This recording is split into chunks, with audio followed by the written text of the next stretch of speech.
Well, what a beautiful trailer. I just had to rewatch it. I thought it was a great way to start off the stream. Hello, everybody. Welcome to, let me get back here. Welcome to Tears of the Kingdom. I didn't really want to start the game because I very briefly tested it.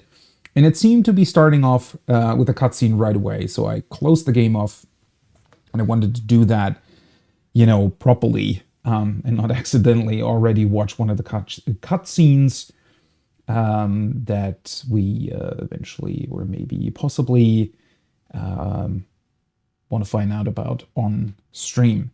Well, either way, it's here. It's finally here. Technically, it's been here for 2 days, though I sadly had to work and wasn't really able to play it. Well, theoretically, I could have played it after work, but I wanted to get into it properly. I wanted to be sure to not, miss out on anything or having to stop because, because I also need sleep. Either way, hello and welcome. I hope you're having a beautiful morning, day, or evening wherever you are. And, well, everybody's probably playing it themselves, I'd imagine. It was definitely a little bit, seeing all those other streamers and people play it on Twitch. Yeah, it was, I had to really stop myself to watch those streams as well. I very briefly clicked on one or two, but without any context whatsoever, and it didn't really spoil anything because a 10-second clip of the game isn't really going to spoil much. I just wanted to sort of get a feel for how the people were enjoying it, but judging by their stream titles that I've seen, and also by the sheer amount that some people are playing it, right? I mean, some of the streamers that I'm following have done 20-hour launch streams of the game, so very clearly a lot of people are hugely enjoying this. I also have seen people that said they're not enjoying it that much, which obviously is totally fine, and I can understand that. The one thing that I saw, or the one thing that got mentioned to me, is that it very much if you're really not a fan of some particular elements of Breath of the Wild, then it can definitely happen that you're not really enjoying the sequel either, which, perfectly fine, perfectly fair. Not everybody's going to enjoy it. And there's other stuff going on too. I saw people, apparently there's a new beta thingy of Diablo 4 going around.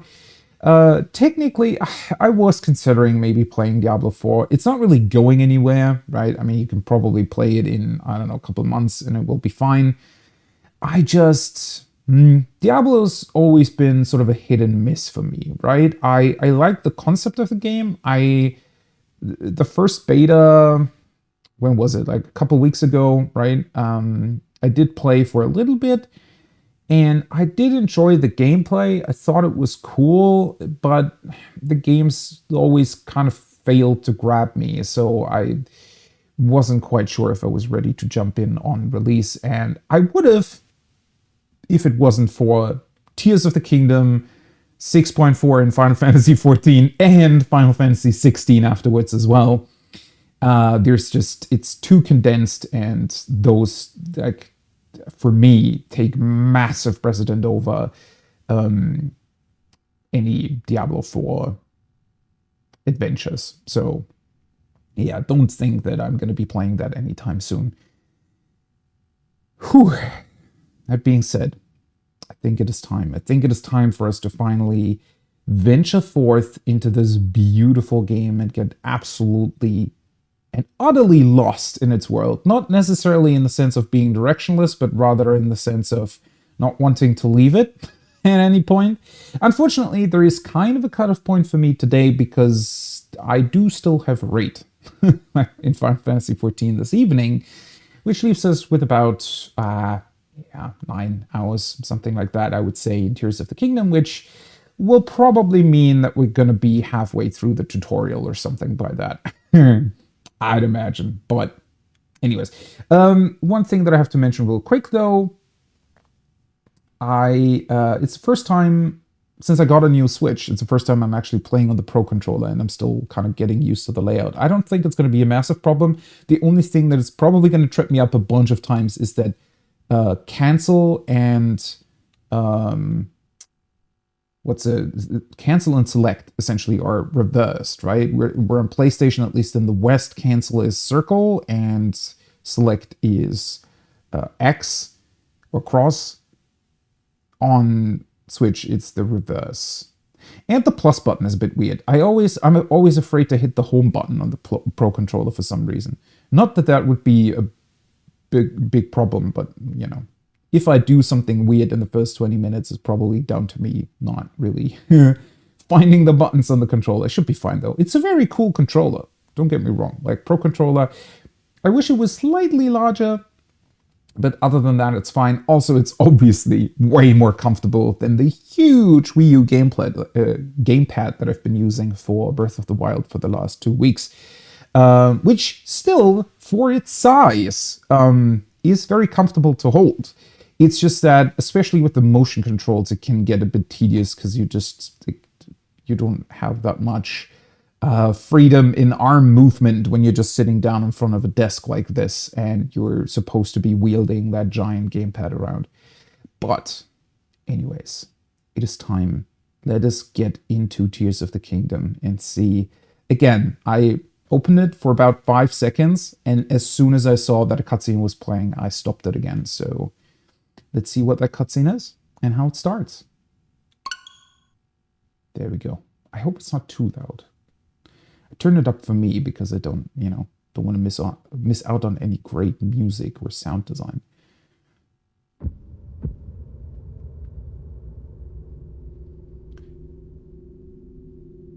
Starts off very ominous, though.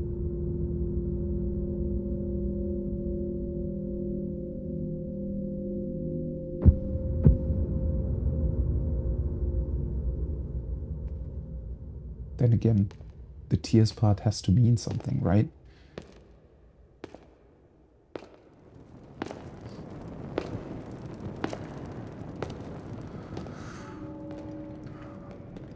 So is this what we saw in the first teaser trailer, possibly? Oh, I like her robe. That looks cool. This strange gloom keeps getting thicker.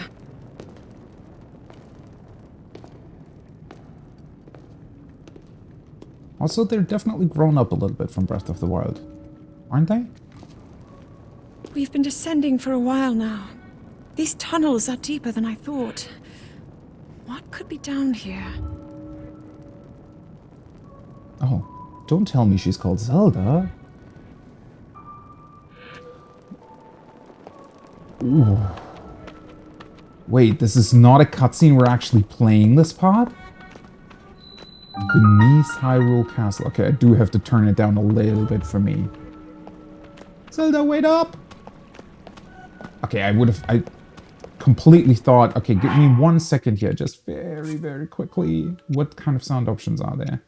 Just want to make sure. Voice language, yeah, that's fine, that's fine. Obviously, there are no sound options, because why would you include that, Nintendo? Whatever. Let's just, Okay, seriously, though. Wait up for me. Okay, she's waiting. Thank you. I would have never thought that this was not going to be a cutscene. What the f... Also, I'm just noticing. So we're at full hearts? Okay, I already love this game. What the hell? I would have never thought this is how it starts. Oh, I'm so glad that I turned it off immediately. And I was completely sure this was just sort of a... maybe the teaser trailer as a cutscene, but in-game. So, like, just to watch, right? Okay, clearly there's something black. Like some black mist on the ground. Something black floating through the air, too. I love this cave design. So there's rubble, though. Meaning that somebody was here in the past, right? And we're walking on old sort of ruins. Master Sword on our back. Some upgraded version of the Hero's tuning or Champion's tuning. I like her outfit. That looks so cool. We can talk to her? Are you kidding me? It's like a proper RPG now. People have been falling ill after coming into contact with the gloom drifting through these caverns. Wouldn't it be dangerous for us then Though now? here it seems almost misty and not concentrated enough to harm us. You sure? We'll keep going, with it coming up from beneath Hyrule Castle.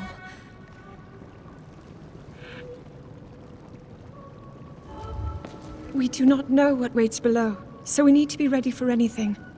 But I know I'll be okay with you, Link. Let's go solve this mystery. God, I already like her character so much. It's just... In Breath of the Wild, she was portrayed as sort of a... Well, she kind of was sort of a child growing into her responsibilities, right, as a princess. But it really felt like that. Like, your typical sort of damsel in distress. Not really. I mean, she definitely still had a lot of sort of self-drive, and I did like that about her in Breath of the Wild, but it felt like it was sort of suppressed, right? Which was obviously the point, but seeing her now finally, you know, sort of grown up and doing the stuff she's interested in, already a really, really cool upgrade, I would say, over Breath of the Wild. Also, as much as people clown sometimes on walking and talking bits, absolutely love this intro so far. Oh, now we're not getting... Ah, well. Okay, so the not everything's voice acted part remains. Was definitely expecting that. Not a big problem. We do get a lock, though, which is very interesting. Suggesting that there is definitely a lot more dialogue and talking to characters in this game than it was in Breath of the Wild. I never imagined this was all deep beneath Hyrule Castle. How deep exactly are we? So what is going on then, right? So we got rid of Calamity Ganon, in theory, at the end of Breath of the Wild. I guess somehow, wherever this energy originally came from, possibly from beneath the ground, maybe something about it just remains, right? Because if we assume that Ganon somehow influenced or corrupted the energy that was already used by the Sheikah, right? That means it's some sort of maybe natural force, and the Sheikah just used it.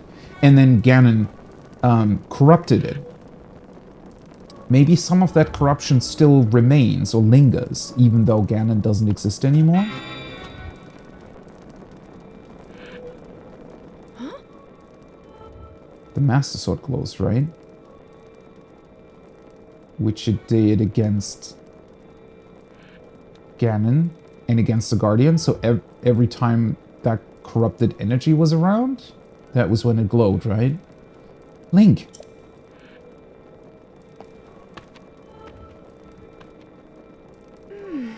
The Master Sword.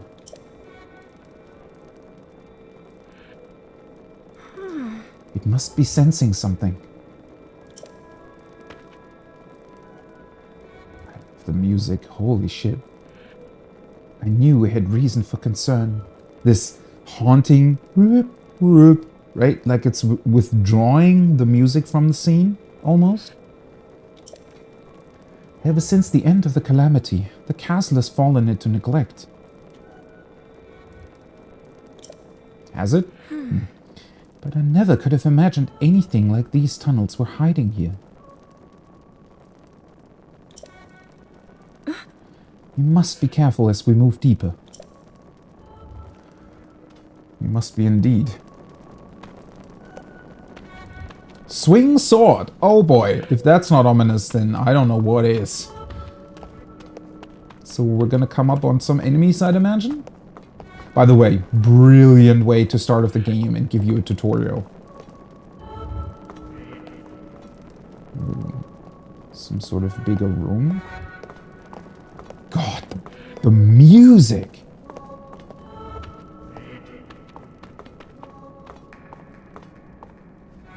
That sort of clapping sound? I love how it suddenly has sort of a deeper reverb, almost like dark voice coming in. Such an unusual design as well, right? It's not even technically a melody or anything, it's just this sort of these haunting sounds, but in a very musical way. Wait, examine? Can I? Oh, I guess examine and talk is the same thing. These are ruins from an ancient civilization. Wait, something is written here. Might these ruins be from the Zonai? So I've heard that name before, obviously, because it was mentioned a couple of reviews and stuff, but not in this, like, not in the story sense, just in, okay, there's enemies, I think, that we're gonna fight that are based on that. So are they some sort of ancient civilization that possibly even existed before the Sheikah? Or at the same time? Or afterwards? Because I don't think that name ever came up in any other Zelda game. Although do bear in mind that Skyward Sword is the one that I haven't played, which, you know, has some sort of original elements in it. Oh, she's taking photos! Wait, does she have our? Yeah. We're not carrying the Sheikah slate anymore. So I guess that must be the one we were using in Breath of the Wild, because I'd imagine it's the only one that actually functions, right? What a cool design. God, I love this already. This is exactly what was missing from Breath of the Wild. More characterization together with the characters, right? Instead of just seeing cutscenes. These carvings. I'm sure they're Zonai in origin. I've seen designs like this in my studies. So I guess there had to be information about the Zonai out there before then, right? If she knows something about them. The Zonai is said to have lived long ago, in the time of earliest legend, so possibly before the Sheikah then.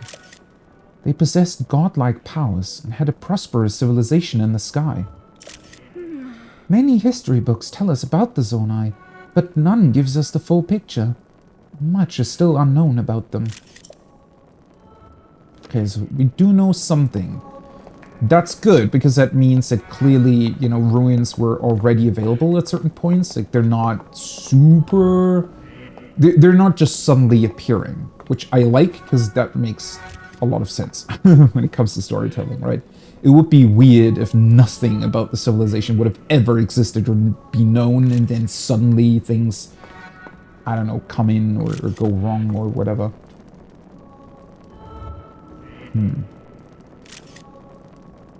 So are these supposed to be Zonai then? These statues? They honestly, okay, so they don't exactly resemble the owl, what were they called? Owl people from the Outer Wilds DLC. They don't exactly resemble them, but somehow, maybe it's this haunting feeling that we're getting here. Something about these, maybe it's I think it's mostly their sort of taller, very thin design that makes me think that they somewhat are alike.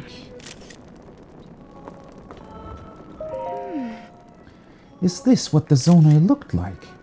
They seem so different than us, and such large ears, if they are ears. What is that new? These zoop. It's an interesting sound. How did the ruins from a civilization in the sky end up beneath the castle? That is a good question. I was gonna say, these ruins that we're currently walking through, except for obviously the statues and the pillars that have something written on it, the stonework and everything else doesn't exactly seem too different from the castle itself, right? So it's... I don't know. I would say that it's very unusual that it would look so alike, yet have such different elements in here. It looks like the path ahead goes even deeper. Let's continue, Link. I wonder how they got in here in the first place. Like, how did we find this entrance? Maybe it's because of the destruction that Calamity Ganon brought, right? So, in theory, the castle always just stood here with, you know, the town around it. And then obviously everything got destroyed through Ganon corrupting the Guardians. And so maybe that uncovered hidden entrances that weren't exactly available before. Oh. Oh, monsters! Down here! These are just normal bats, though, for some reason.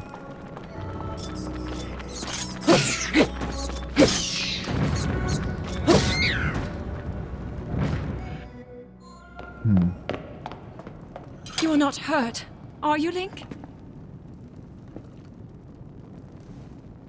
I do like her voice acting so far. It's a bit more mature sounding, right? Not so girly. Oh, hello. Look at these murals. I do recognize the figure to the top right, though. The written histories of the royal family include stories of a great war fought long ago. It was a conflict between allied tribes and someone only ever referred to as the Demon King. Yeah, those are bokoblins and moblins, right? Huh. Is it possible? Do these murals depict the same legend?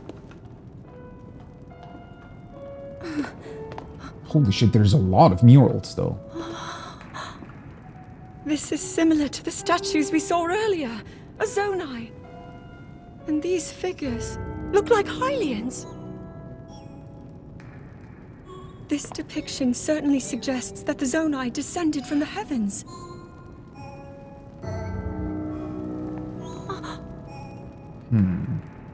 God, I love the music. It is said that my ancestors, the first of Hyrule's royal family, were born from a union with gods who had descended from the heavens. These murals tell a similar story, and if they are accurate, then the gods mentioned were the Zonai. They must have forged a relationship with the Hylians of that time, working together to establish Kingdom? the Kingdom of Hyrule. This figure, he seems to be stealing something of incredible power from the young kingdom. The Triforce? This all aligns with what I've read during my studies. And then this, it shows the Demon King.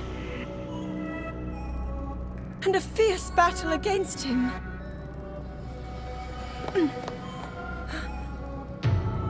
If the creature depicted here really does represent the Demon King, then...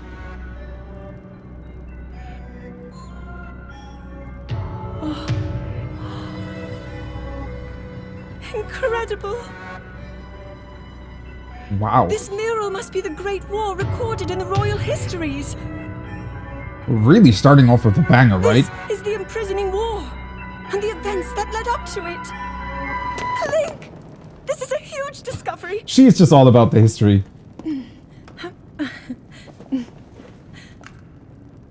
All right, I mean, then. it is now pretty... to use this invention of Pura's.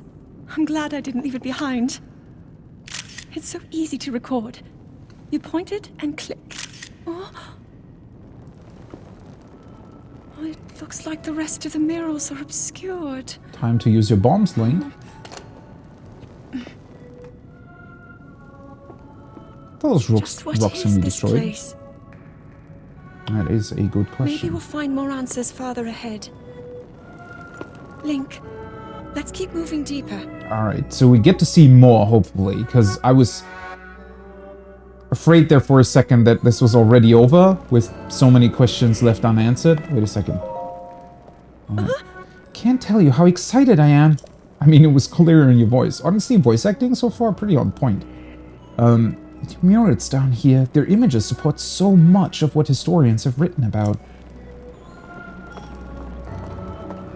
Yeah, we can destroy the Zelda. Come back here.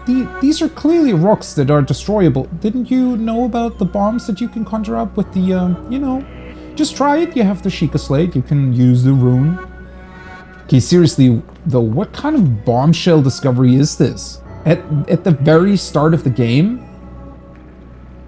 So obviously a lot of this kind of comes back to the, I guess, ancient war that's being repeated throughout all of the Zelda games, really, but I think probably the biggest revelation here, at least for me, is the start.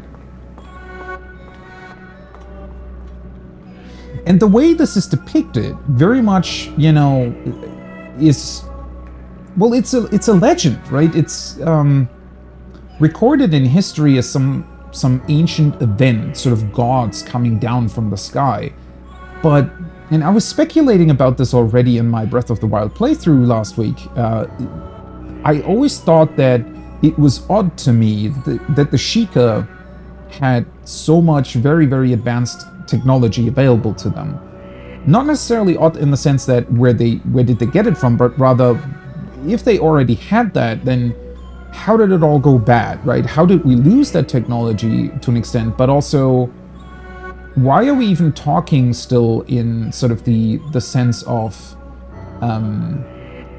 gods and the Triforce as some sort of mystical power, when clearly I think it's possibly an actual power that was, well, I mean, this depicts them as gods, but I think that's mostly due to the Hylians just looking up at them like that. And yeah, with this mysterious technology going on here now, I'm wondering whether or not they might be an alien force, right? Sort of aliens that discovered this planet, let's say, and then decided to engage with the locals, descended from heaven, quite literally, and then decided to form not only a pact, but actual bonds between them. So the beginning of the Kingdom of Hyrule is essentially possibly aliens, like, forming a bond between Hylians, and those are the actual descendants of the royal family then, from that point forward. What I find interesting, though, is that in these murals, the Triforce is actually not really mentioned. So I wonder what these weird tears, question mark, are supposed to represent here. Because we see a lot more there in the start, right? That's 7. I wonder if that's just, could be a random depiction of just sort of energy or something else around them. Or if the number 7 possibly has some meaning here. And then we see obviously 2 of them here, almost like, you know, marriage rings or something. And then the Demon King / Ganon steals the one from the princess, or the queen, I guess, in this particular case. She would be the queen, not the princess, because he wants that power. But it doesn't really explain who or what the Demon King really is. Because I wonder, if we then go over here and we look at all the different, like, bokoblins and moblins, because I was also talking about those monsters and I wasn't quite sure what they even are, right? If there's some sort of weird reincarnation through the corrupted energy, or if they actually exist, because it was also weird to me that they always came back with the Blood Moon. But the way this is depicted here, it's more like I don't know, they're almost just tribes of monsters, or, well, to us, monsters, but possibly, you know, just other intelligent creatures that maybe resented the Hylians for being the ones that were chosen by the Zonai when they came to forge a bond with, right? Maybe they were jealous, or maybe they thought they were threatened, or their lands were threatened through that connection with aliens, question mark. And so they decided to fight them and take their powers away somehow. Though obviously that still leaves the question of, well, how is the Demon King simply just... Because now I'm getting sort of Game of Thrones vibes from this, right? So the alliance in the north, the alliance beyond the wall.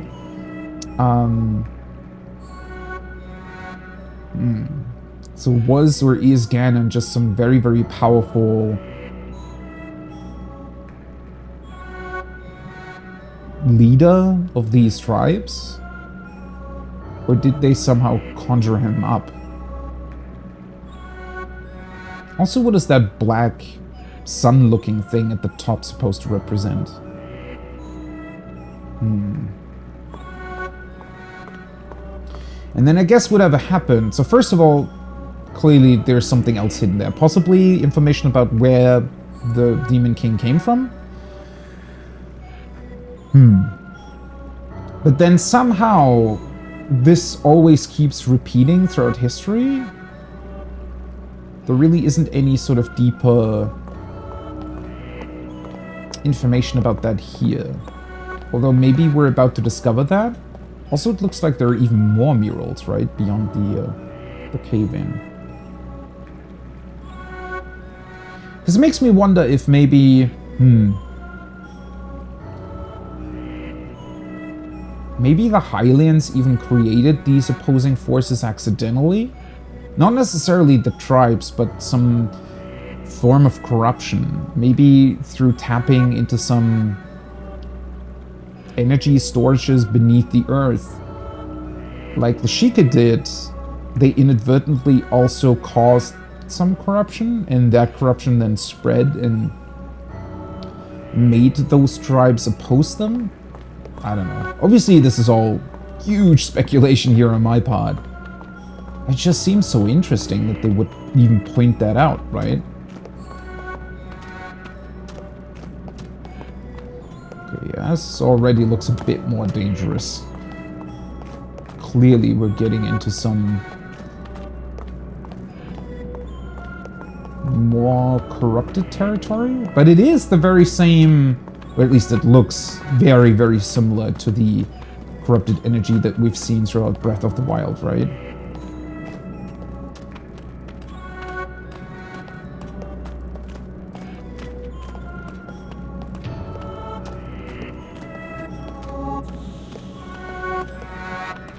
God, the music.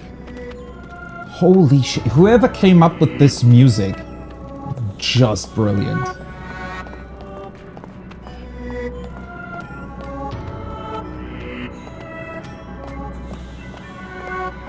And now the piano's coming in. God, this is...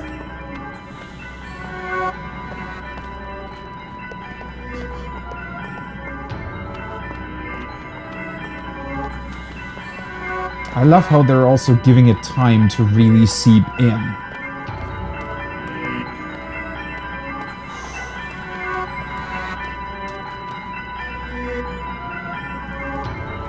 Where the hell are we?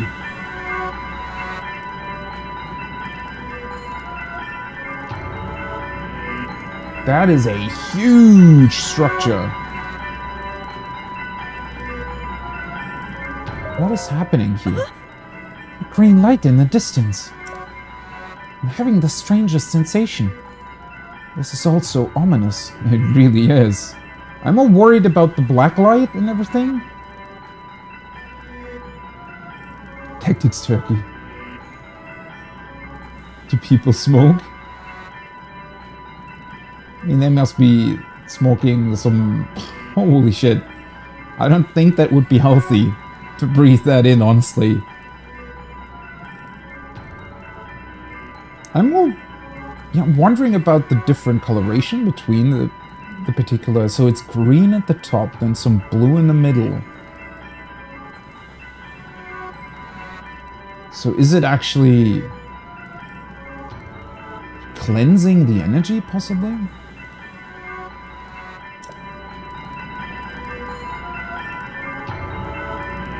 Oh, we can walk down. God. This music sort of tells me better stay away, but guess we're not. What is this place? Let's continue, Link. But we must be extremely careful. Yeah. I think so too. What is that? Oh, shit. I didn't even see that.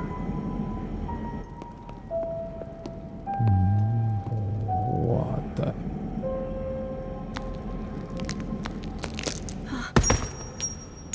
Oh, that's one of the things in the mural. Love that little tap. Very cool attention to detail.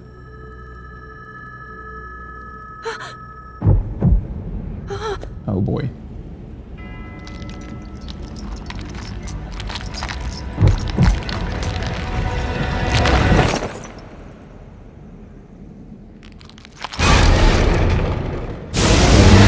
Fuck.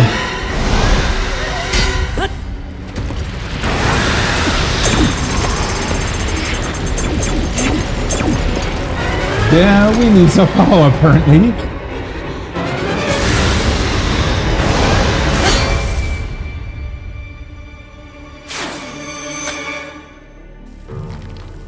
Link! Was that the sword that seals the darkness? The blade that shatters so easily against my power cannot save you from me. Holy fuck, that animation. Carries that fragile sword. A Link. Raru placed his faith in you. And that was all you could do. How do you know our names?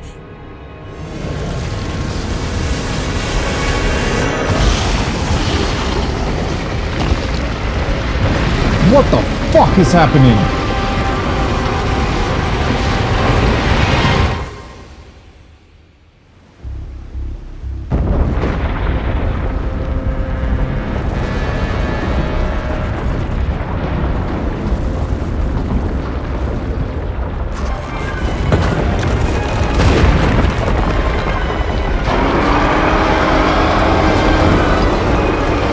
He's lifting up the entire castle?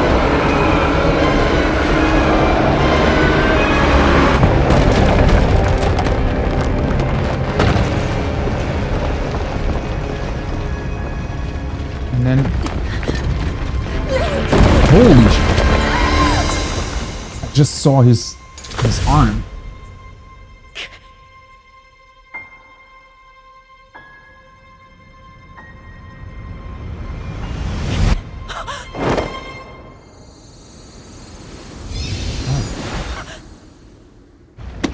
What?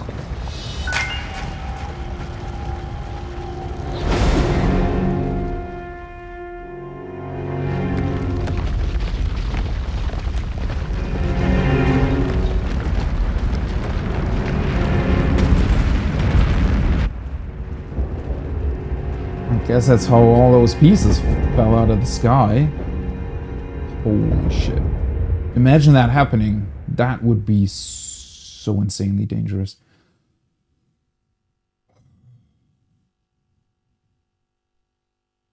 I feel like my mind was just blown like 3 times over. What kind of insane opening was this?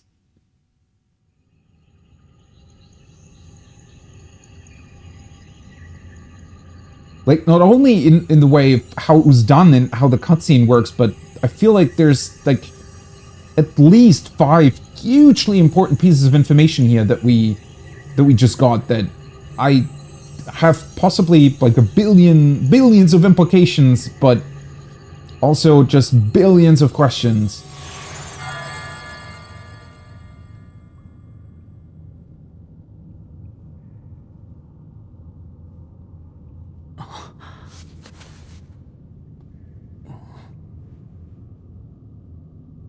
Wait. I didn't actually pay attention to his hair. Have we been lying here for a while? Is that what it's supposed to indicate? Link, finally you wake. Who are you?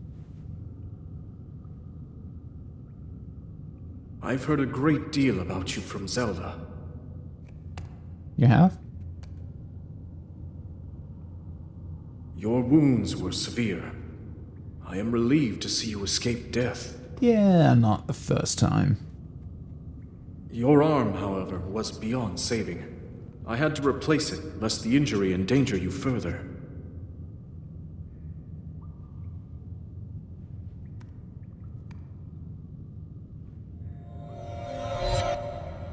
Wait, was the sword talking to us? Who was talking to us? What the fuck was it? Oh.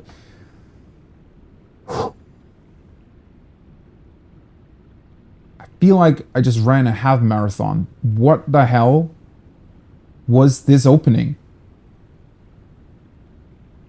Okay, so I can already say that was definitely by far the most hype and best opening that I've ever seen to any Zelda game, period.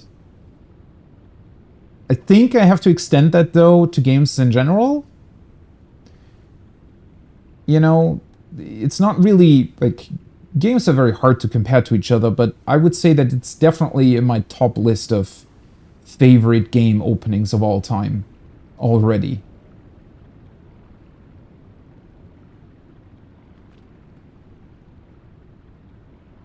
And I can just say that I love that I replayed Breath of the Wild over the last 2 weeks. I feel like that gave me a much better jumping off point than if I had to remember all of those details from like 6 years ago when I first played it.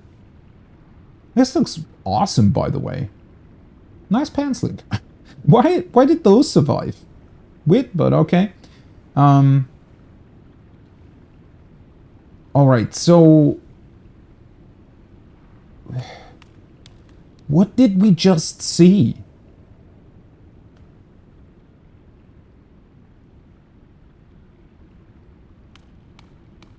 So clearly that was the Demon King, right? Or his original form? Ancestor? I don't know. Because of that creepy skeleton, by the way, I love how they went into, like, it still has the sort of Zelda charm style about it, right? It's clearly a bit more, well, it also has this more cel-shaded, almost anime look to it, but that was still, the animation on that skeleton, and how it, like, slowly turned its head, looked at us, and then the eyes as well, that was creepy as hell. So, when we first came into that chamber,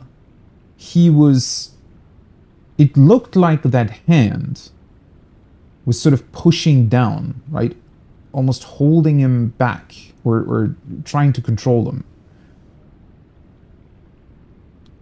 And somehow us climbing down into the ruins, was it us who freed him? Who gave him the power to do something? I don't know. And then also, in his sort of headpiece that he was wearing, the supposed Demon King, he had one of these, I'm just going to call them tears. I wonder if that's what they are, but I think that could possibly be what the title of the game is referencing. Roll credits, I guess.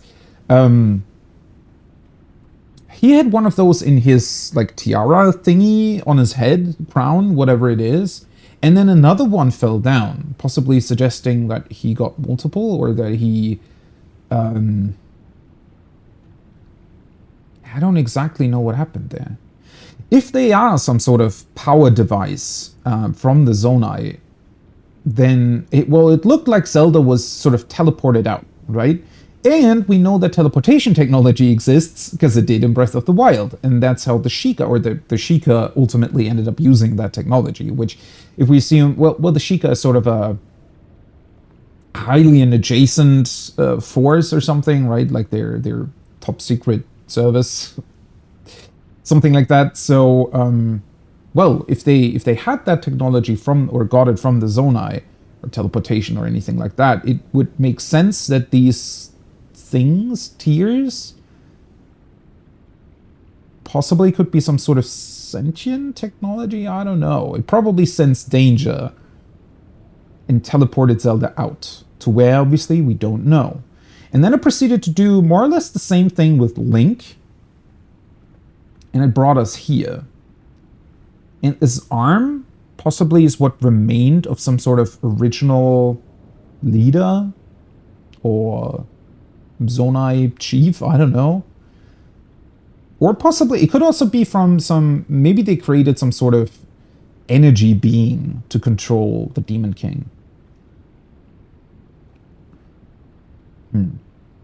Man, so much, holy shit, this opening is crazy. So then, the Demon King in and of himself, oh, I like how Link keeps looking at his hand now. The Demon King, for some reason, seems to be very strong, though. But on the other hand, there must have also been some sort of reason as to why he now woke up. Possibly us going down there, although I don't necessarily think that's what happened. I wonder if the implications of the ending of Breath of the Wild have anything to do with it, because I'm kind of struggling to see how.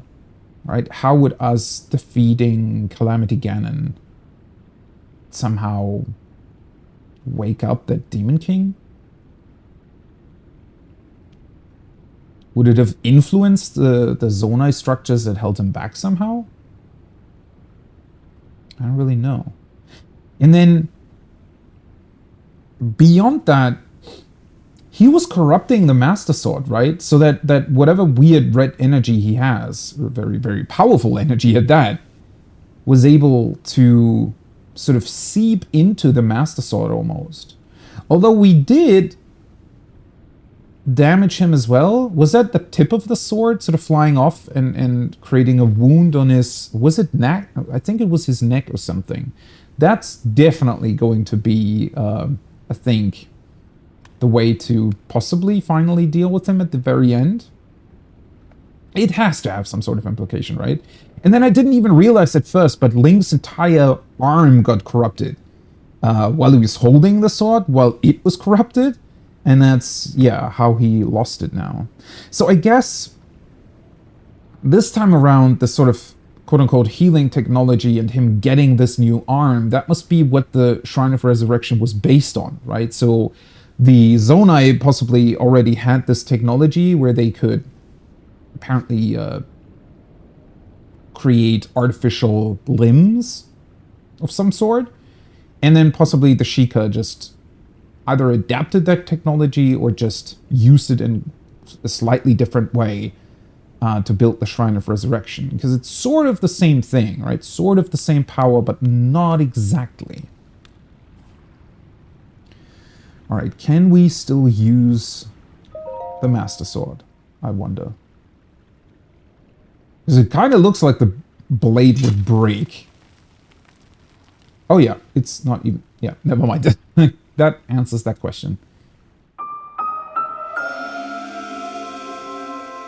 Decayed Master Sword. One attack. Oh boy. The sword that seals the darkness. Its sacred power has been diminished after being ravaged by the gloom beneath Hyrule Castle.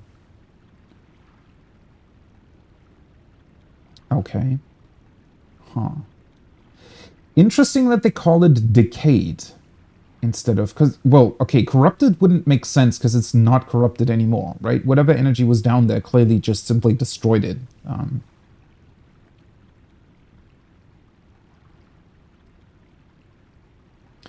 Which definitely brings all those questions back of, well, what exactly is the... why would the master sort of even sensed that danger? Why did it glow? And why did it fail to, I presume, work as intended, right? Because if it's been more or less purpose-built to handle that Demon King, that can't be right then. Yeah, something about the Demon King. Clearly something changed, right? Either he got more powerful, or we got more weaker. More weaker. Yeah, weaker.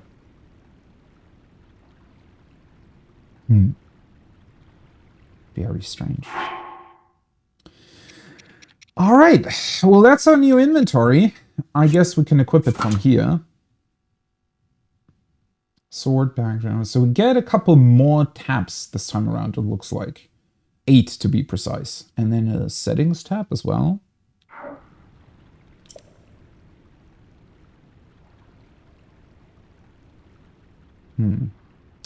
I wonder if the decayed sword is probably what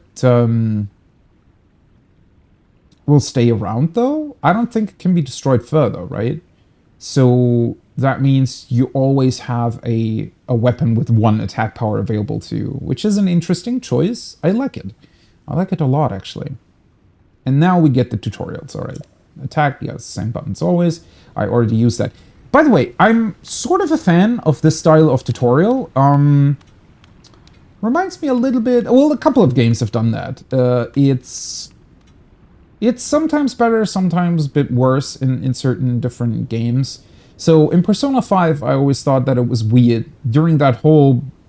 That's another one of my favorite openings, the one to Persona 5, or Royal, whatever you want, right? I mean, they're kind of similar. And you get to fight, like there's one encounter during that opening, without the game actually telling you really much about its controls or about how it works. And similar here, we got to fight those 3 bats without the game really telling. I mean, it did have some controls at the bottom there, but beyond that, it didn't really have much. And I like that. It gives you a bit more time to potentially explore the controls and the mechanisms and of the gameplay yourself a little bit. Though it does heavily depend on... And I think this game is like doing it right in that we now just got a brief sort of, oh, by the way, this is how you attack, right? There you go. So almost as a reminder of, all right, you know, please remember that button. It's important. Like that a lot more than... That is possibly one of Persona's weak points, is that it then goes into a 5-8 hour tutorial, depending, where it over-explains its mechanics again and again and again.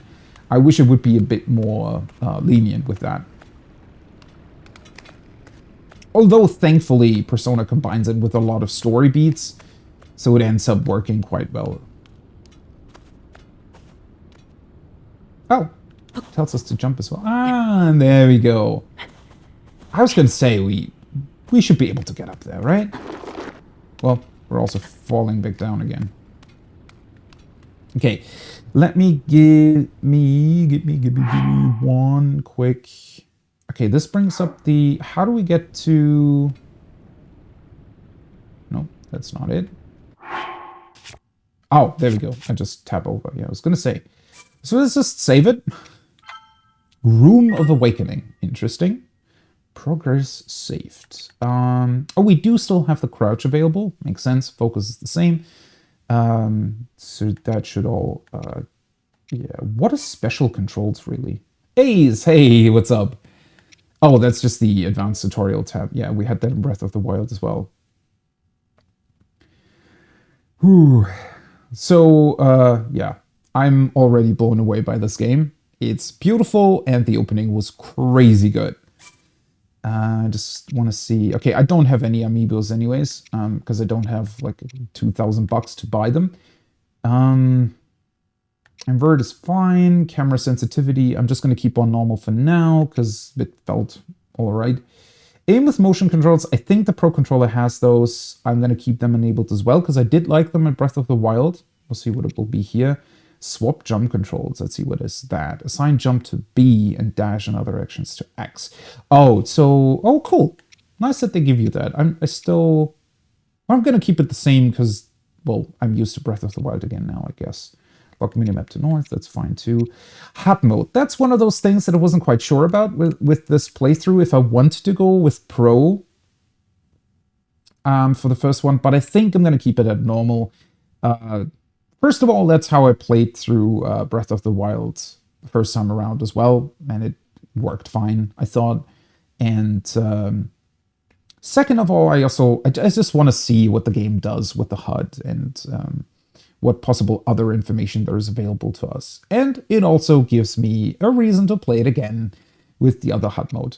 I'd imagine they're probably going to go a similar route with the DLC for this game. I don't think they announced anything about it, but I do very much think that it'll probably have some sort of master mode or whatever as well.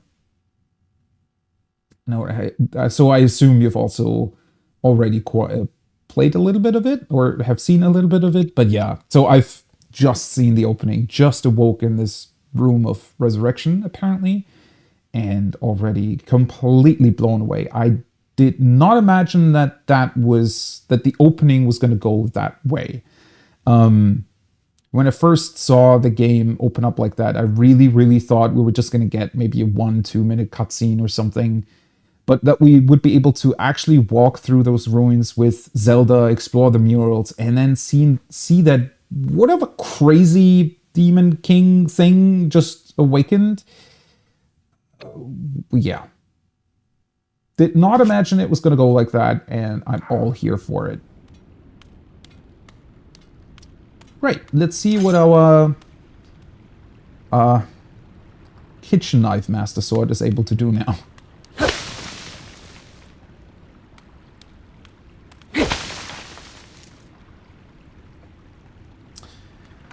All right.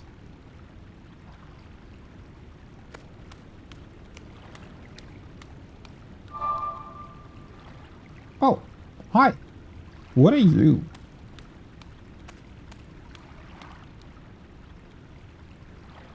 Why do I hear water? Is it just from here? It sounds like it's flowing a lot more than it would when it would just be in a room like this. So clearly it's flowing from somewhere to somewhere. Oh, you're playing yourself.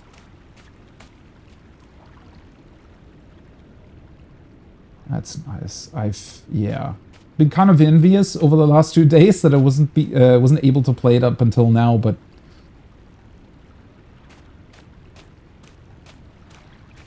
why do I like the footsteps? Was that a thing in Breath of the Wild? I don't really... What is this?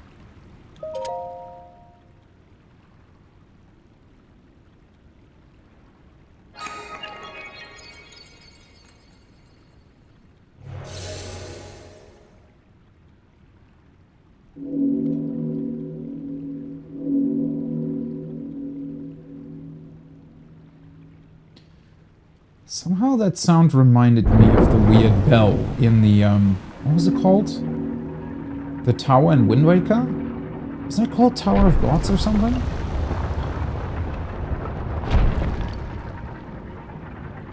Okay, well clearly we did activate something.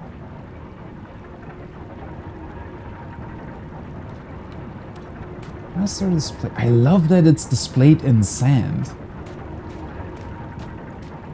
It also has that's a very cool effect. It looks like it's sort of holographic beneath the sand surface. Which that would be a very cool thing to do these things, right? Because sand can move, and if you can manipulate it, you can definitely see some sort of ancient civilization using sand as, well, some sort of screen almost. And I love that it's so similar to the teleport plates that we see from the Sheikah in Breath of the Wild. It really seems as if the Sheikah somehow just build upon the ancient Zonai technology. So they definitely had another sort of a different style to what they were building, but they also clearly took inspiration from I guess, the original designs or origin of those things. Well, that looks like a puzzle that wants to be solved. Although half of it kind of broke away. Are we still beneath the ground? I mean, it very much looks like it.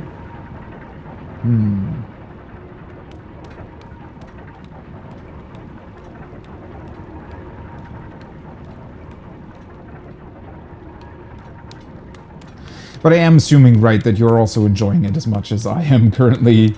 And I'm still in the opening sections. Well, I also, as I mentioned at the very start, I saw a lot of other people enjoying it too. Like a lot. Even though I didn't look into it further, obviously. I love the designs of these little grass patches. They look more detailed than what Breath of the Wild had. Wait, do we need to go up somehow? I'm just supposed to climb the wall? Can I? No. Okay, so these walls are not climbable. Ooh. These ones are, though.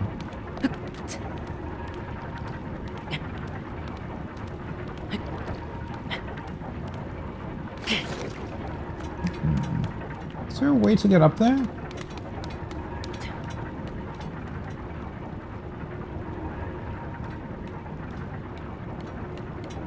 Up from here. This probably isn't climbable either, right? So these are, I guess, very sleek surfaces. I have a feeling we're gonna come back around anyways, but... Can I just... Nope. Thought I'd maybe be able to just jump on top of them. Blown away by it. Yeah, that seems to be the general consensus, is that people are just kind of awestruck by what the game is. I mean, I just read the words, right? I didn't really look into any gameplay or anything. I just heard and read some things that really seemed almost too good to be true, but I think, yeah, I can definitely see the game. I mean, if it's opening like this, can only be good, honestly.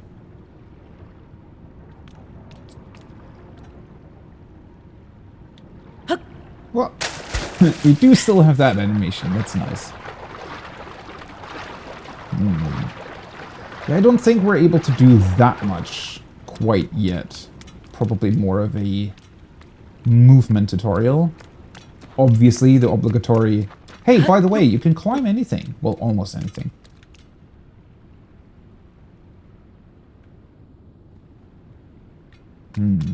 Clearly, this has been taken back by nature, though.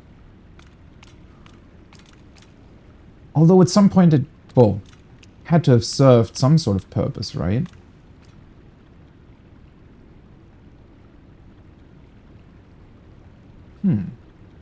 What are these weird jumping off points supposed to be? Why are they here? Some sort of recreational facility for the Zonai? Oh boy. Yeah, that looks like... I would definitely not make that dive in real life. That looks painful. Also, definitely not head first. I guess Link's a bit more... fearless. Landing in water, even from a great height, will prevent you from taking fall damage. Yeah, that's not exactly how it works in real life, but it's fine here. I love the detail of the water, by the way. There's a lot more water sort of blowing into the air and then slowly falling back down. Those are the details, man. What do we have here? Bunch of, is that one of those Zonai masks? Or something else? Man, I want to go up there. I mean, I guess we can climb. First of all, let's pick up whatever's in here. Because I'm guessing that's how we proceed.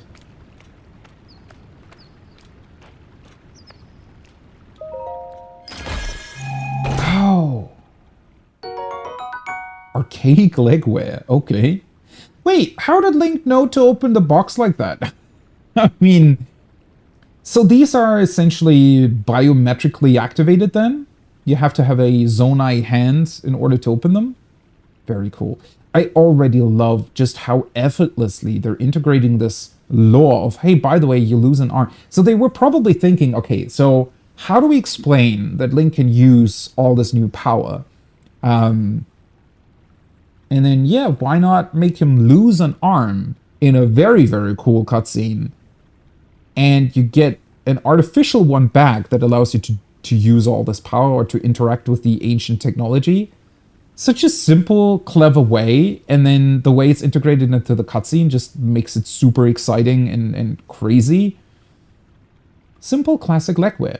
They're well worn and showing their age, but they've still got a few good years left in them. Can be a bit cumbersome to have to tie the straps. So is this legwear that was used by the Zonai? Or maybe used by Hylians back in the days when they first encountered the Zonai? Alright, so armor still seems to work exactly the same, right? We're probably going to get a bunch of it, and at least I don't imagine it having some sort of... I mean, it doesn't display anything else here either. I don't think it will have some sort of duration or limitation to it.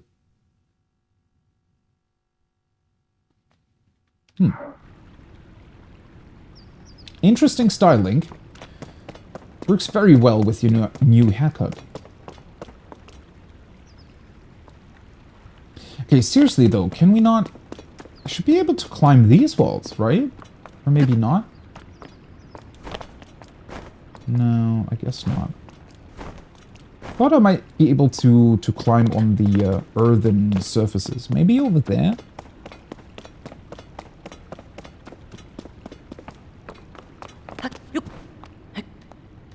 Oh, Link got a skirt, okay.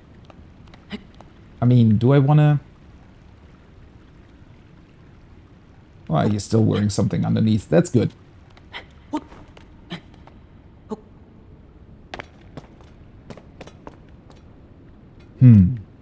Well, now what? I was going to say I can just glide over there, but I'm pretty sure we don't have the paraglider anymore at this point. No secret chest or anything? Or can I go further up? Oh, I can. Let's see. Feel like stamina will technically be enough. I thought we were gonna come back to the room with the moving cogwheels, but maybe not. I feel like I'm just gonna fall down and die. Because with 3 hearts, this is kind of a dangerous height.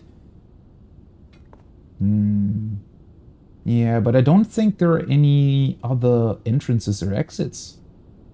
As far as I can see. Ooh, I should definitely not jump twice. Oh yeah, I can definitely see that happening. Feel like I'm already going to do the same thing again. If I jump from here, I don't think I'm actually going to hit the water. Okay. Thankfully, Link is very adept at climbing. I really thought I was going to potentially discover some sort of secret chest here, but maybe that's not exactly the case yet. I mean, I could go back up, but I don't think I'd really be able to do anything up there.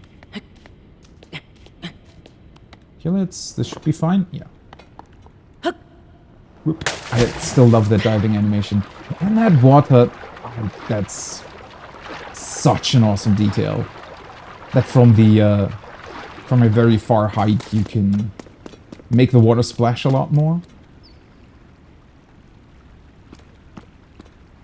Well, guess I'm just gonna proceed for now. Because that looks way too enticing. Oh, hey, little birdie. Looks way too enticing to pass up this opportunity of leaving. That's the big problem, right? You always want to discover everything in this game. Sometimes I had the same feeling in Breath of the Wild as well. You see a billion different things that interest you in the background. But then obviously you also want to make sure to completely explore the place that you're currently in. The eternal struggle between thing you're currently doing and the enticing things on the horizon. Well, there we go. I do know about the Sky Islands, obviously. That was like one of the few points that I saw from the teasers and stuff. Did not know, however, that we would start on one. Although, well, we did get that cutscene, or rather within the cutscene, it clearly looked like Link was somehow being sucked upwards through the hand that we got. So I guess that's how we ended up here? Maybe? Okay, that looks like Death Mountain. But it has the weird corrupting energy flowing out of it, doesn't it?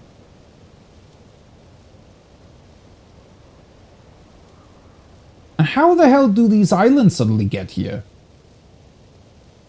I mean, we saw a bunch of stuff fly through the air, come down during the cutscene when... Do I want to kill him? Call him? Not kill him. Well, kill him. I want to kill him eventually, but do I want to call him Ganon? Or is it still the Demon King? I feel like there's some sort of important distinction to be made there. I just don't know what it might be yet. Man.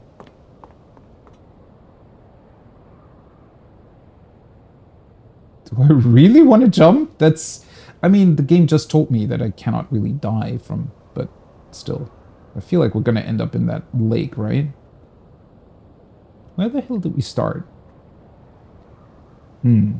Interestingly enough, I mean, there's roots and things all over the place. But this stuff didn't come out of the ground, right? Didn't it? Or maybe it did? Did we somehow lift up everything? Or did the Demon King lift up everything and not just the castle? That could be it too. I love how I can see all the features from the mountain range over there. I mean, there's a bunch of clouds obstructing our view, obviously, but then we got the mountain. I could just stand here for half an hour and look at the place. That's in the sky though, right? Yeah, it's all in the sky. I mean, we might be able to come back here eventually. I don't really know if there is much more to this rock, to be honest. Kind of looks like there might be. Maybe on top of it or something. Okay, I guess not much else to do than jump. Oh. Well, that's a different animation.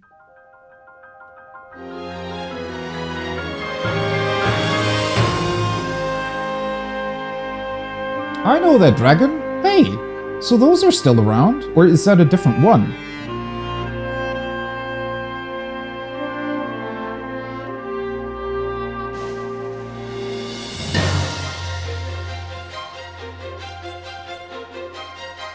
Is there such a great height difference between the two islands? Because that's a long fall that we're currently doing.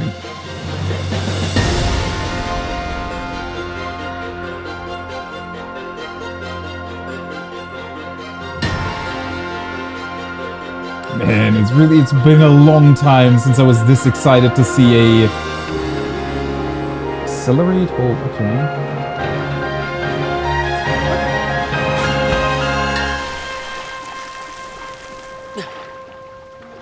God, I could do that 10 times over every single time with all the water falling down afterwards. That is so awesome. Also, I'm a big fan of how much more pronounced the music is in this game. As much as I loved Breath of the Wild style of sort of letting it fade in the background, into the background in a lot of scenes, seeing it so pronounced here is already so much more exciting. Why is that dragon here? What are you doing? Who are you? I want to have my Sheikah Slate back. I want to take a photo of him.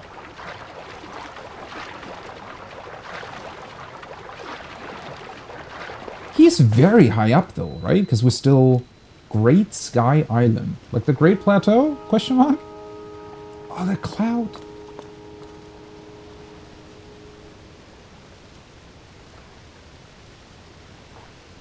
Wow.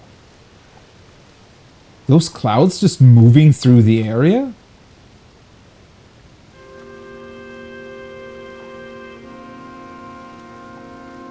Okay, seriously though, the dragon also, doesn't he look a little bit different to the other three? Because he looks more gray, I want to say. As if he is part of these ruins rather than one of the three original ones from Breath of the Wild.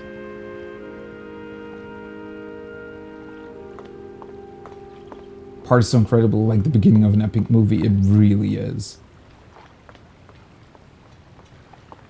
Whatever the game's going to be, and completely independent of how much I'm going to enjoy it, I'm definitely going to remember this opening. This is probably close to the best you can pretty much do.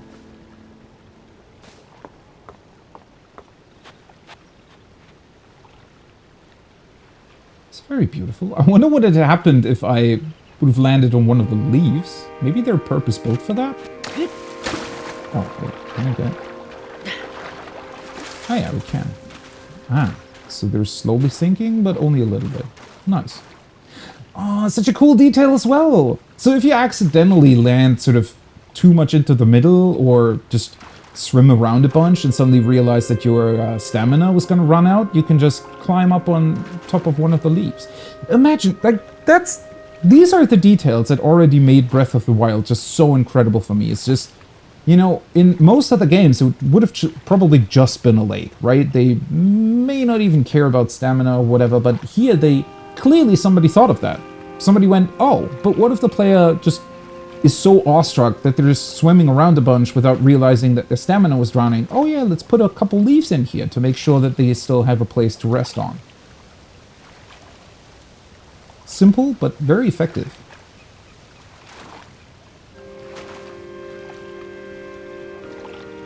I already want to know where the hell these islands come from. Why are there trees up here? How can there be this much vegetation? Unless maybe, were they some sort of research place for the Zonai, potentially? Ooh, music getting a little bit more... I love that it still has this... It's not entirely peaceful, right? As if it somehow knows that far into the future something will go wrong. Well, it kind of already has gone wrong, clearly, but... Tree branch! Wooden branches such as this are pretty common, but it's surprisingly well balanced. It doesn't do much damage, but can serve as a weapon in a pinch. Well, it's still stronger than the Master Sword. Oh boy. Okay, so that still works exactly the same. Yeah. Okay, I have to get used to the Pro Controller having the D-pad at a slightly different point than the Wii U gamepad had.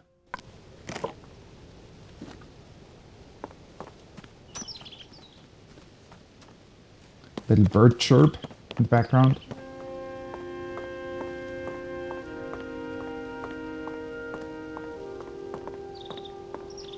Can I pick up those flowers? No.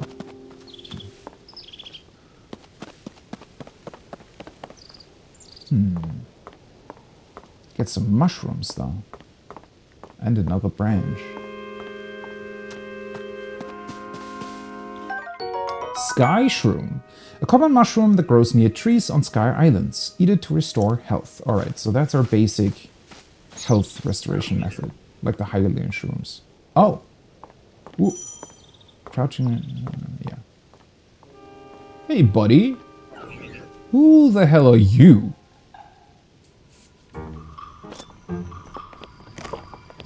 Okay, that's... Why the hell are you wielding a branch as well? Okay, that kind of still works the same, right? Oop. Thought it was far enough back. There we go. Okay. Well, let me get yours then. Is he angry at me for taking his weapon? Okay, yeah, so weapon break system, everything is still the same, and then you get a crit whenever the weapon breaks, yeah. Zonai Charge, a material used as a power source for constructs and other devices. Its strange light seems to reveal potent energy inside. And a Soldier Construct Horn. A blade-like horn from Soldier Construct. It's very sharp, so handle with care. Okay. It's not a weapon though, right? Yeah, it's just a material. Ah, there we go, materials. And they're in the same menu as the mushrooms. Interesting. I want to know what's up with this energy. That is so interesting to me that... I mean, very clearly, if the Zonai were the ones that originally, I don't know, descended from the sky, question mark, or aliens, potentially. Yeah, let's just get the tree branch. I think we might need a couple more weapons here. But if they are... I mean, clearly the Sheikah just use their technology as sort of a blueprint, right, for their stuff.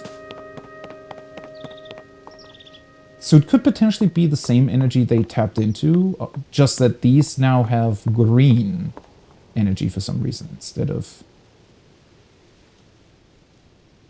blue, right? Or purple, which would be the corrupted variant. There we go, apple! A common fruit eaten by people since ancient times. Eat it fresh or cook it to increase its effect. Interesting, right? Since ancient times. This is almost like a Garden of Eden, right? Sort of a paradise in the sky. Definitely has a bit of a religious... But that is what I found so interesting. This sort of... almost... I want to say opposing... Well... impression you get from this. So... everything always gets presented, and throughout most Zelda games that's actually true, it always gets presented as this sort of divine tale. Definitely God religious adjacent, if you will. But with Breath of the Wild, and now especially with this opening that we got, it seems like it might have not been gods at all, but rather just some sort of other intelligent life form that ended up coming to Hyrule. What is that? Is that another construct, or is it... I mean, it is clearly something Zonai. God, I love how... you can just stand in any place here for like minutes and just look at your surroundings. The heck is all that? This place is huge already. It looks even bigger than the Great Plateau, although that might just be because of the height too. Gaming Brian, hi.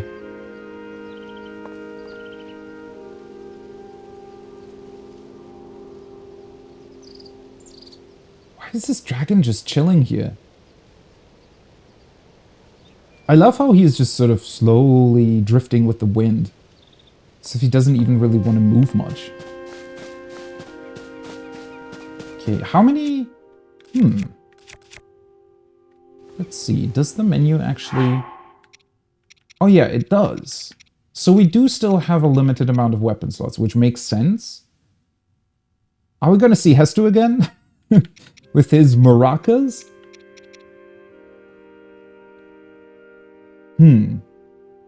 Well, so in theory, we lost our power when the Master Sword got destroyed. In terms of hearts. Stamina's also gone. Okay, it makes sense. Clearly the rest of it is still reset too. Oh, little birdie.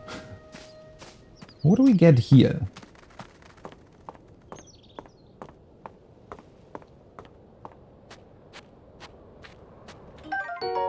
A wooden stake. Nice. Tree branch with an added grip and excellent balance. Equip it and use it as a weapon. So can I forge that myself somehow? Added grip. If I were to... Can I not use my Master Sword and a tree branch to make this wooden stick myself.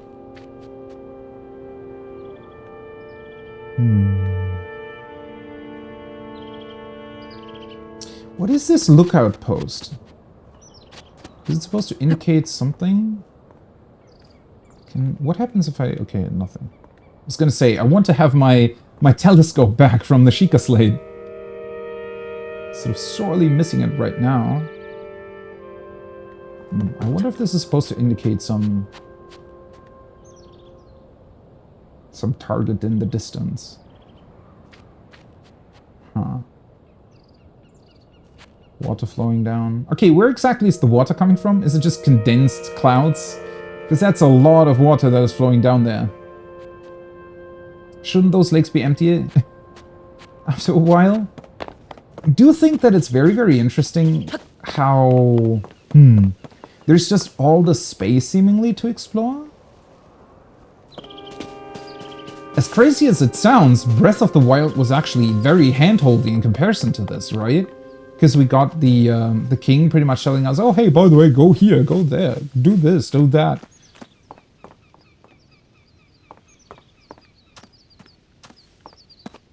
Okay. Very quick look over here before I... Oh, throw weapon. You can throw a weapon in your hand, okay. Why do I want to do that? Yeah, that still works the exact same, no? Yeah. As always, start picking up everything that I can. Okay, clearly we do still have different climate zones as well. Don't exactly know why there would be snow over there, even though it's lower down, and technically we're in the sky anyways, but sure. There must be a reason for it. Ooh. What is that crystal ball there at the top?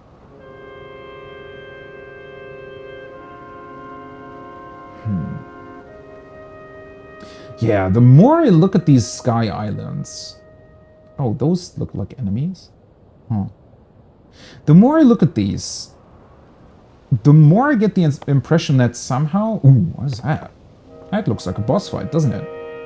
It even... Oh, it has like a spinning alarm thing at the top as well. Yeah, that's definitely boss arena.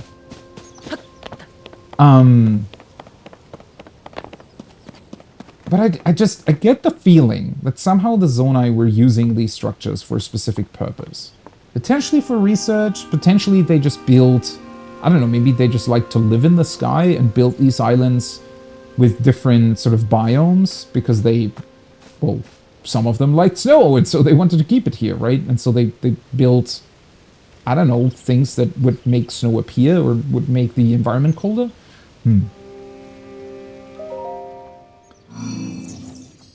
Only watched the beginning of this game and already overwhelmed. Yeah, I can see that. This already looks like simply a huge amount of stuff that we can do, right? Hey, buddy. Are you friendly? Oh. You speak. Link, I have waited for you. Princess Zelda left something for you in my care. She did? Wait, what? Who the hell are you? Are you an actual? No. This cannot be an actual Zonai, right? It's still a construct of what they created.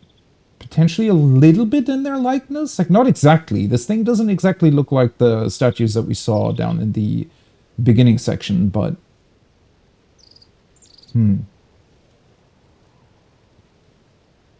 By the way, what are the... I'm just noticing. So these weird, almost dragon egg-like things, they were also present down in the tunnels, right? That we went through with Zelda. And at the time, I simply thought of them as, I don't know, some decoration they put up.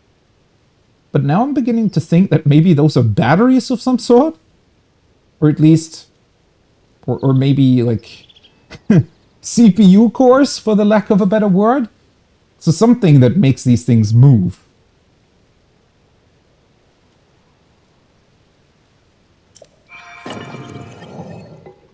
Oh, hey, nice. We get it back right away. There we go. This is the Pura Pad. Why are we calling it Pura Pad now? Did she make some additional adjustments? I guess she did, probably, right? Depending on... we still don't know how much time actually passed between Breath of the Wild and this. Clearly, some time has passed. Because both Link and Zelda did seem a little bit more sort of grown up in the cutscenes earlier. So I guess it's now called the Pura Pad because she added some features onto it, I assume. I'm told it is an invaluable tool that will provide you with direction. It does indeed. Well, it is the Sheikah Slate. Unless they maybe also copied some devices. Over or something. I can see them potentially... Well, we also knew that clearly there must have been multiple Sheikah Slates in Breath of the Wild. Because I got the impression that the Sheikah... I mean, if you already have all that technology available, much like we just have a billion tablets nowadays and small smartphones, they probably just would have built a billion of them as well. It just so happened that the Sheikah Slate that we've been using throughout Breath of the Wild was the one that was actually uncovered, right? So it would make sense that the more you look into this technology, the more you'd be able to also copy it or enhance it, which we did in Breath of the Wild. Since they already had that capability. Princess Zelda's prized device. It has a variety of features that are essential for adventure. Has it now? The Pura Pad. I love the name though. It's, you want to say on brand? Definitely works. Well, I mean, it's made by someone else isn't really... The thing that I'm talking about, since like smartphones are still based on the first sort of design of that, right? Like everybody eventually copying Apple's original design, so it's the Sheikah Slate in the sense that it's still the exact same device, just pretty much copied and possibly enhanced. Though that does mean the original should be somewhere as well, unless it is still very much the same thing. Just on brand, yeah. Okay. Also looks like it still works exactly the same too. I received it from Princess Zelda. I have now passed it on to you. Yeah, thanks, buddy. My records indicate that Princess Zelda is waiting at the location marked on its map. Okay, very convenient. My message has been delivered. Okay. I get the impression that this weird construct doesn't exactly have complete sentience. So I don't know how much questions it would really be able to answer. Where are we? We stand in the Garden of Time. Oh, wait. Garden of Time, that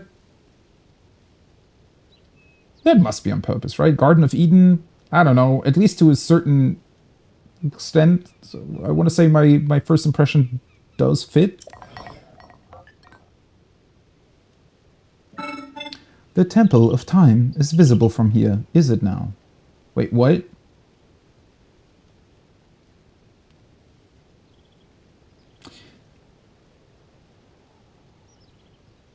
He's clearly not talking about the Temple of Time that we know. So they had one too? So ours based on theirs then? Just like the rest of the stuff? It was used in the distant past. Many rites and ceremonies of the kingdom were held there. In the sky? Okay. But no more. Now it is a lonely place. No one visits. That's sad. I mean, how would anybody get up here exactly? Well, I still don't even know where the hell these islands came from, so... wherever they were before, clearly we weren't really able to get there. Yeah, the Sheikah Slate was how you used the other stuff in Breath of the Wild. They were called runes, right? Which is, well, kind of a weird name considering that they were essentially apps, right? Apps for your Sheikah Slate smartphone. And yeah, Pura was able to extend its functionality too, which, yeah, clearly the Sheikah did pass down at least some knowledge about how you potentially could manipulate these things. Okay, let's see. Hello. Ooh, we also do get a map right away. Very interesting. Because for the Great Plateau, you didn't have one. You had to activate the tower. Okay, so this is still very much on brand. God. That moment, though, in Breath of the Wild, when you first did this. Crazy. Has it been extended towards the top? I'm not quite sure. This looks slightly different, though.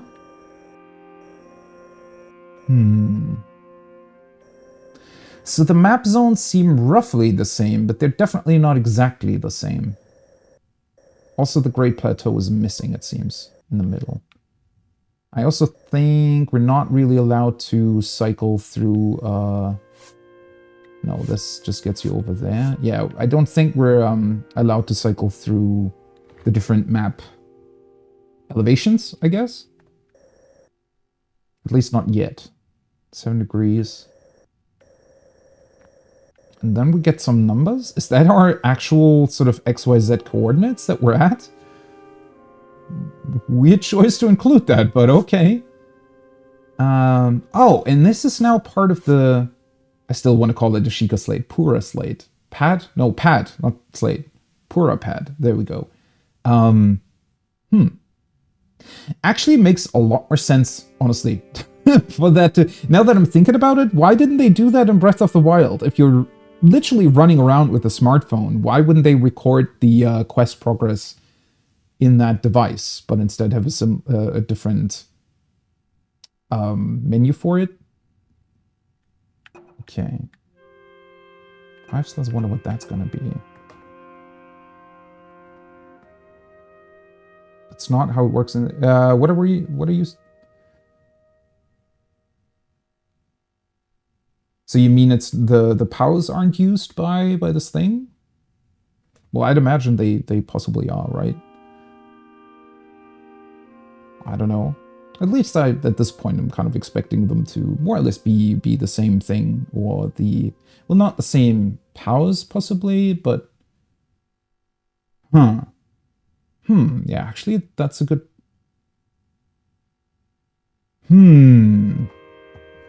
Now that I'm beginning to think about it, so maybe if Pura did in fact just copy a bunch of... Because that would make sense, right? Logically speaking, if they had some time in between Breath of the Wild and this game, it just would make sense to try to pretty much copy over the Sheikah Slate, or copy its design and just make more devices, because why wouldn't you, right? It's a really useful technology to have for a lot of people. But I guess they weren't necessarily able to copy over the runes, which would be... That would be kind of funny, right? Thinking about, let's say, 10, 15, 20 people and all over Hyrule just running around with the power to create bombs whenever they want and like move magnetic objects. Although if they were theoretically possible, or had the possibility to copy those too, then that's a very funny thought to have these people run around with that. But yeah, I guess maybe... So if Link, for whatever... Why would Link give up his... I mean, I guess they had it at the research lab or something? Because clearly we didn't have our Sheikah Slate in the opening. At least it wasn't on Link's hip. I don't think I actually tried pressing the minus button. Because we didn't have bombs. I was thinking, or I was talking about that in the opening, that we didn't use bombs to get rid of the rubble. Technically, or logically speaking, it probably would have had the danger of blasting away parts of the mural, which we definitely wouldn't like to do, so... Oh, by the way, I don't want to know anything like that, right? With the arm and stuff. Though, yeah, I was kind of suspecting that was going to happen. Which does not mean, though, that it's not connected to the slate. I mean, it could still be some sort of, I don't know, connected functionality. Because at the end of the day, the base technology behind both the Sheikah Slate and now apparently its upgraded version is still very much based on the original Zonai technology, I'd imagine. Right? So technically it's the same thing, if you will, depending on how you're looking at it. Well, now that you told me that that's the next scene, that kind of makes the spoiler worse, doesn't it?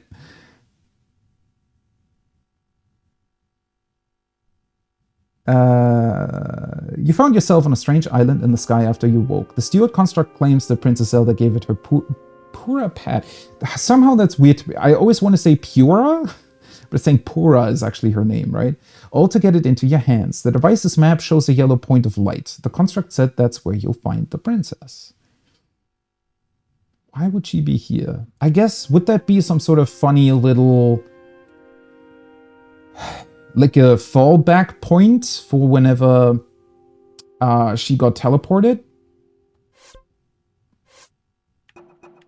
And this is... Man! How can this game have so much crazy cool detail in it? It's the same thing in the first game, right? Where Zelda did the... or made photos of specific locations she was fond of, or whenever something important happened. And then once we found the Sheikah Slate, we were able to go back to those locations based on her photos that she actually physically took. That is such a cool detail. And the same thing happening here as well, because we saw her taking these pictures in the opening. Oh, I love it. Absolutely love it. And it also gives you an option to sort of go back, right? If you've maybe not really taking a look at these statues in the opening scene, in full detail, you now have the chance to do so. But yeah, those weird eggs are definitely lying to the right and left there as well. Possibly lambs, question mark? Then we have... I want to say this suggests that the those tears were given to both the king and queen. It also looks like the king was Zonai, and the queen, or at least, well, the original ones were... queen was Hylian. But then all their descendants are very much still Hylian, right? And also, how did the Demon King get 2 tears? Unless the second one fell away from the hand? That wasn't quite made clear in the cutscene. Also, looks like we're getting additional features here, which I like to see. Okay, buddy, anything else? This is the Garden of Time. My records indicate that we're okay. What is Garden of Time? Yes, this is the Garden of Time. The structure visible to the north is the Temple of Time. Looks more like a giant... Well, what does it actually look like? Okay, so this place definitely gives me a little bit...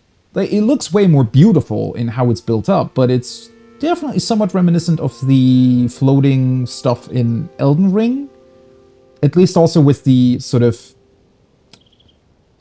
What does it look like? Like a vase of sorts that gets, you know, very narrow at the bottom? Reminds me of that lowest part as well, of that zone in Elden Ring. Floating ruins. What? They had some sort of specific name that I forgot. And these constructs, for some reason, remind me of Nier, but I have no idea why.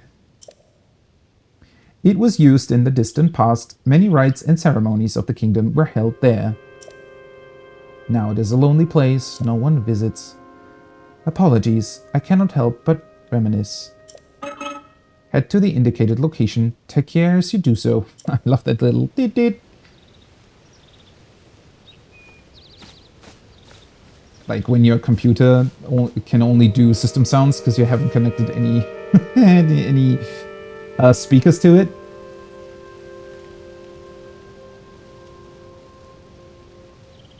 So I guess you're just gonna stay here then?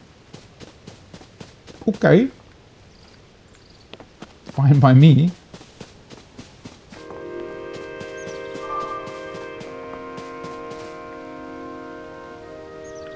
Oh, was that the middle part? So can we now activate a bridge or something? Biometric authentication. Successful.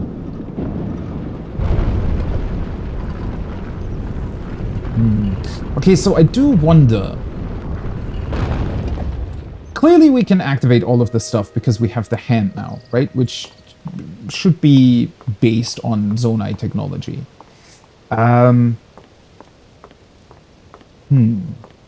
That being said, I wonder if there's still some sort of compatibility thing going on there, right? With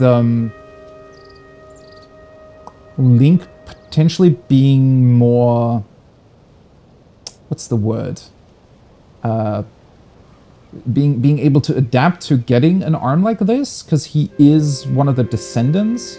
I mean, I guess in a sense that works, right? Because like all of their technology would have been adjusted to serve Hylians as well once they met each other. So their, let's call them medical expertise and in recreating limbs filled with technology would have definitely worked for Link simply because he is an Hylian and that's what their technology would be built for.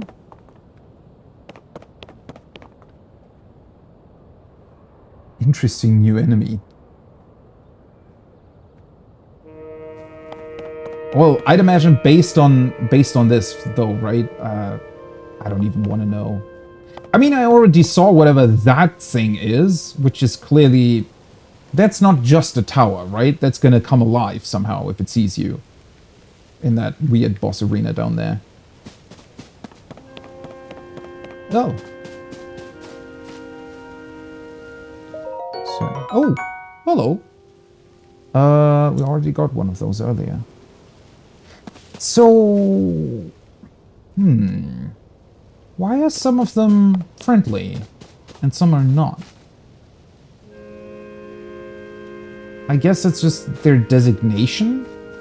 Some of them being here to give people directions, while others kind of have some search function, in the sense that they're looking out for intruders and just don't really recognize Link as being somebody that doesn't need to be fought. I don't know.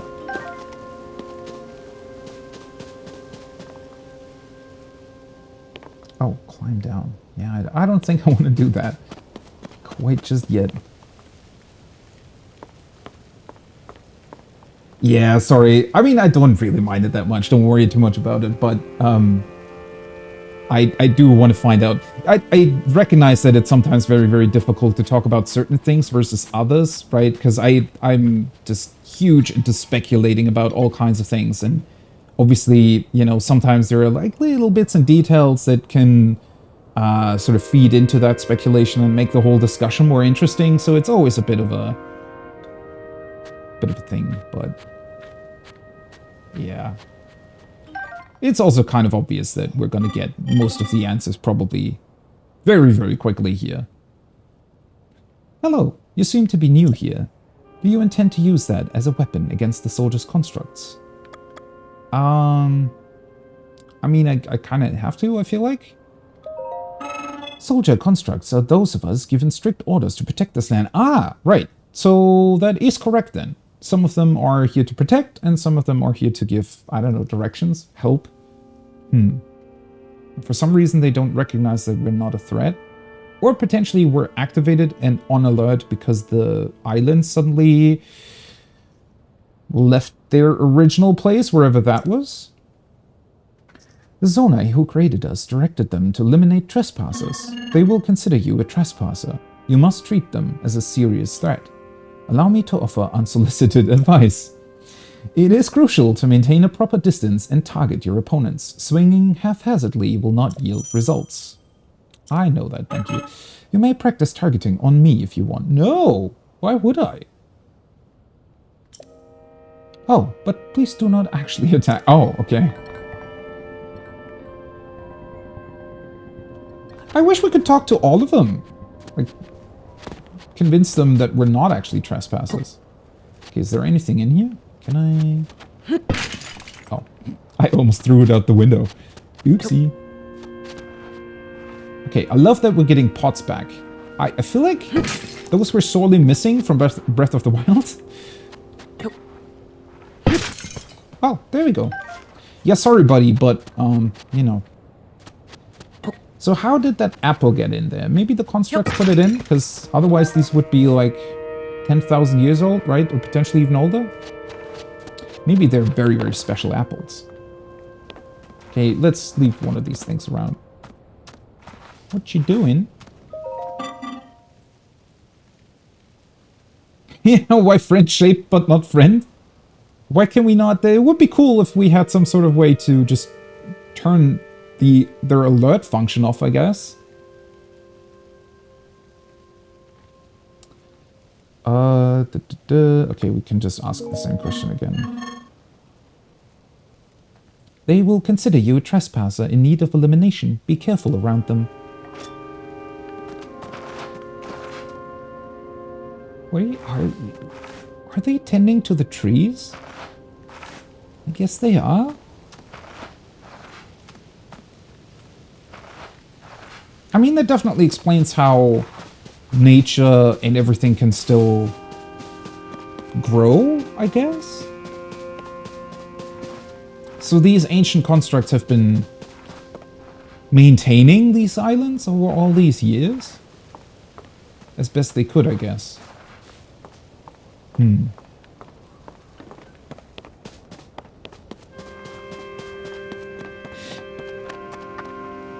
So we do have to jump down in order to proceed. Let's just make sure. I don't think there's going to be much else that I can do here, right? I mean, I'm expecting to be able to get back here either way if I really wanted to, so I think it should be fine to proceed for now.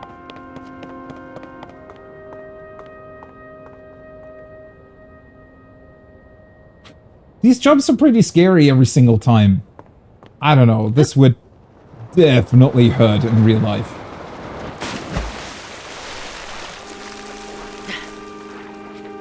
I love the water splashing back down. No, don't run away, little froggy. I want to pick you up. Now they're both gone, right? Yeah. Maybe we can find another one.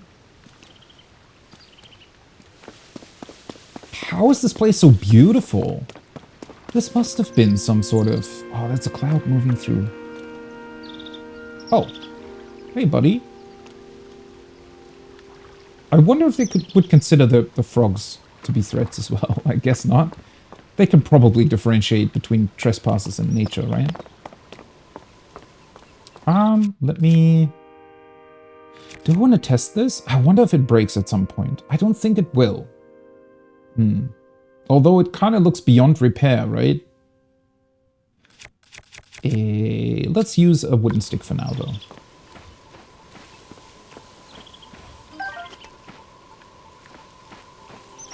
Hey, buddy. Oh, I was gonna say, you're not that attentive, but never mind. He actually does notice you sneaking up on him. Probably would have to, Oh. Let's get rid of this one real quick. Might have needed to go slower. Oh yeah, we also have our... Now that we have the Pura pad, not Chica Slate, we have our temperature gauge and the sound gauge back. Which I never really used that much in Breath of the Wild. I mean, it feels like the sound gauge...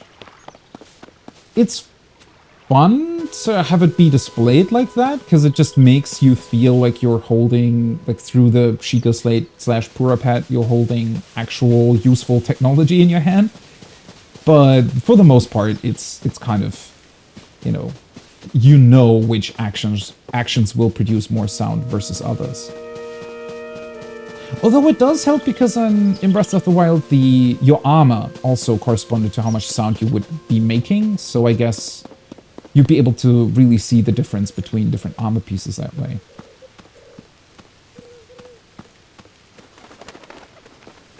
Yeah, it looks like a carved piece, which made me wonder if I'd be able to at some point carve it myself.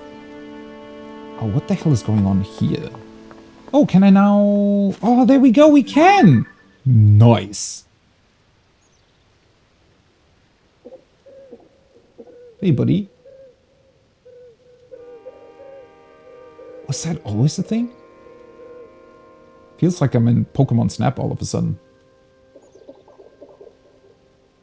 So is it relaying more distant sounds back to you? I don't think that's...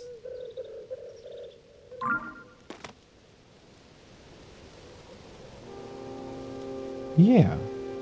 You get the sound from the distant pigeons. Just more clearly by looking at them. That's cool.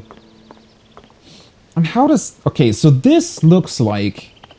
maybe, possibly even the nature of this place isn't entirely real. At least partially, right? It looks like at least the ground is sort of made up out of a mesh of potentially artificial material? Self-replicating material, maybe?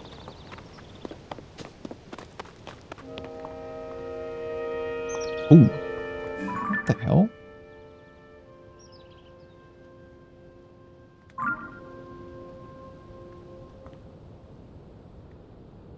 What's up with all the structures on the lower end of the islands? Are those like an antenna to relay information back to the ground? Ooh, what the hell is that? Wait, is that...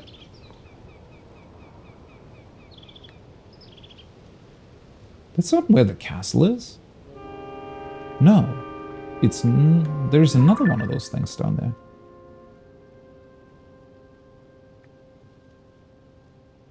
Okay. So we have multiple of those places where that... whatever energy stuff the Demon King released is coming out of from the ground? That is very interesting, considering that Death Mountain also seems to be releasing that sort of energy. Huh. Man, seriously though, how is this place so gigantic? What the hell? It's gonna take me hours to just run through here.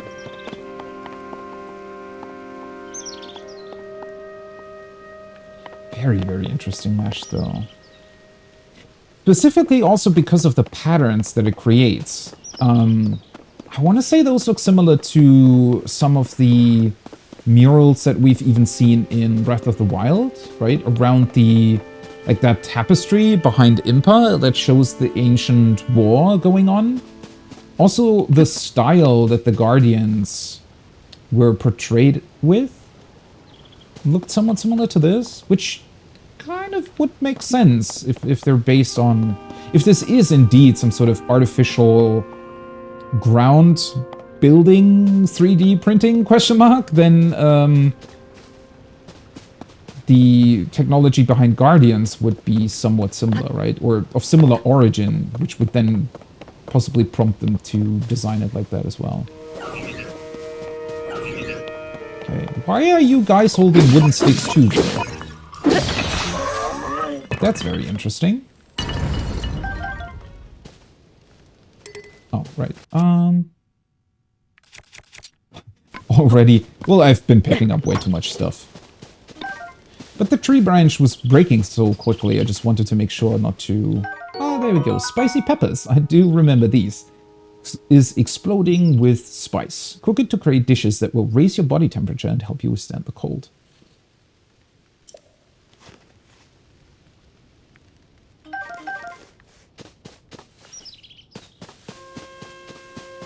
Well, yeah, the place up here, well, they're just called the Sky Islands, I'm pretty sure, right? The one we're currently at. Oh, that's the castle. Okay.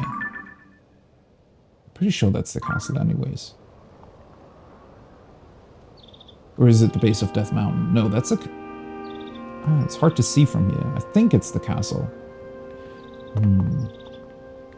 Okay.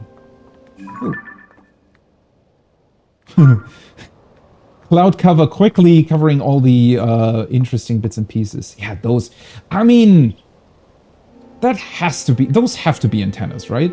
Or maybe it's some ancient flotation device. That could be true as well. No, wait a second. This actually looks somewhat similar. I mean, at least the pyramid form, or the reverse pyramid form, is very similar to the room that we went into with Zelda. Just that in that room, the green/blue energy was sort of, I guess, descending down from it. So I think there's some sort of energy distribution device. So not only, strictly speaking, antennas, but possibly also a way to beam energy back and forth between the ground and the islands. Alright. Anyways, time for some cooking. There we go. Nice. So I'm expecting this to work more or less the same as it did in Breath of the Wild, but I guess we'll see. So considering that there is a snowy part to this as well, it might actually be worth it to already build or cook something against the cold.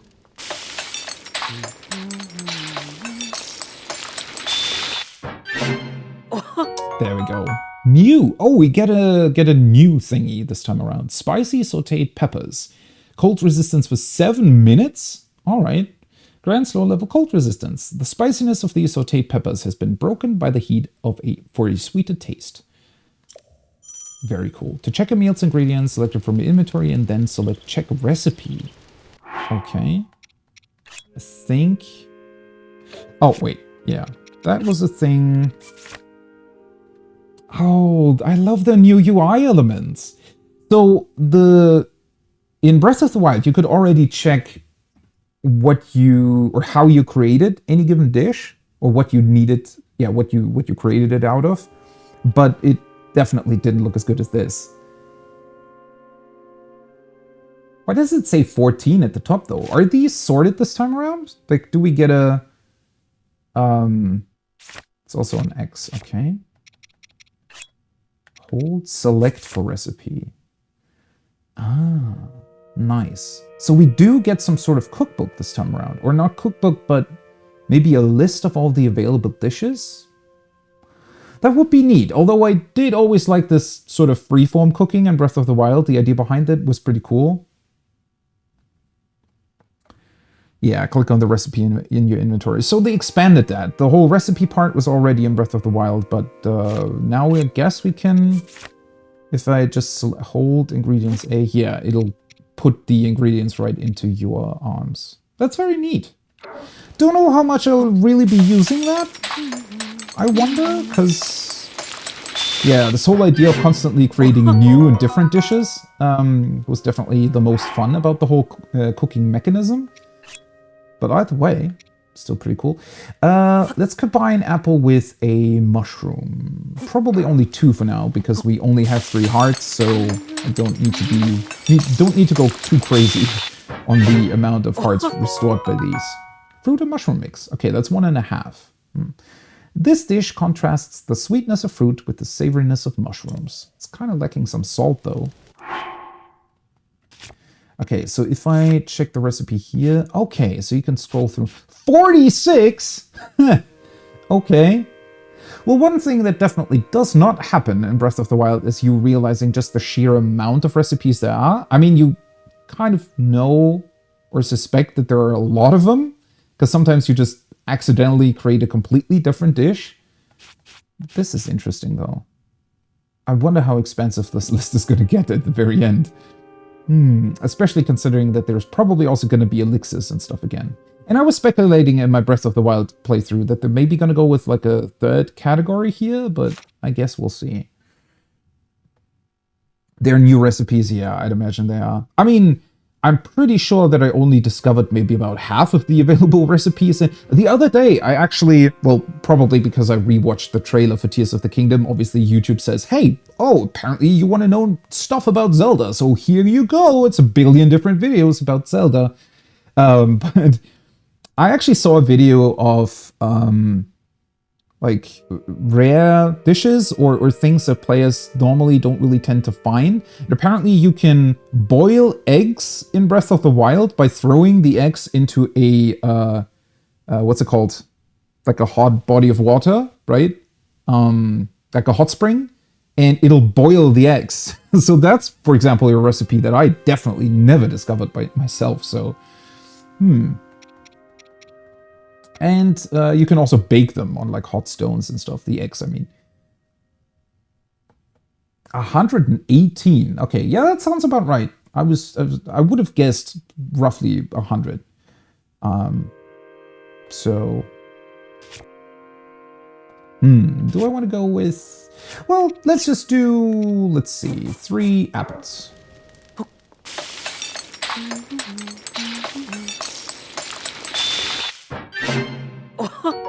Summit fruit. Sweet dish is made by heaping tasty fruits into a pan and simmering until tender. Okay, that was 3 apples, 3 hearts, makes sense. So it doubles the amount of health restored. I think it did the same in Breath of the Wild. So how, let's see, what happens? So simmered fruit is new. What happens if I only take 2 this time around? Because it should still be displayed as simmered fruit, but with a different amount of hearts. So how's that going to be recorded then? Oh, not hold. Wait, what's the button for the recipe here? Oh, just select for recipe. Okay, so it's both the same numbered recipe. Okay. Right, so if I check it here. Interesting. So it displays the ingredients like the minimum amount, maybe? Oh, wait. Let me double check.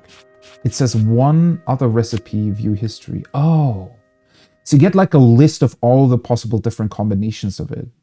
Holy shit. Okay, considering how many different fruits are in the game as well, I feel like these lists are gonna get very, very expansive at some point. Oh, also, I didn't check this so far. Is there anything that I can do with it? No.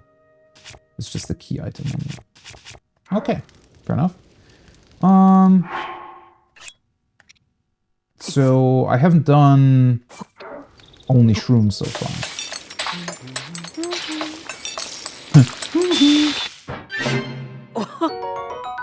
Mushroom skewer. I do remember this as well. The simple mushroom-packed skewer has its colorful presentation to thank for its appeal. Well, there we go. Alright, food. I do love that they expanded the inventory a little bit just from a visual, because it was always somewhat annoying just how much you had to scroll in Breath of the Wild after a while, after picking up a billion different ingredients. So it's neat to have a bit more space in the UI. Might as well just cook the rest of them too, right? Oh, wait. I always think, okay, that's a bit weird. If you select it here, you have X for the recipes, but if you go X here, it's gonna hold stuff. Okay. So what if I... No, I cannot select it. I have to select it here then. Okay, that's a bit... I definitely have to get used to this. So it's like... Yeah, you have to do this. Okay, well...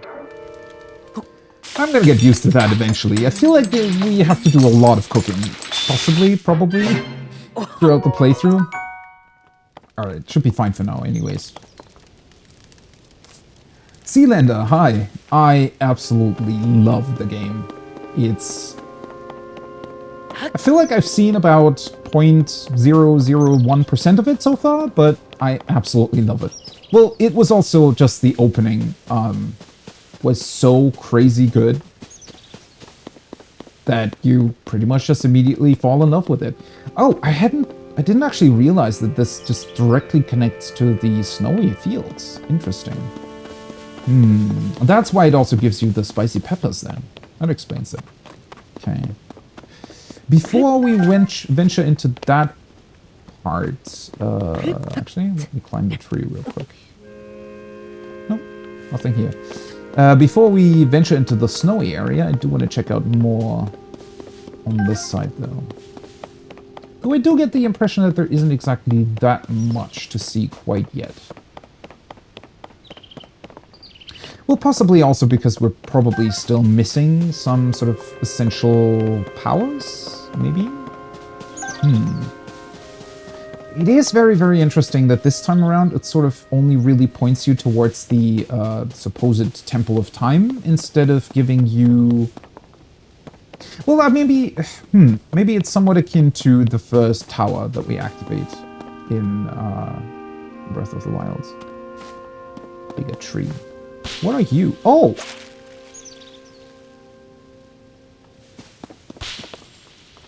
Have we found a Yahaha already?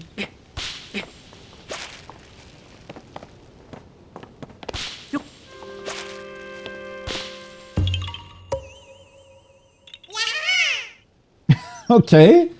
What you doing here, buddy? How did you get up here? Aww. Huh? You're not Hastu. Yeah, where's that guy? Not that I really need to expand my inventory right now, but... But you see me? I didn't know someone like you could see children of the forest.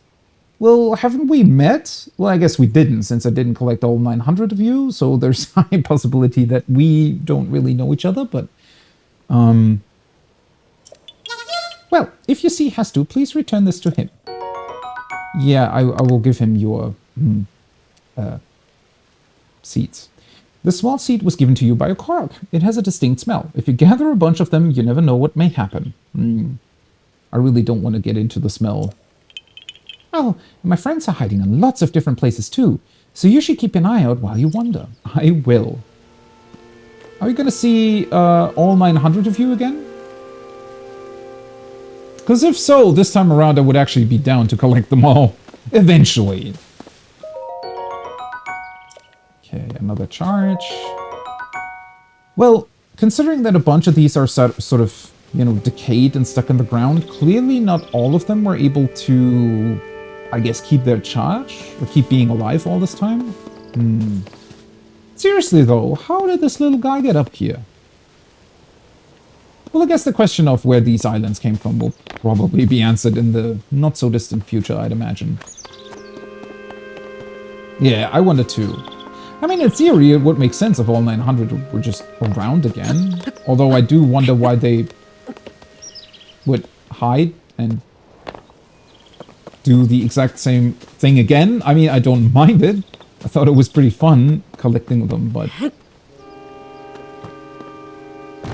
Nothing under the rock. Also, we're still, like, running around like a... I don't know. Like humans in the Garden of Eden, almost, anyways. I was kind of expecting to possibly find a body piece by now, but... doesn't seem to be the case. Can we move further over here?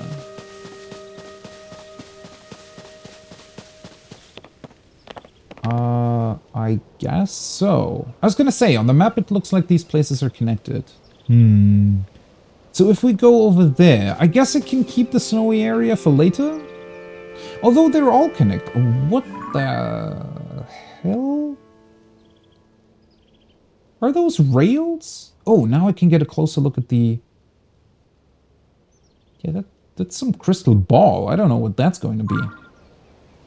And those are clearly rails. Oh, hey, there's some... Wait. Wasn't the other thing further down? Or did we... Oh, no, never mind. I jumped down. I forgot. That is the supposed boss arena that I was looking at. Yeah. Oh, wait a second. I'm kind of moving in the wrong way, though. Oh, what the hell is that?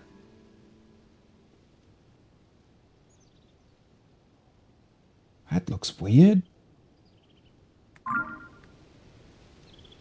Quantum Moon, is that you?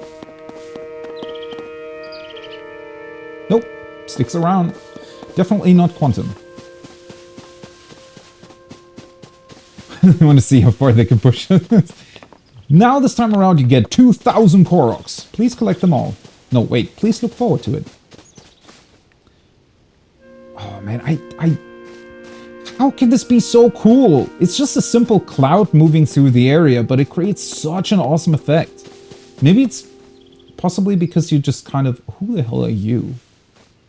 Because you just kind of know that it's a cloud that is sort of dynamically moving through the area. Oh, by the way, can I? Mention like album. Oh, wait a second. Ooh, I just realized. I didn't realize this before. Drop, select back. Drop sword. Wait, why can I select different ingredients? None. Is that some sort of quick access menu? Maybe? Because I was going to say, I wanted to take a picture of whatever weird thing this is to, and I wanted to see if I can already store some stuff in my Pura pad. But yeah, that doesn't work without having the camera room. I wonder if that's even going to be a thing again. You know, you having to collect all the different... You look funny. All the different pictures of things.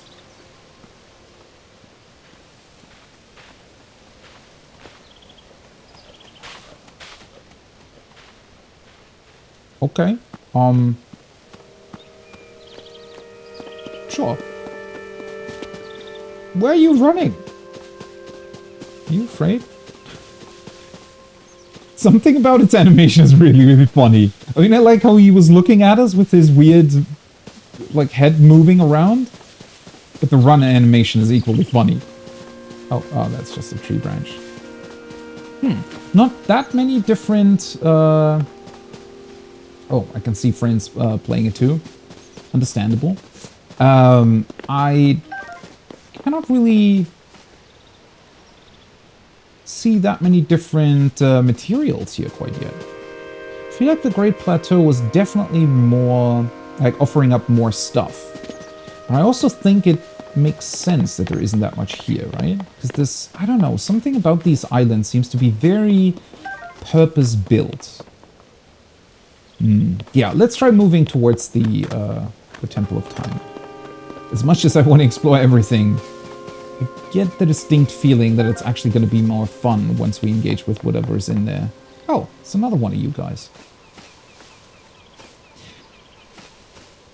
Oh, hello. Some very suspiciously placed stones over here. Somehow these weird animals kind of remind me of the Zonai things too. Just because they also have such a long neck. I was looking my direction. I was hoping I could maybe sneak up on it. Can you see me? Do you hear me? Or what's going on? Can I not? Yeah. I think they're quite attentive, it looks like. Don't know if I can do much with you guys.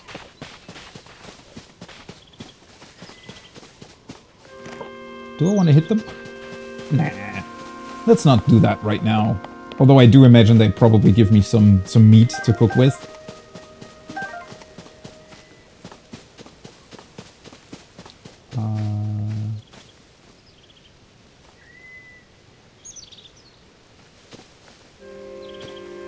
I don't think I can reach that yet, yeah. Definitely not by jumping. Alright, let's... Oh, there's a bunch of these guys around here. Let's kill the first two. Oh. Bye-bye.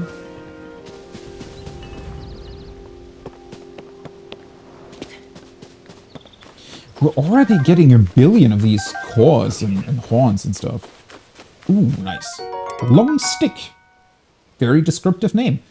A long stick fashioned from a tree branch. Its straight shape makes it work well as a lunging weapon. I want to create these myself. Can I not somehow carve them?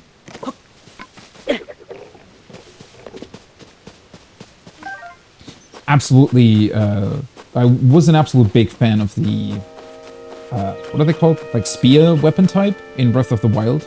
Simply because it's very, very fast and gives you a lot of range towards most enemies. Oh, I want to sneak up.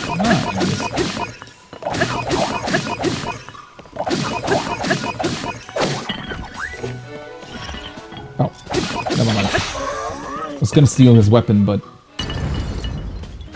don't have any slots left. Okay, so far so good. Nothing too complicated yet. These normal enemies seem very, very... Well, they're kind of akin to bokoblins, I guess. At least in terms of their strength and combat prowess. Which is somewhat concerning. You'd think that the ancient Zonai would have maybe placed the literal, possibly original Temple of Time under, you know, better surveillance. But I guess for now, for us, it's lucky that they didn't. Or alternatively, these things just lost some power over time. Oh, hey, it's another one of the friendly ones. Hey, buddy. Are you warming your hands on the fire? And another example of the beautiful design that they employ in this game. Just place a mushroom next to a fire to teach the player, hey, by the way, you can like cook them, not through normal cooking, but you can sort of bake them. A toasty sky shroom. A simple grilled sky shroom. The heat brings out its flavor and increases the amount of health it can restore. Ah, I roasted that, but it is yours if you want. Why did you roast that? Do you guys need normal food? That's a good question, actually. Do they need food? Do they replenish their energy somehow? I mean, they have to if they're still active. You roast them. Oh, I had not noticed before that you were unfamiliar to me. My apologies. Among my tasks is to explain anything that visitors might require knowledge of. Like roasting mushrooms? Okay. You may have questions about this place. Please rest assured that a construct can answer them. Wait a second. That is very interesting. So this is a Garden of Time. I mean, I guess the name Room of Resurrection is a very particular name? I don't know. And I was comparing it almost to the Garden of Eden earlier. And then we have these things here. I wonder...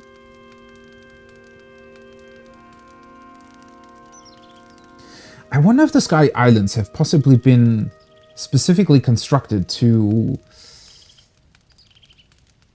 have some sort of time resurrection capabilities. So as a sort of a backup solution to whenever something goes wrong, these can activate and people will sort of be restored, but then you'd have to teach them everything again. And that's why these constructs exist here and why they're because otherwise, why would they be programmed to teach you this sort of basic stuff? I wonder if there's a sort of a bigger idea or reason behind that. I recall that your question was about roasting food. No, actually, I just picked up the mushroom, but okay. I roast ingredients by placing them beside the fire. I do not eat, but I'm given to understand that it improves the taste. Well, why'd you do it then? I guess just for explanation, huh? Our creators roasted ingredients in order to enhance their nutritional value, which also means that whatever or whoever the Zonais were, they were clearly somewhat human, or at least biological. Do you have ingredients? I invite you to use this fire to roast them. I do indeed. And then he just wanders off, possibly to grab another mushroom. Let's see. Would those be... Yeah. 165. Nice. Okay. Let's, well, let's maybe only roast one thing. I only really have this. Hold, apple. So this probably still, yeah, works the exact same. Drop. Nope. Not close enough. Can we? Nope. Okay, I didn't want to burn it, but I guess it needs to be placed closer. There we go. Bloop. I left a little poof. And there we have a baked apple. Direct heat has softened and sweetened this apple. Eat it to restore 3/4 of a heart. Alright, one quick test though. Can we also burn food? Is that a thing that can happen? I'm still somewhat, yeah. Still always concerned with burning food ever since I burned that many marshmallows in Outer Wilds. Does it? Yeah, it definitely burns further. Okay. Let's see. Ah, there we go. Oh, it just gets destroyed eventually. That makes sense. What is this? Is this like a charging station for the little guy over here? Because they have the weird round bottom piece, right? I wonder if that's how they receive energy? Because it very much seems like almost like they have a core sort of in their middle body piece, and then the ground piece is both for possibly floating, but also for maybe sucking up energy from the charging stations. And then the energy itself from the body is distributed through the, you know, bluish, greenish energy beam going into the head, which I presume holds its, well, CPU, whatever it is.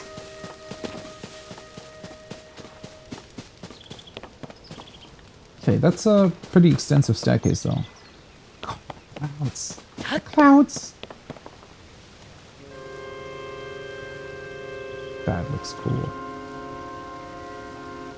This entire structure looks really crazy, though. So that's the real Temple of Time? Question mark?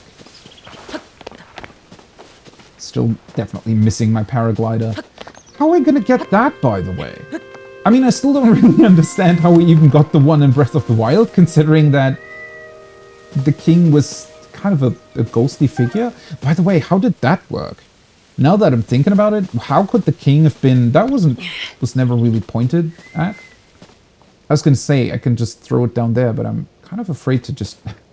Imagine if that was a thing, right? You could throw it off here and then 50 hours through your playthrough, you're going to come across a person you just accidentally killed. A huge boulder suddenly fell out of the sky. I don't know why, but my buddy over here, he perished to it. What's Shenlong doing in the background, though? Why is the dragon here? Can I even go up the staircase? Kind of looks like I might need another point of entrance here.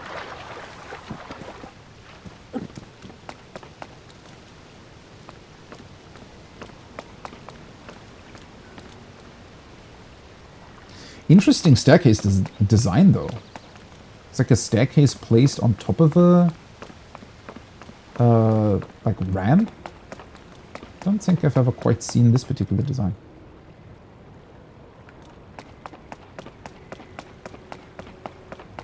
The piano notes in the background. Slight music that is coming up. That is very reminiscent of Breath of the Wild.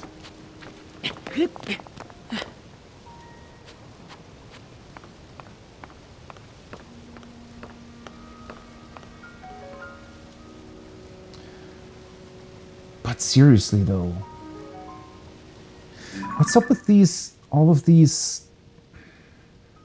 I don't even know what they are. I mean, it looks like they're mostly made out of stone. Is that really just decoration? It almost looks like a giant, like church organ, doesn't it?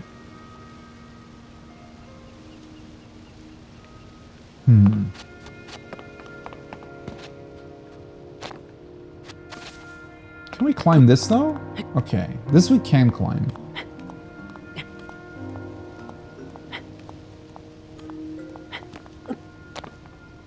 Oh, hey, buddy. You have a shield. He looks a bit stronger than the other ones. Temple of Time. I really, really love what they did with the music. So, I was a big fan, actually, of how they handled the music in Breath of the Wild. Albeit mostly because it was sort of a departure from the other Zelda games. Towards the end of the playthrough, I wish they'd have done a bit more with it, though. The cool thing here is they still, I guess, they kept the same intent, I want to say. Ooh, that looks more dangerous. It just stops after a while, though. So I want to say they sort of kept the same intent behind how the music is designed, in that, well, it still has the same feeling of, you know, having... Oh, you do a second. Ah, cheeky. It might be a good idea to heal, huh? So the music sort of stays in the background still as well, but... You're headbutting too? But it's way more dynamic, and at the same time also just gets way more pronounced whenever it wants to, which is really, really cool. Okay, are we gonna get an actual weapon now? Well, almost. I'm gonna count. That counts, right? Rusty broadsword. This once fearsome sword has seen better days. It can do some damage in the right hands, but also breaks quickly. And an old wooden shield with a very, very beautiful design that is very reminiscent of the Sheikah for some weird reason. An aged, worn-out wooden shield. It can withstand lighter attacks such as arrows. Nice. And now we get the shield tutorial. I like its design. Obviously that's not a coincidence, right? It looks very Sheikah-like, but I don't think it actually is. Which brings me back to the question of... Are the Sheikah really sort of descendants of the Zonai? Are they just... Do the Zonai pretend to be Sheikah? Why is that so incredibly similar? Because if it is so similar, then why the need to differentiate between the two, right? Is this sand? Yeah. Small Zen garden in front of the temple. Big fan. Also, what the hell is that? That looks to be fairly far away though, right? Giant wind pillar? Think that's the castle again? Very, very difficult to make out because of all the clouds constantly moving through, which is probably intended as well. So that you don't really see the entire world just laid open in front of you.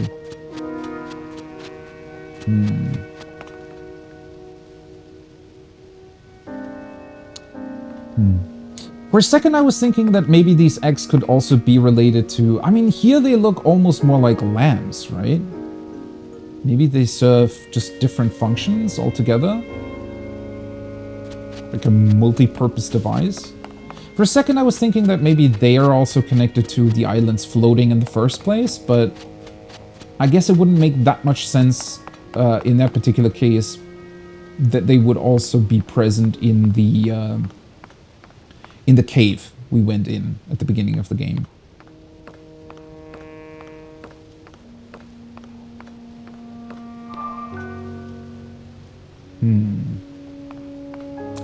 Biometric authentication active here as well. What's up with the 7 round whatever it is? Because I said earlier, when I looked at the mural for the first time, when we were down there with Zelda, it struck me as odd that we saw 7 potential tiers that were created or brought over by the Zonai. Because at first I thought that they'd maybe be some sort of precursor to the Triforce and to the 3 powers that Triforce holds. Why would there be 7 all of a sudden? Unless... Imagine how crazy that would be if we were suddenly uncovering that the Triforce isn't actually a Triforce, but it has like 4 additional parts to it that we never really knew about. That would be insane. I wish I could read this though. And yeah, the middle part looks way more like the Sheikah Eye now.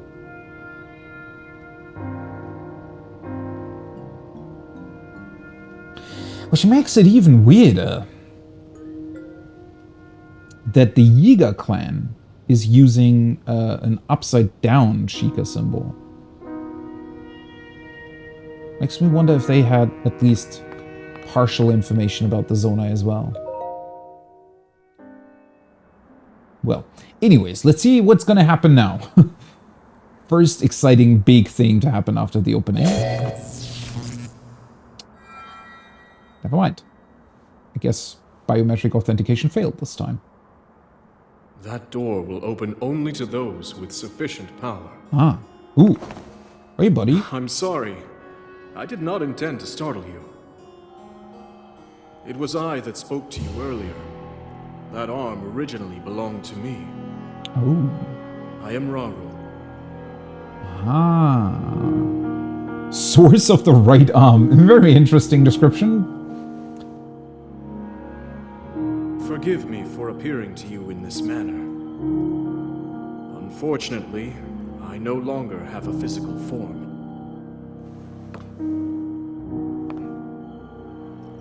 In any case, that arm should allow you to open this door. It seems to have lost the power to do so. You might be able to restore it, but you would need to enter a place filled with sacred light. Of course. Why not visit the shrines on this island? Yeah, why not? Seems like it makes sense. So we have shrines again then. Cool. The shrines. Yes, I'm sure they are the key. Love your hair, by the way.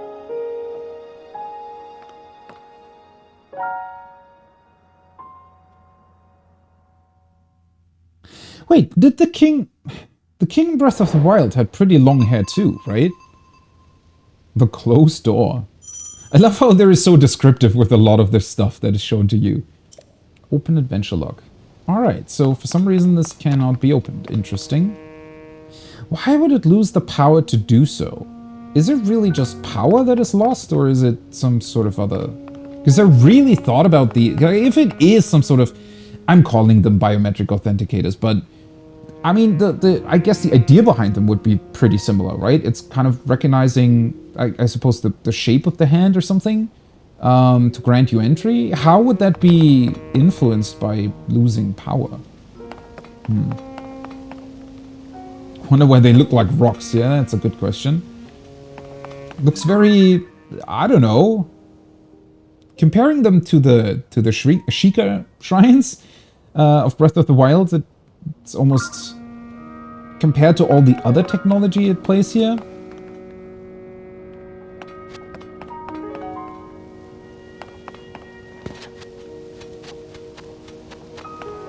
So,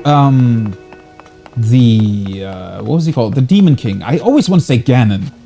I'm gonna call him the Demon King for now, because I don't really understand the connection quite yet, but he talked about Rauru, right? Oh, wait, so the quest is here. Do we get another one? Closed door, find Princess Zelda. Open the door. He was the original owner. He also said you need to revitalize the arm, so the power of its touch will open the door. To do that, visit the island's shrines. A green light spirals above each of them. I mean, I guess we could think of it as the arm maybe requiring some sort of specific frequency. You know, almost like Bluetooth. Or some, yeah, just some sort of specific energy frequency, and maybe it's not able to produce that anymore because it's lost its energy.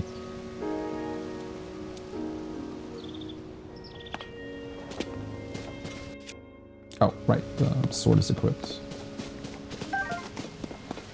So, the Demon King talked about Rauru. Oh, arrows, nice. Common arrow. Its shaft was carved from the wood of a sturdy tree. I think that guy is holding a bow, right? Nice. And he definitely had some target practice, it looks like.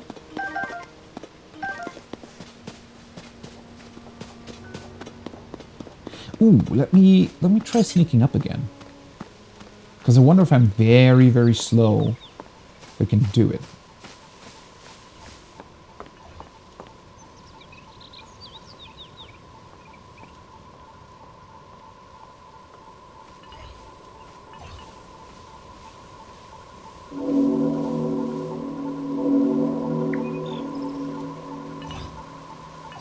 What just made that sound?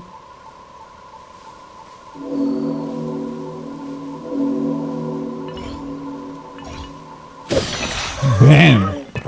Whoa! Sneak up on an unleash a melee attack to do some major damage. That was some major damage. I did not expect that to be a one-shot. Didn't it only do like twice the amount in Breath of the Wild? Or is it 4 times the amount? Something like that. Didn't the others have... How much HP did they have? About 20? 20? 30? Something like that? A wooden bow from the olden days. It's built for hunting, but it's not very powerful. Huh. Okay. I wonder if the shrine made the noise. Possibly because we just got close to it, right? It might have just been a coincidence that I also moved up to one of the Zonai guys. It sounded at first like the shrine was making that noise. So it's also recognizing the hand then? How exactly does that work? What was Rauru doing? So I suspect that his actual body form, for some reason, was tied to the Demon King. And trying to... I mean, that's pretty much what we saw, right? The hand was sort of pushing down on him, holding him back, trying its hardest so that the energy would not be released. Okay, what is this? So I guess over time, he... However that works with the energy, right? But I guess over time, he must have lost his physical body due to having to use up too much energy to keep down or keep the Demon King subdued.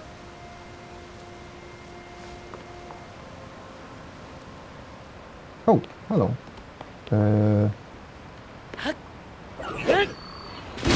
Yeah, that works too. Although it did not as much damage as I thought it would. Ooh. Give me those. I love these funny little grates, too.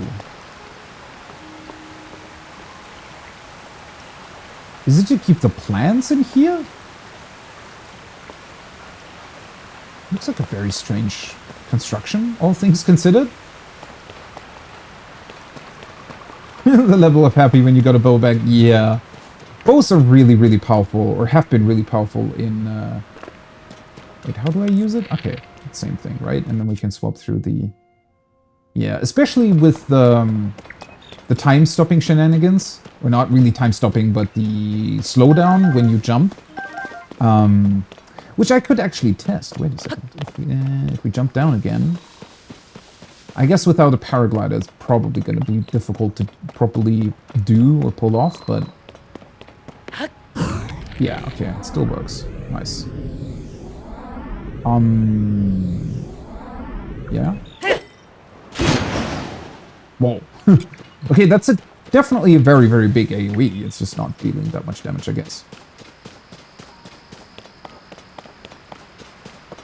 But yeah, especially if you have a really, really strong bow. That opening move against Lionels, hey, it's mushrooms. Mushroom that can grow almost anywhere but prefers ceilings and sheer cliffs. Cook it before eating to temporarily increase your movement speed. Nice, nice. But that opening move against Lionels was always the most fun part, I think. As cool as the fights are otherwise, but being able to just dish out a huge amount of damage while you're in the air, flying up to it, super fun. Okay, yeah, this looks like stuff we'd be able to interact with later on, right? because currently I cannot really... Yeah. Nothing happens when I press L1.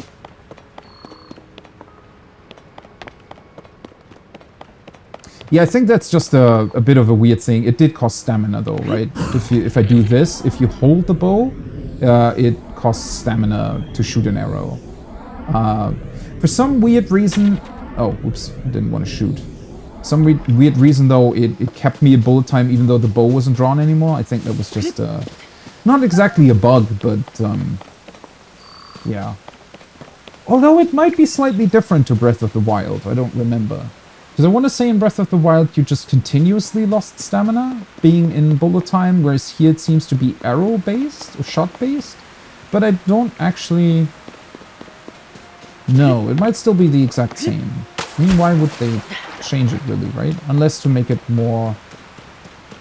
I mean, I guess it could be better balanced this way? I don't know. But it seems very similar either way.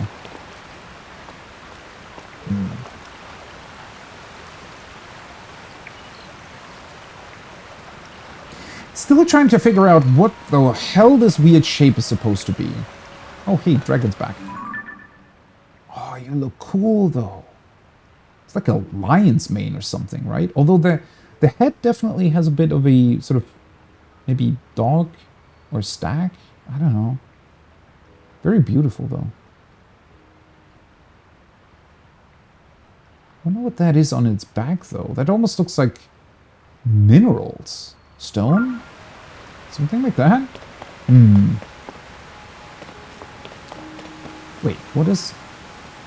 Is that me? Oh yeah, that's... Okay. That sound of activating your telescope, it's a different one than it is in Breath of the Wild, and it's very close to your shrine sensor thing, which is why I suddenly, for a second there I thought, wait, did we get an indication of being close to a shrine? But no, it's just the activating and deactivating your camera is going to do that. Yeah, it feels like that was the difference, yeah. So it only drains stamina when you take a shot. That might just be an attempt at balancing it more. I don't know.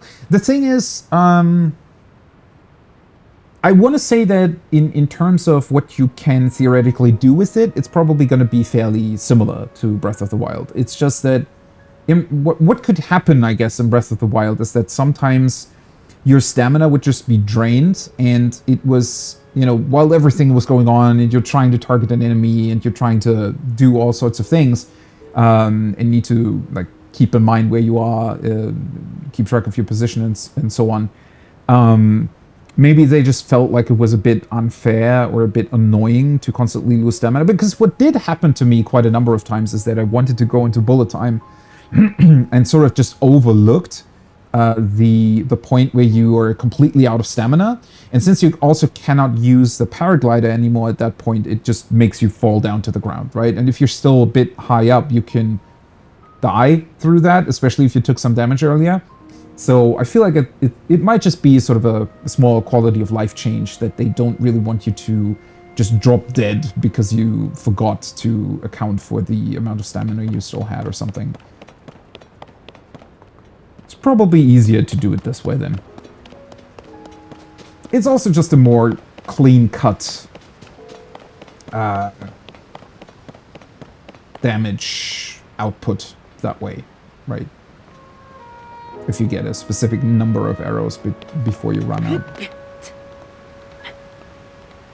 Also means that it's easier to calculate if... Ooh, cool. Okay.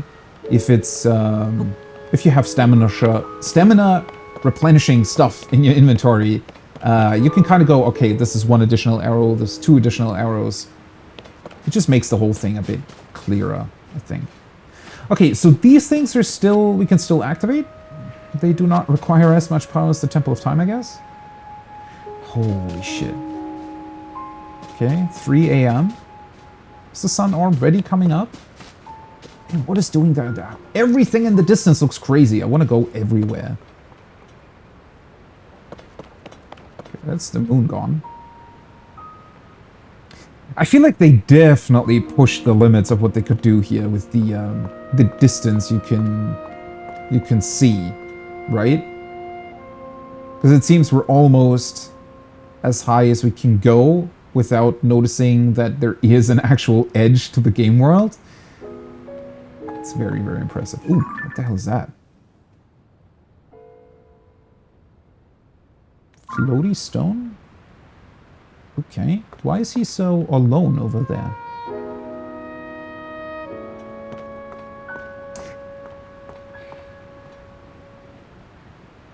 This scene alone, what the hell? Seeing the sun rise up? With the entire sky illuminated like that? Shadows slowly moving over. I feel like there's gonna be a lot of these moments where you just stop to, I don't know, look at the beauty of the world. This is crazy. And I still want to know why the hell the Temple of Time is shaped like that. What is it supposed to be? Then again, I just remembered, on that mural that we saw in the beginning, wasn't there a shape like this? Somewhere? Was it below or above the Zonai creature we saw?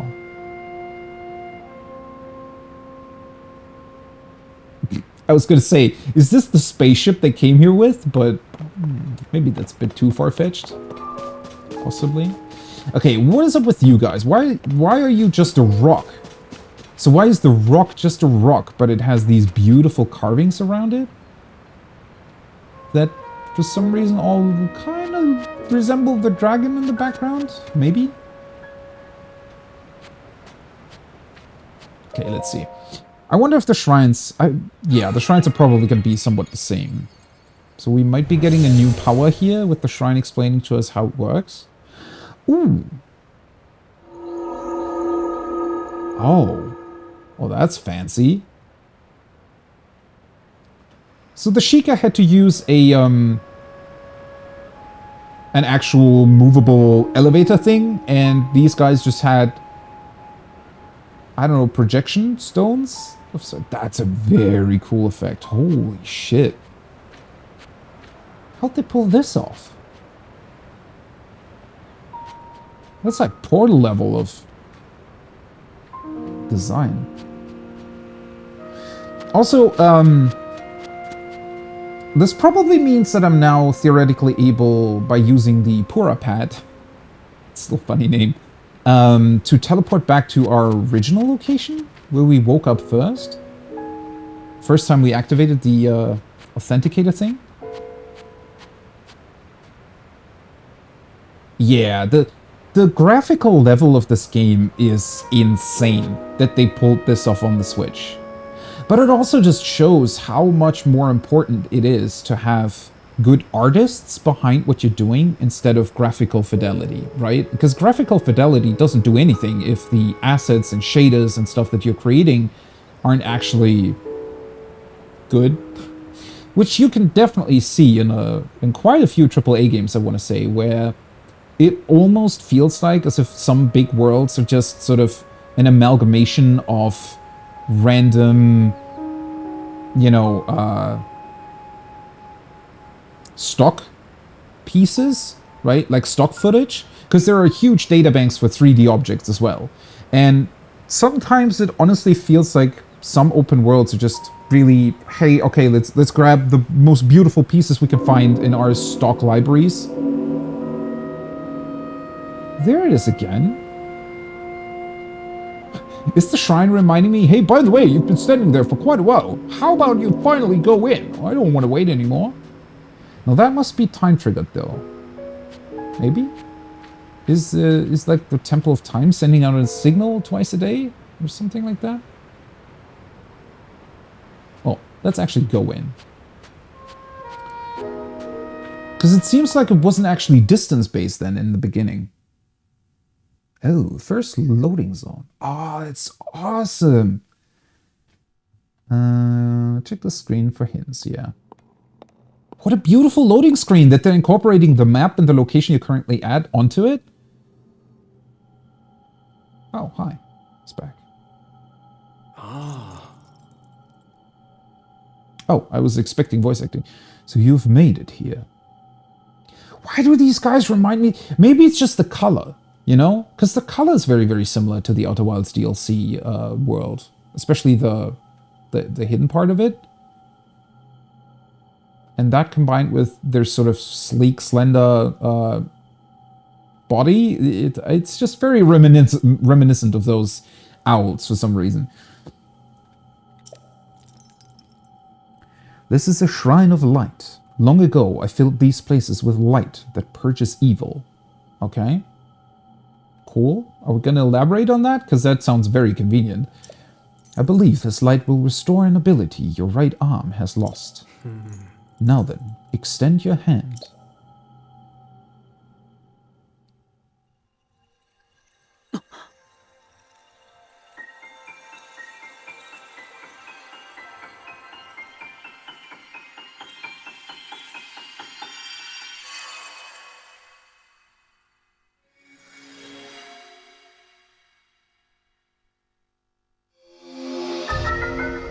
There we go. First power, Ultra Hand. What a Ultra. Cool name. Grab and move objects, rotate them, and stick them to other objects. This is the Ultra Hand ability. It allows you to move objects freely and attach them to other objects. With it, you will be able to build a great number of things. Really, anything you can imagine. So that is probably how the Zonai built all their stuff then, right? It's just stick it together with their weird glue technology. Use Ultra Hand and receive the blessing from this shrine. So what exactly are the shrines then?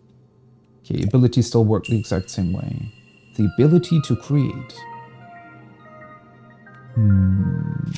Interesting. I was gonna say, so since we now have this menu for some reason, I was wondering how they were going to change abilities. So once you press or once you hold L1, you get like a selection wheel here.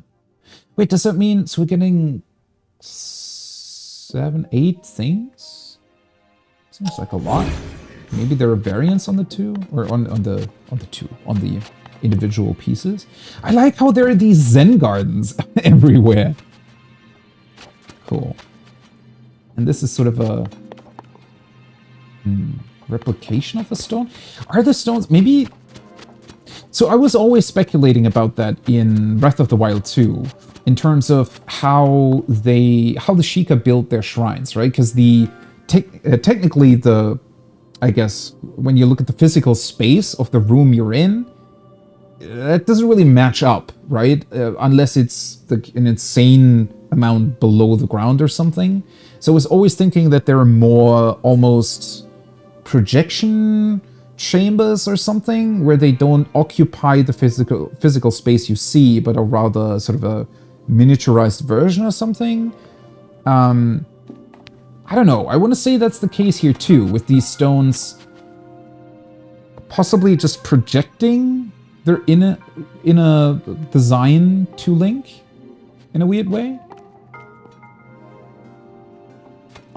I love the music that is going on everywhere, especially since it's so different every single time. It seems like every specific bit and piece in this world has their own little tune attached to it. And it's also so otherworldly in places, with these weird, almost sort of distorted,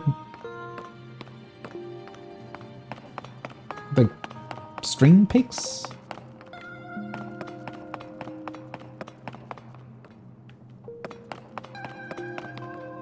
Do you hear that sound design of your footsteps too?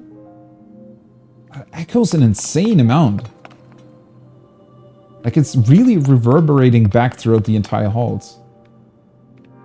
Just beautiful.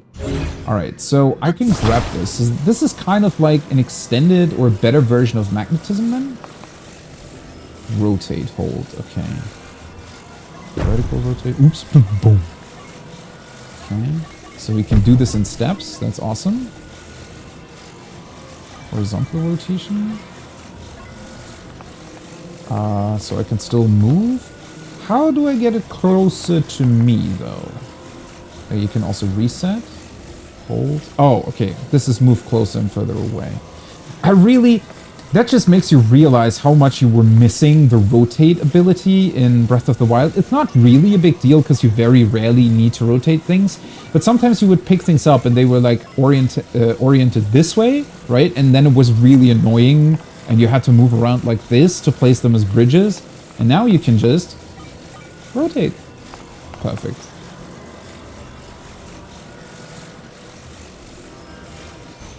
Bonk. Man, they really just went, okay, so magnetism was just for metal objects. That's pretty limiting, right? How about we give the player the option to just use anything? Really awesome. Yeah, it's much easier. It's a very, very cool... It really feels like already feels like a huge upgrade to the whole thing. Alright, so now we're getting 2. Oh, what? Okay. Let's see. Bonk. Yeah, seriously. How much would one of this weigh? In reality? God, I love this ability already. Holy shit. Imagine something like this falling down. Attach. Yeah, not necessarily the most beautiful seam, but it works. And then I can now pick up the entire thing. Holy shit. Wait, this is just 2 pieces, and it's like a huge bridge already. Bonk. I also love how it, it shows what place it's levitating over. I don't think that was a thing in Breath of... Oh, wait. I can move it like this too. That's it. Oh, that is awesome. So if I tilt my controller, I can like move it up and down and left and right. And do something else. That makes things easier. So you can do a bunch of movements at the same time.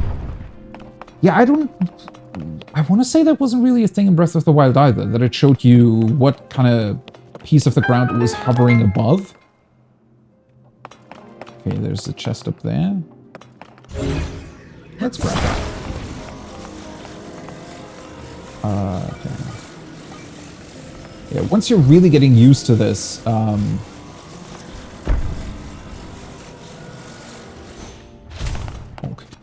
once you're really getting used to this, I want to say you can probably use it really, really fast. Already looking forward to seeing players that are like, you know, when you sometimes... That's the one thing I've never played Fortnite myself, right? And so I don't even really know how the gameplay flows, and I never watch anybody play it either, because I'm just not really interested in that game. But whenever for some reason you do see clips of it, I was always actually pretty impressed by how quickly players are able to create structures in that game, right? I kind of wish there were building games like that would allow you to do stuff that quickly. So I wonder if eventually speedrunners are just going to be insane at sort of combining objects and rotating them and placing them everywhere. That's probably really, really impressive to see. Amber. Oh, that looks different to last time. A fossilized resin with a caramel-esque sheen to it. It's been valued as a component in decorations and crafting since ancient times. Why does it look so different? So it's not just a piece of mineral this time around. It looks like a horn or a... Definitely a sharper piece. Also, I love the atmospheric effects that they're doing here. With the sort of dust particles moving through the air. Very fitting.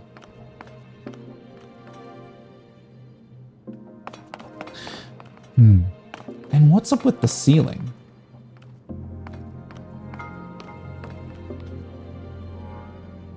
It looks sort of liquid or water-esque, but I don't think that's what it actually is. Wait, let's see. So that's the entrance, right?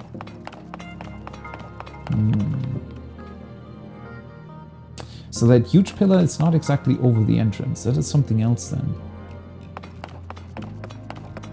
Really wonder what that's supposed to represent. I mean, it is very reminiscent of the Sheikah shrines in Breath of the Wild. Just obviously also very different.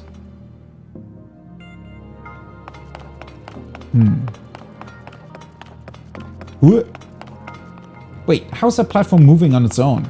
Okay, so that's all the stuff that we already see or saw earlier. So now they're teaching us, hey, by the way, this is how you use it. Very, very awesome. Can I grab these too?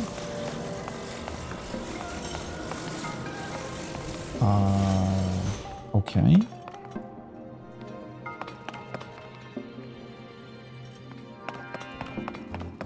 Oh, wind bomb. I don't even know what that technique was. It's been a while since I actually saw speedruns of Breath of the Wild.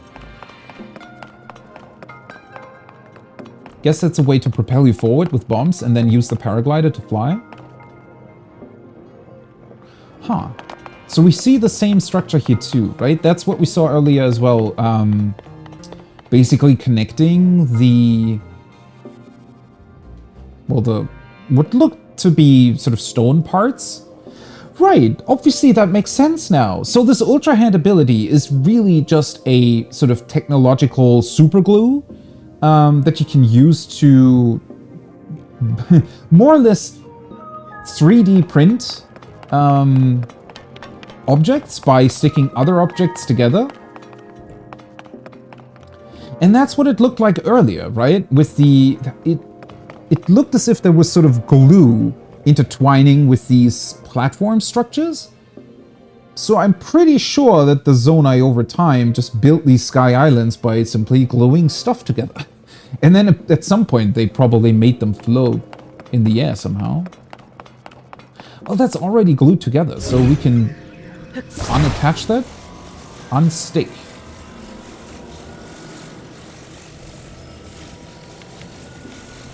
Ah, okay, so you need to wobble a little bit. You need to wobble your right analog stick. That's funny. It's like breaking it apart, right? It's basically where you place a bomb in the air.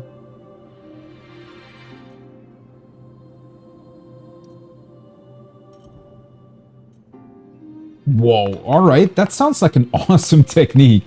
It's definitely something speedrunners would come up with, right? And also something that definitely needs quite a bit of training to get right, I'd imagine. Alright, I think we probably want to stick these to create a sort of a moving platform. Where can I put this? I guess we're putting it at the end. Catch. There we go. I like that. And...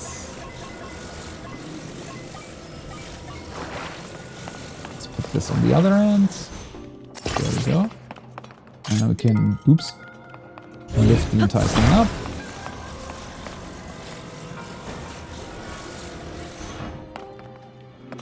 Oh, wait for me. I didn't expect it to start right away. Bonk. Man, this is fun. Holy shit. Wait, this looks like the end of the shrine, though. What's up with that other moving platform up there?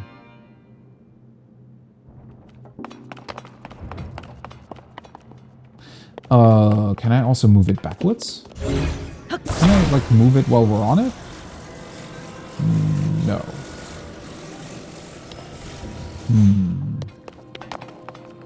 So that still doesn't really work.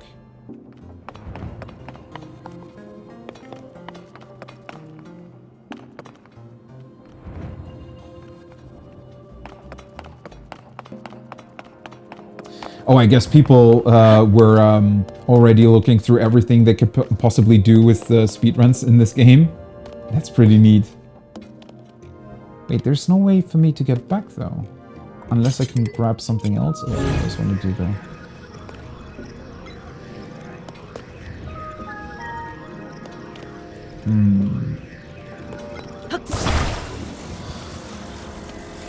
Yeah, I don't want to unstick it. So I'm pretty sure as long as you're on an object that... So it's like magnetism in the first game, where you cannot move objects you're already standing on. Which probably still works if you're doing the weird minecart thing, like sticking minecarts on top of each other and make the bottom one float. I'd imagine that kind of works like that too here, unless it automatically sticks them together. No, it doesn't though, right? Only when you press the button. Like, that's really high up, though. I mean, I guess if I had grabbed the earlier piece... Can we not? If I try to jump, I'm just gonna fall.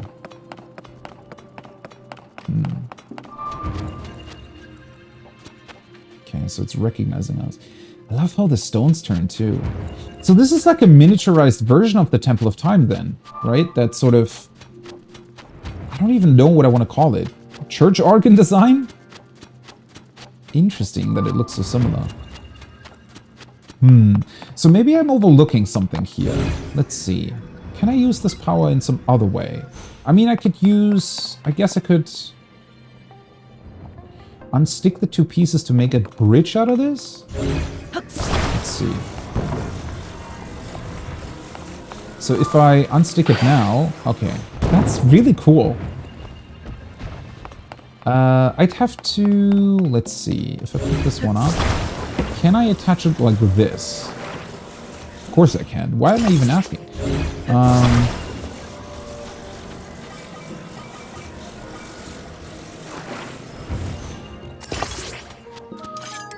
Is this enough to get... Why am I drawing my weapon all the time?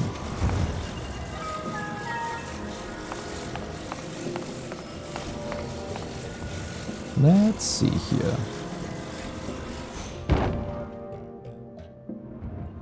Not exactly a good bridge, but it should work all the same. Maybe. There we go. This is crazy though, right? Because technically I could have built this right away. I didn't need to use the railing. I can just build a bridge. Like, why not? Alright, let's see. I definitely have more than enough stuff here to stick together to build a bridge that I can get up there, right?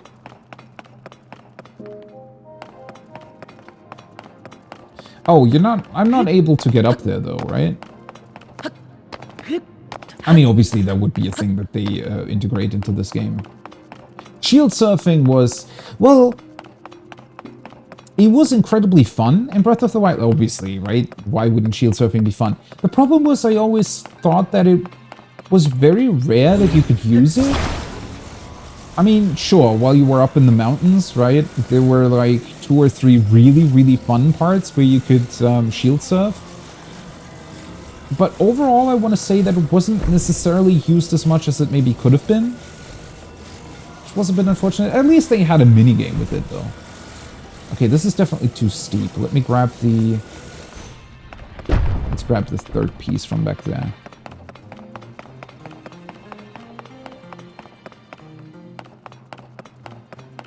Well, I mean, there's probably a billion different combinations that you can use here in order to get over. Oh, can I grab you from here? No, okay, so it does still have a range. I could walk back. Can you get stuck here? What if I were to jump back now? I wouldn't be able to solve this anymore, right? Because I moved the pieces away that you need in order to get over this platform. That's very interesting. Huh. I mean, I'm sure you can reset it by just exiting and entering again, but... that's an unusual decision. I mean, I guess it just comes with the territory of allowing the player to do this much. But... still very interesting. I wonder why these two are here. What would I be able to attach to these guys? I guess I could just build sort of an intermediary platform and... I could also grab you. I'm pretty sure. Or maybe it's a bit too far away. Yeah, I could stick one of the stone platforms up there.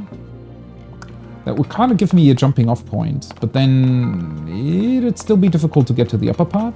Oh, wait a second. I actually wanted to grab this. But honestly, the level of freedom they're giving you here already, and this is the first shrine that I entered, is crazy compared to Breath of the Wild. I mean, compare this to the 4 shrines on the Great Plateau. Those were nothing against this.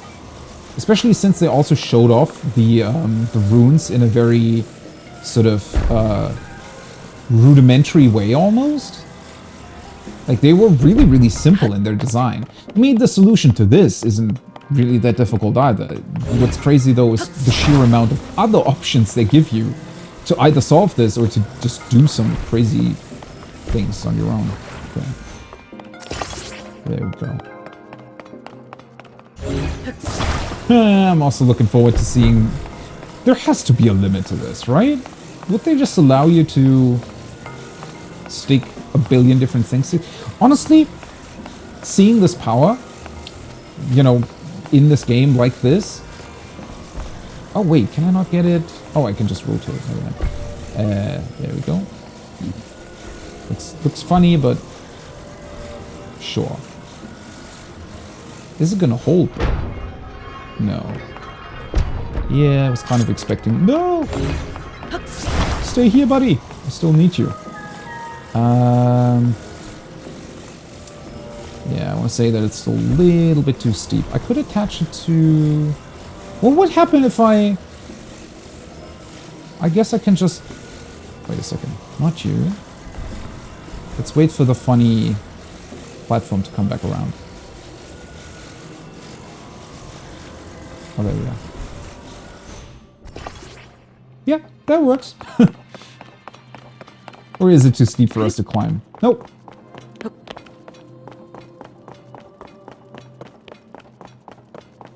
Alright, what we have here? Oh. Wait, is there nothing here? Aww.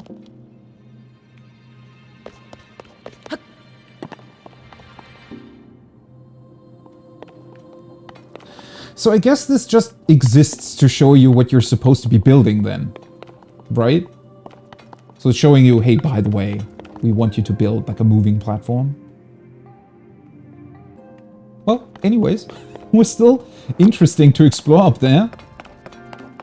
Okay, so that's already technically 5 things stuck together, right? Because the platform itself also has the weird hook on it.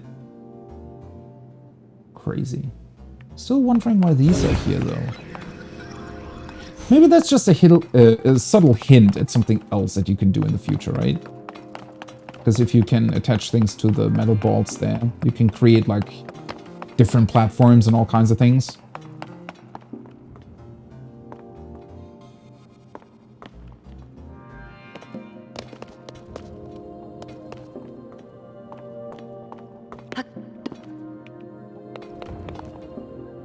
The one thing I'm wondering, though...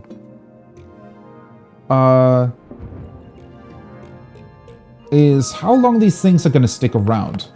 Pun intended. Because I'd imagine if you leave a specific zone or something, they're probably gonna reset, right? I mean, in here, obviously, I was just thinking, what if I built like a small funny hut or something as a home? Just place it somewhere out in the field? I don't imagine it would stick around permanently. Would be really funny though. One thing that I wanted to say earlier actually is now I kind of want to have this ability in every single open world game. Like imagine if you could just do this in Skyrim, right? Just pick up objects and attach them to another and just the sheer amount of freedom that would give you in most games. I guess you still need to make it, you know, work within the lore of the game too, which they have done beautifully here with the arm and everything. But yeah, that was... I guess it wouldn't really work as seamless as it does here in a lot of other games. Oh. Hello. You've done well to reach this place. God, I love the music design. We offer this light that will cleanse you of evil.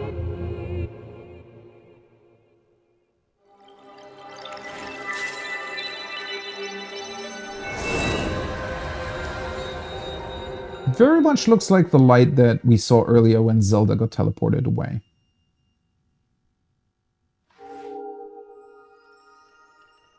Okay, and then the orb moves into the arm.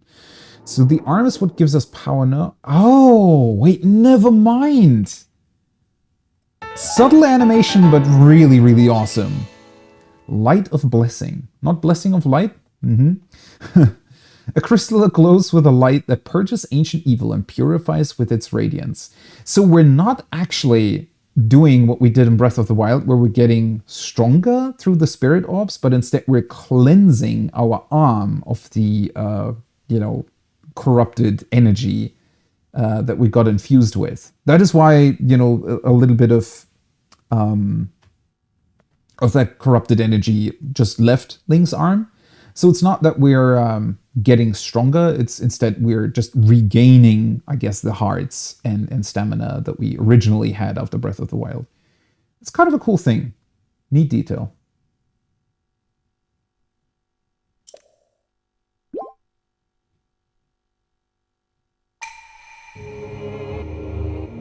May the light of blessing grant you the strength you seek. And, boop, there we go again. So that was an image of, well, the Hylian Queen and the Zonai King in that thing. So I guess the shrines were originally built as a means to to pray to them? Question mark. You did very well getting through that shrine, and you've restored an ability. This is wonderful. Because, I mean, for us now, the shrines are definitely very, very useful and important, but what kind of purpose would they have served back when the Zonai were still around? And I'm also wondering, why is this light from the shrines able to cleanse us? Or why is it able to cleanse that sort of corrupted energy in the first place? How is it that these places have that power, yet they aren't really powerful enough to I guess, deal with all of it, right? To deal with the entire corruption.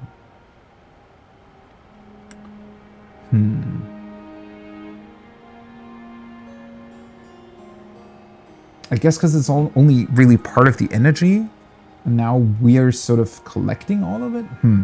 I don't know. It's going to be very, very interesting to see. Well, I guess also in Breath of the Wild, we had the Divine Beasts, right? We had a bunch of stuff that helped us against Calamity Ganon and ultimately made us succeed. So I get the feeling that something similar might potentially happen in here too.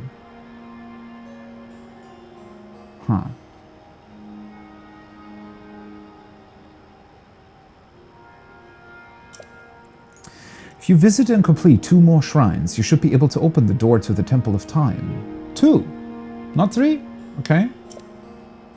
You may want to mark the shrines in the distance with pins. Then you'll never lose track of where they are. True, now we know what they look like. Also, I just noticed one in the background. The floating energy above them makes them really hard to miss. Although I do have to admit that seeing green and or blue energy against blue skies is definitely not as easy to spot as the orange Sheikah shrines in Breath of the Wild. Cool. I like that, actually. The Pura Pad offers you a very useful scope. It's quite handy. Why the heck are you calling it a Pura Pad, by the way? Wouldn't he use the original name that was... maybe because Zelda gave it to him? How did Zelda give it to him in the first... well, those questions are definitely going to be answered. But they're a giant question mark as of now. So if you hadn't discovered the scope by now, the game would tell you, hey, by the way, you can use the scope and use pins. Neat. So if there's going to be 3 shrines here, does it mean we only need 3 light blessings to be able to upgrade a heart piece? Maybe? Well, okay, let's see. So there's one over there. Easy enough to see. Let's also check the map real quick. Right, that's the snowy part. And that's where we were earlier. So the upper sections are sort of... That's where the resurrection room is. Right. Okay.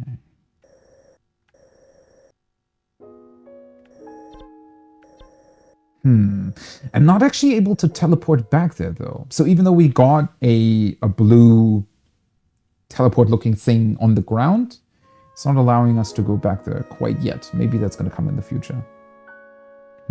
Although I do assume as well that since we now have this, I can probably just teleport back to this island whenever I want from now on.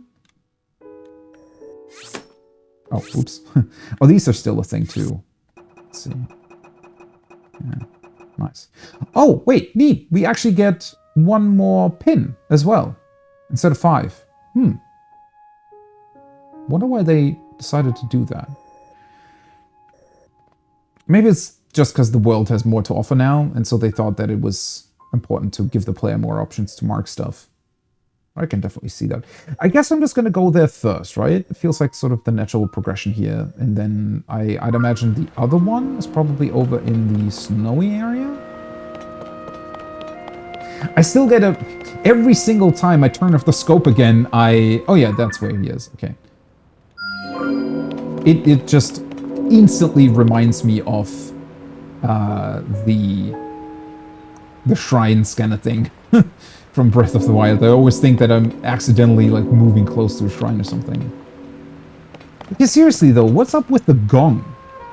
Is that just some energy radiating from the shrines? Is it something that the Temple of Time is doing for whatever reason?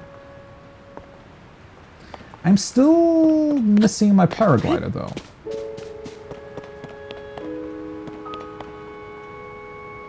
Ooh, what the hell is that? God, I love it. So we can build another one of these funny little cart thingies to use on that rail, which I would kind of like to do, but on the other hand, it's just this section here looks more interesting.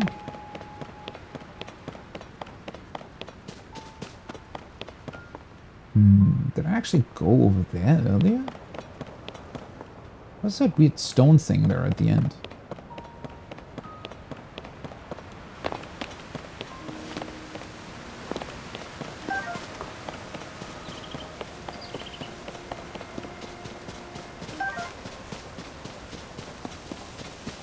How is this place so gigantic? Seriously. It's gonna take ages to explore just the tutorial of this game. Well, I mean, it is very reminiscent of the Great Plateau, though, right? I don't know how long I stuck around on that in the beginning of Breath. Oh, hey, Mr. Korok. Come here. Yeah, haha!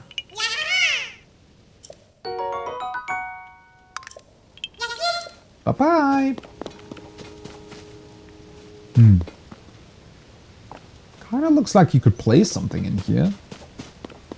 And also, it definitely looks like some furnace or something, right? It even has like a pipeline.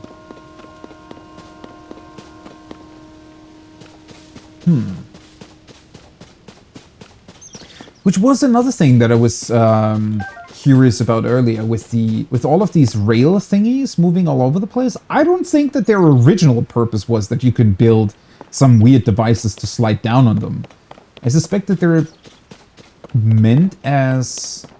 I mean, they kind of look similar to these things, right? They are probably some sort of pipeline device for the green energy to potentially flow between the islands or something. Might also be that they've just been bent. I mean, this one was completely destroyed, but the other ones as well. Oh, now that I'm looking for them. Yeah, that's another pipeline over here. Huh. It might have actually been that they were straight ones, and now since the islands probably shifted somewhat, because they've been breaking apart over time, they just got bent somewhat.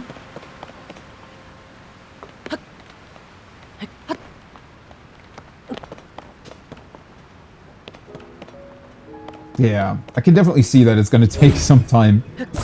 It's also just probably going to be super fun to play around with these different things here.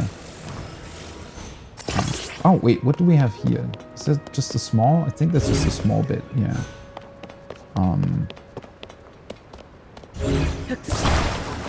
Oh, there's another one beneath it. There we go. Whoa. Oh, you actually need to be careful that it doesn't just accidentally fall off. Oh, hello. Oh, okay. So some of these is just going to be amiibo. Okay. I wonder what the other ones are going to be then. Especially if we only get 2 more shrines up here. Well, we might be getting an additional blessing of light. Light of Blessing? It was called Light of Blessing, right? I always want to say Blessing of Light, but that's Final Fantasy XIV. Let's not confuse the two. They're very, very different things. Oh. That's definitely overkill in terms of a bridge.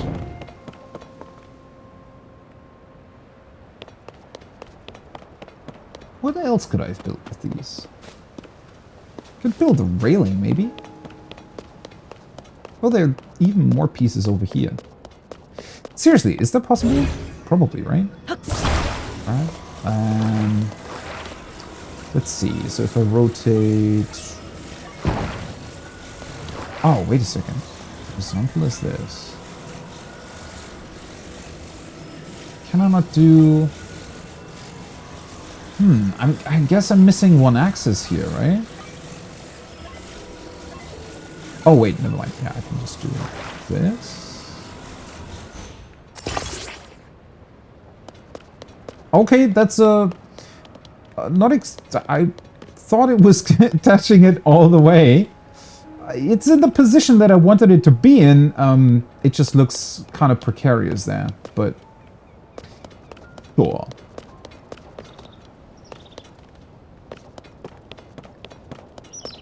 Just so that anybody comes by and potentially wants to use the bridge in the future, right? They cannot fall off as easily, maybe.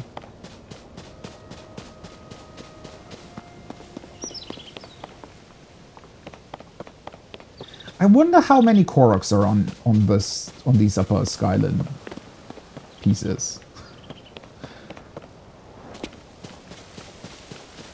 Not much chance of finding all of them, I'd imagine.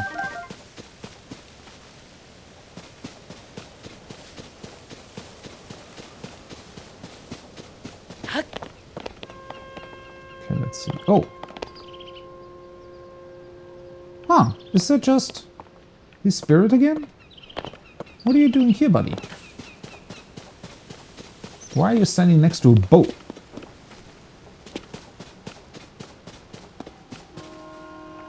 Oh, and it's another one of these little guys. He's chopping the tree. Wait. Oh, I see that they're still at work, even now. We originally created the constructs to assist in our endeavors. All of us were fond of them. I can see that. They're actually...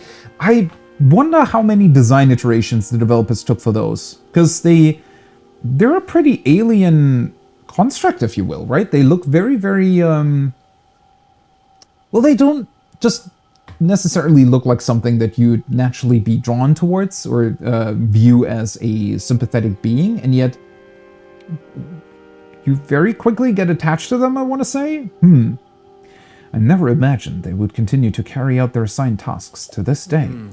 The fact that their labor no longer serves any purpose, yet they perform it still. It is disquieting to me. Okay. Is there a reason? Is it... Were you guys putting a lot into having very long hair? Is that like a sign of power for the Zonai? Because that's just inconvenient, right? Imagine taking a shower with that. It's not going to be dry before you have to take the next one. Zonai charge. Oh, nice. We're also getting some wood. A portable bundle of wood. You can use this to make a campfire if you have something to light it. Neat. Wait, can we get an axe from you? Can you... Oh, never mind. There's one right here. Stone axe. Oh, right. I always forget to get rid of stuff. They look like a robot praying mantis? I don't know. I feel like... I mean, yeah, I can see that. I don't know. I like them. They look pretty cool. Chaos Ghost! Hey, welcome in, Raiders. I'm finally starting my playthrough of Tears of the Kingdom. What were you guys doing? Still on Dark Souls or some Doom, or also into Zelda? They're cute, yeah. I think they're cute. Maybe it's their behavior as well. Sort of knowing that they've stuck around this long and just quietly at work. I don't know, something about that seems just very peaceful overall. Ah, Pizza Tower. Wait, what is P rank? Is that some sort of super high rank that you can achieve in that game? Okay, I'm actually curious. The axe looks a lot like a wooden stick, just with a piece of stone at the end, right? Are we able to create those ourselves? Okay. So this though, oh, nice. Korok frond. Mysterious leaf that looks like it might be hiding something behind it. It has some medicinal value. Attach it to a stick. It can be used as a fan. Ooh, it needs to be attached to a stick first. Interesting. So it doesn't immediately work as a fan. That is very awesome though, because that means, yeah, it's just a normal inventory item, so you don't need to carry it around as a weapon all the time. What a neat way of solving that issue. Huh. Ah, the highest rank you can get on a level. Ooh, I can imagine that being really, really challenging. That kind of reminds me of me playing, what's it called? Trackmania United back in the day. That also had those platinum medals, I think they were, where you had to beat the developer's time on any level, I think.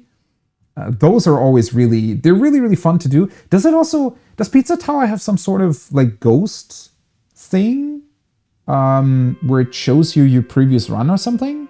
Because I always found that really neat in Trackmania, that it showed you a ghost of your, like, because then you always saw sort of the difference between what kind of path you were taking versus your ghost, and where you could potentially still cut some time off. That was always really, really enjoyable for me.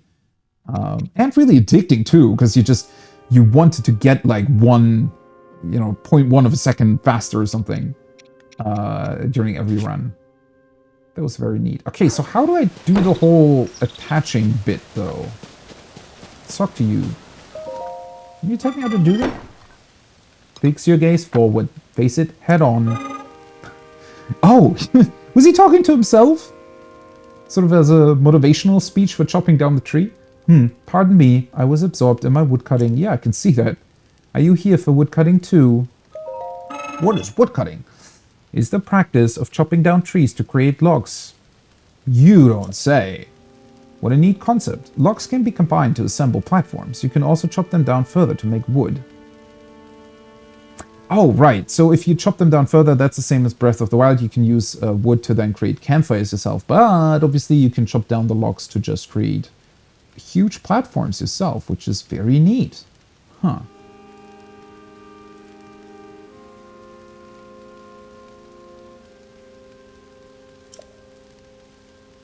Lumber has many uses. That is why I come here daily to chop wood. And yet I still find it difficult to chop them down in the intended direction. That is why you may have heard me muttering to myself. Oh, that was why he was saying that. Fix your gaze forward, face it head on. Ah, I apologize. I've been rambling for some time. There is an axe I no longer need over there. It is yours to use if you want to do some woodcutting. I already did that. Way ahead of you, buddy. Right, so... Actually, where did I throw that stick from earlier? Well, I don't have a piece of stone yet, right? I still want to see, though. What happens if I just drop one of these? And... Okay, that does work. I imagine it's not counting as a weapon anymore, though, is it? Yeah, okay, it removes it again, and then it's giving me the stick back. Because that would have been kind of crazy. To use like a giant log like this as a weapon? I don't know how Link would even hold that. Oh, it's one of these platforms again. These have to be the recharging stations for these guys, right? And maybe Maybe these get their energy through the pipe network?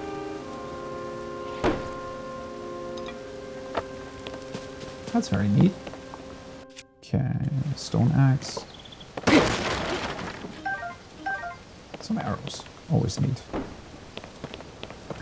I definitely have to focus on carrying as much arrows around as I can. Because that was definitely very helpful in my second playthrough of Breath of the Wild. Okay, let's see. I mean, obviously we could just build a boring bridge, but where's the fun in that, right? What's up with the boat though? I guess we want to take that over to the lake. Oh, is there another neat, another axe?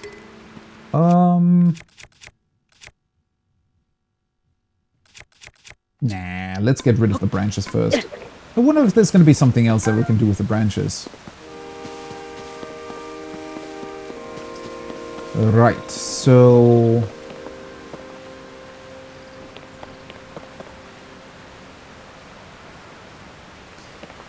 I mean, in theory, I could just take the boat over, right?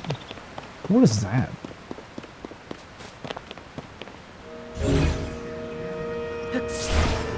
Too far away.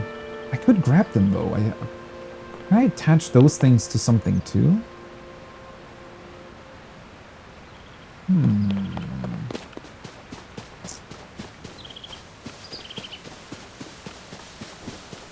mean, in theory, I don't have that many trees. So... I wish I could create the, like, actual logs though. Not the... or not... actual logs, were they like planks? That would be funny. Because if I cut this down, yeah, it just turns into wood. Would be awesome if you could cut planks out of these. Like the huge ones that we used for that other bridge over there.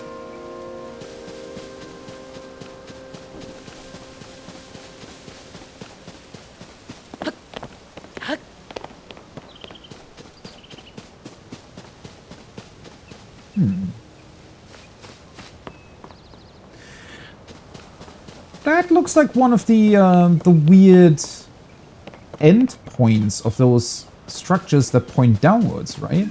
So the possible antenna pieces of these islands? It looks very similar to that. 7. I think the gong is coming out at 7 p.m. and 7 a.m., I'm pretty sure. I think the last one was at 7 a.m., so it's indicating time of day. I wonder why 7. I want to say that the day-night cycle was 6 a.m. and p.m. in Breath of the Wild. Although I'm not entirely sure if that's really sort of an official start or end point for those. Because, I mean, when it comes to shops, for example, opening and closing, they just had like different times attached to each one. And the NPC behavior as well. So it is almost like a giant church, right? Just giving out a gong at specific points during the day. Wonder if there's some significance to that. Okay, we are the boat. First of all, you come with me. Because before I forget putting the boat over. Let's just put that down over there for now.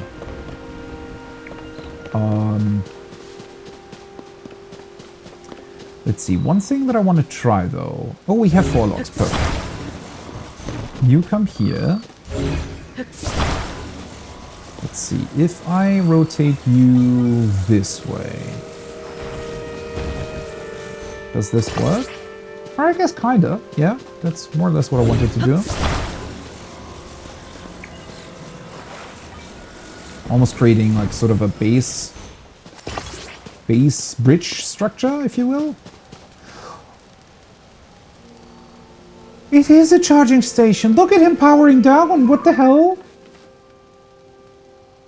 He went to sleep.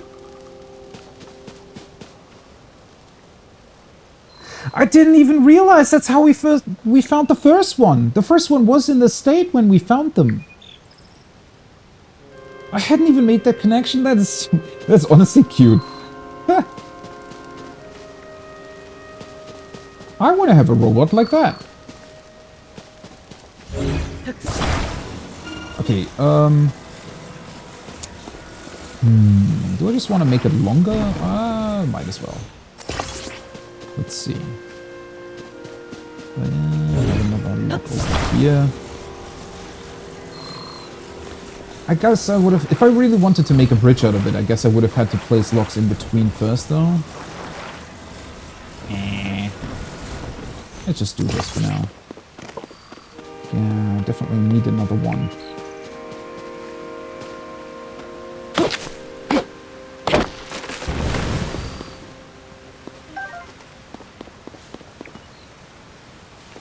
Waiting for 3 million years? For what?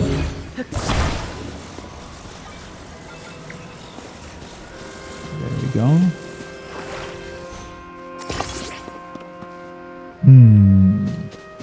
Okay, so that's a very, very cool sort of base part of a bridge. Do I want to... they're so far away, though. I would like to grab the pieces from there to build like a proper one.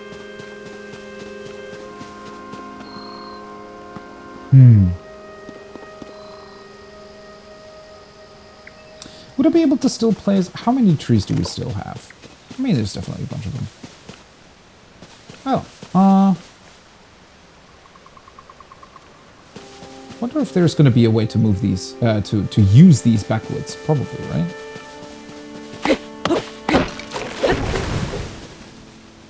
Tree branch. Let's grab you.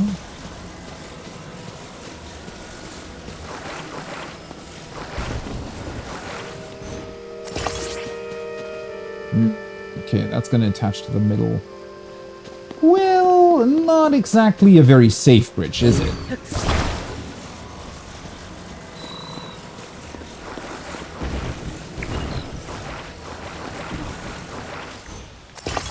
Nope. I mean, it definitely works, but it definitely also has a high chance of falling through if you're not careful. Boom. What do you think? I mean, beautiful, but not exactly safe. Beautiful for a locked bridge anyways. Oh boy. Link, please don't fall down. There we go. Okay, this is how many pieces though? There really doesn't seem to be any sort of limit as to how many pieces you can attach to one another. Which seems honestly pretty crazy, but alright. Guess that's kind of the theme of this game for now. Right. Oh, what did it say earlier about the... It has some medicinal... Attach it to a stick and it can be used as a fan. Would that already work? Can I just place those down or... Let's see. Hold. Drop. And then... Weapon. Drop.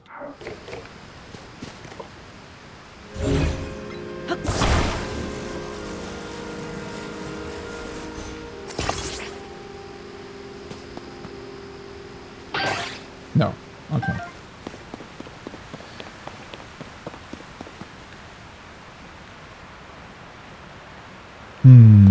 Right. Let's see.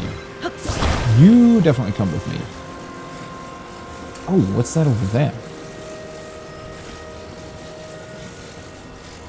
Let me just... Why can't I attach something to you?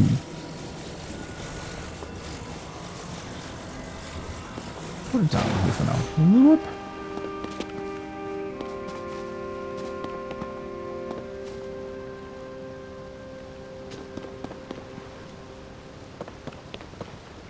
Oh, that's neat.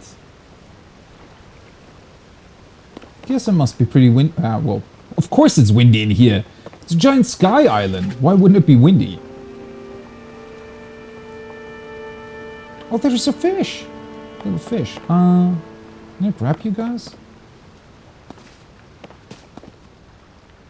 Yeah, just in case it wasn't clear. Because of course I read your comment from earlier. I don't want to know.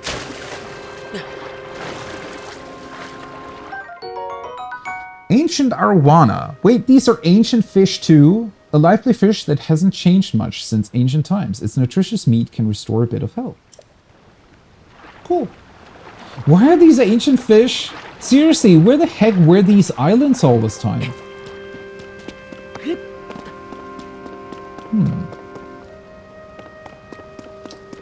I mean, they had to be in a place where all the stuff sort of still stuck around, right? Or could live. Okay, so I can climb up to you. I guess I can also move you.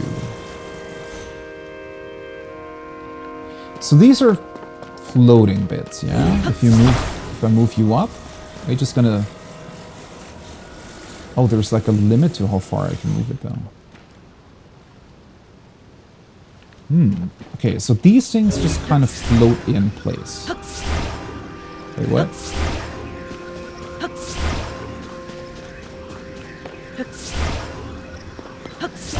Ah, there we go. Was I too far below it or something? Or not, rather a bit too far below? So I'm pretty sure that I cannot really move you either, right? No. Yeah, while you're on it, you're not allowed to... It's interesting that they allow you to select it, though. Because while you're on it, you're not allowed to do anything with it. Which makes sense. That would make these puzzles far too easy to solve. That's a very, very cool structure, though. It also probably means... So these are, I guess... sort of a structure that has just been left over from when they originally built moving platforms between the island pieces, I'd assume. And for some reason, they just still have their energy left over to move. Cool. Ah, it's these funny little things again.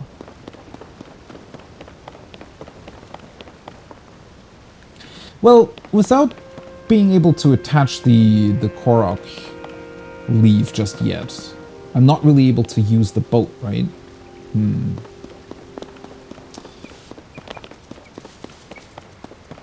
Hey, buddy. Oh, are you hunting? Shh, quiet. I am engaged in hunting. Hunting? It's like Link has never done that before. Link, what's going on? You've done that 1 billion times over in Breath of the Wild. Yes, I hunt wild creatures that inhabit the forest.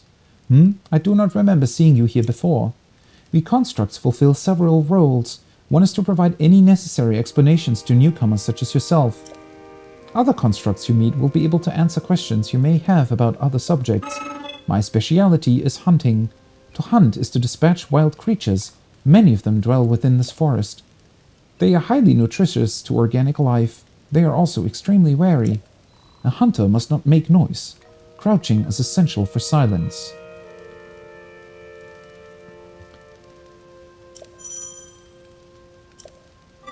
A bow can be used to strike from afar. Aiming for weak spots is best. I will give you the bow placed over there. Use it as you please. Time has passed while I hunted. I seem to have failed to hear the time bell. I will rest now. Well, that explains it then. Let me know if I am needed, but do so quietly. Aww. So they act according to the bell. That is very interesting. So the bell should ring in about 2 hours, like in-game time, obviously. And then I guess he'll wake up again.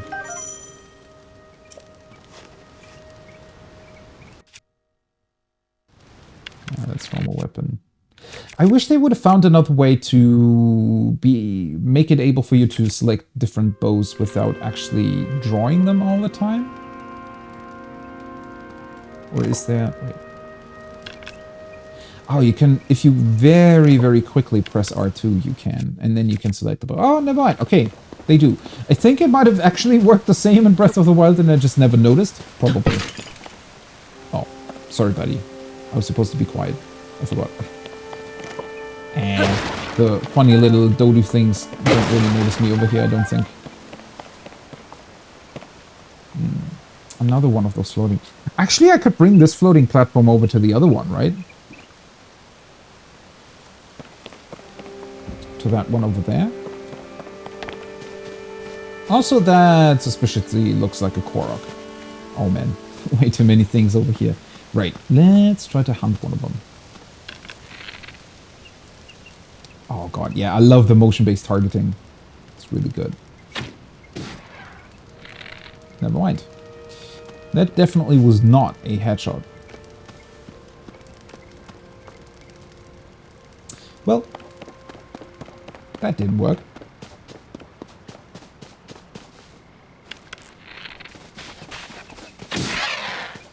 Oh, you're still alive. Come on. Why do they run so funny? There we go. They really know how to avoid arrows, though. Raw meat. Meat obtained from animals in plains and forests. You can eat it raw, but cooking it will make it more delicious and nutritious. Yeah. Not exactly worth all the arrows, but sure. I mean, I'm pretty certain that if you actually hit their head, they're probably going to be dead immediately, but not exactly that easy to do over distance. Yeah, and he just, like an alarm clock, very much on time. Hey, buddy. Is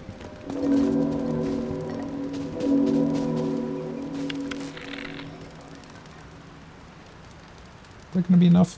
I feel like I always need to aim a little bit higher, but sometimes I definitely aim too high as well. Alrighty, let's hold these two.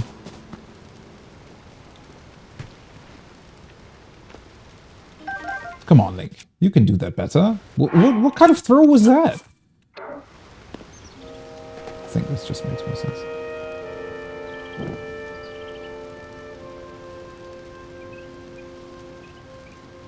Oh, wow. That took a very long time. Seared steak. Meat cooked over an open flame. Cooking it has increased its flavor and the number of hearts it provides. God, they always look so delicious. Every time. I want to have steak now. Right. Do I want to... Oh, already forgot about the Korok again. Oh, the wind direction changed.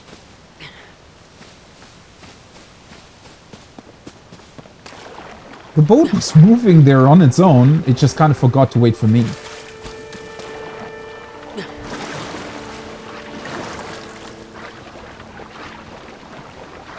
I love how the stone even looks a little bit like a Korok seed. Yeah, haha!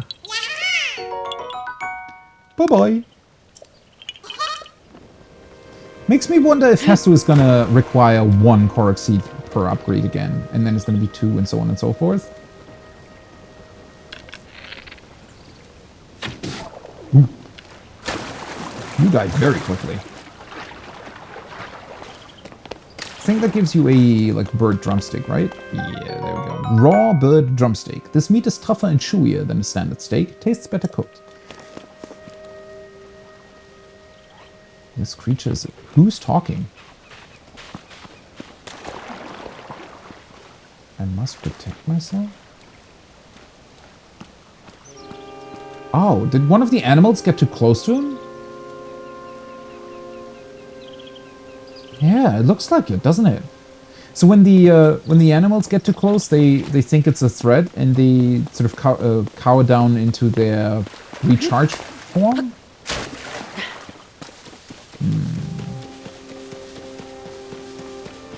Now I feel bad for alerting the enemies to, or enemies, not enemies, animals to its location. Okay, let's see. There we go. I love this way of cooking. But seriously? Fell down too far away from the fire. Imagine doing this in your home, right? Just grabbing a giant piece of meat and then just sort of throwing it onto your oven until it's done. I don't think that really works that way in real life. Cooked to a crisp, skin and all. It's devoid of seasoning, but it has simple, accessible taste. Restores more hearts than the raw variety. But yeah, about the salt. Definitely want to have some eventually. Okay, where was the other guy? Wait, I got turned around. What are you doing up here? He's exactly like the king in Breath of the Wild, who just randomly appears all over the place. Oh.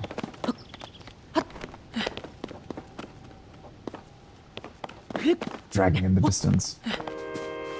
What's up? I love this view of the Temple of Time. I always took a moment to appreciate it whenever I passed by here. The Garden of Time was quiet. The only sound to be heard was the time bell ringing in mornings and evenings. It was as if the whole place changed at its chime, especially at night when the sound signaled the emergence of fireflies. Those were glorious times. He's talking though as if that never really stopped, right? So wherever the Sky Islands were, clearly they were still working. I wonder why he isn't really commenting on him, like on the whole ordeal with his hand being placed on top of the Demon King? Does he not have any recollection of that happening, or is he just not mentioning it for some reason?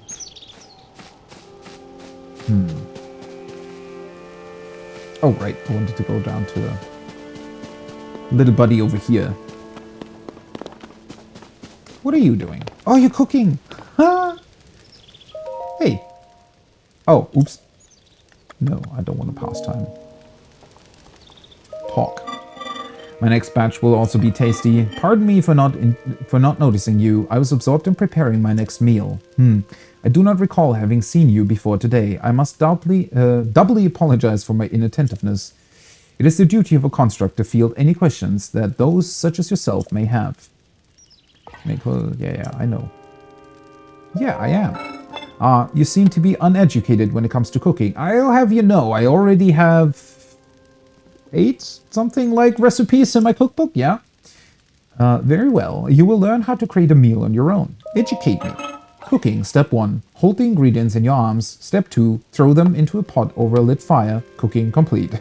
That is the simple version. The world of cooking can be as complex as you want. There are many possible dishes. What you make and what effect you gain depends on the ingredients used. Some meals are warming, others may replenish stamina. Tiny organisms known as critters and monster parts are not food. Save them as the base for elixirs. This information was provided by our creators, but I cannot eat, so take it with a grain of salt. Food joke. I love you.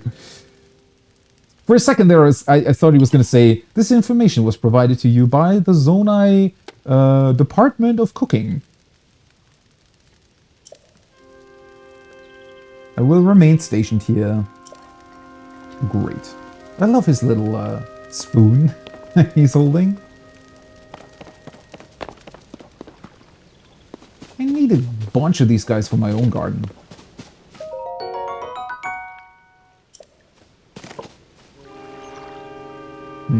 I could probably also combine these, right? Yeah.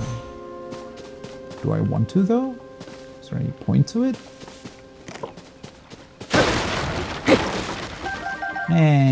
Might as well take the arrows. Hey, seriously, though. I have a feeling I'm doing like a billion things, but not what I'm actually supposed to be doing. Still kind of want to get another power, though.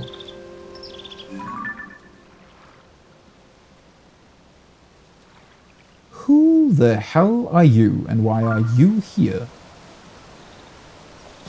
For a second I thought it was Beetle's backpack, but I don't think it is. Might be somebody else.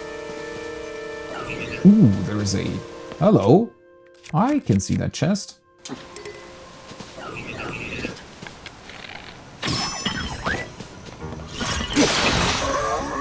Ooh, nice.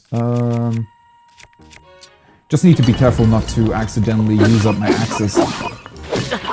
Oh, whoop. Oh, he's shooting arrows. Wait, yeah, he is shooting arrows.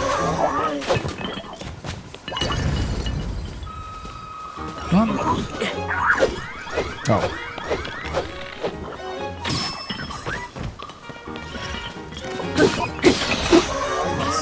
Oh. Where are you? Oh, there you are. Didn't even notice you were up there. I really like the combat music too. Almost a bit too exciting for what we were doing here. Okay, let's grab all your stuff. Wooden stick, arrow. What is this? A rusty shield. It's likely this rusty old shield once belonged to a knight. It still has some defensive capabilities, but its usefulness has been worn down by time. That's very much what it looks like. Rusty sword. Yeah. I don't think I'm really gonna need 3 branches anymore. Oh. Alright. Really looking forward to be able to construct something or do something with the with all the Zonai things that we're picking up. Because we're getting a lot of those, right? Considering that I have no clue what they're being used for in the end. A valuable ore that gives off a mesmerizing iridescence similar to the inside of a seashell. It contains the power of water. Cool. Weird reward, but sure. Let's see what's going on.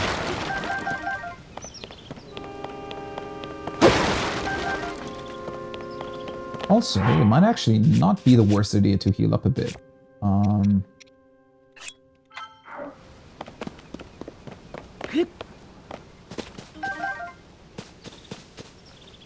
What are you?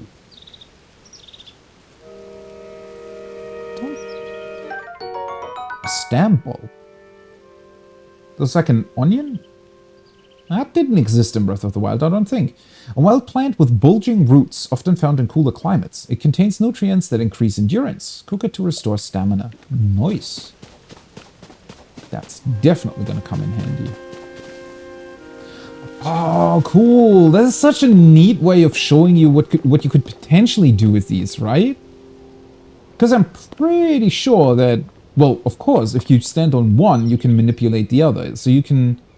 Although, yeah, technically you would be able to make some sort of elevator out of that. But... Or a staircase? Oh, you can grab onto their sides, right? Yeah, I could build a staircase here. Oh, I don't think there's actually any other way to get up here, right? Let's see.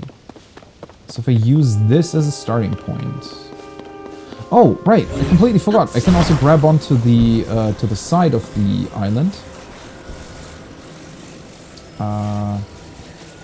Let's just rotate it like... Yeah, that should be fine. Let's just place it in between the two. Like that. And place that one a bit further up and... Ooh. Yeah. You really can't move them up that much. Maybe as a little bit of a protection again. Why did you float up that... Oh, well. There we go.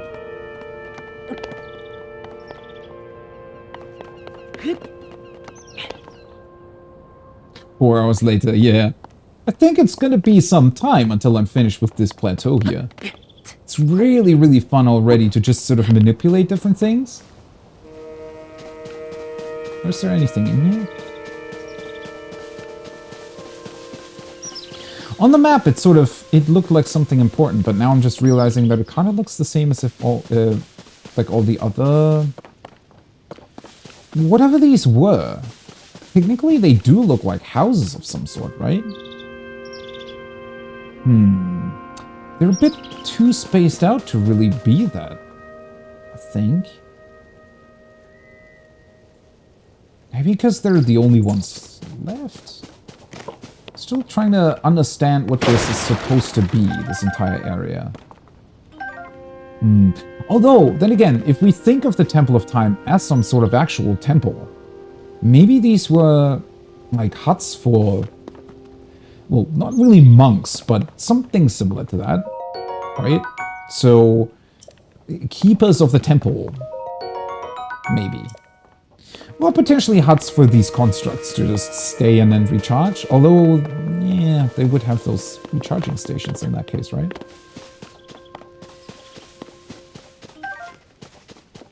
Yeah, it does feel very, very similar, I must admit, to the Great Plateau. In all the right ways, though.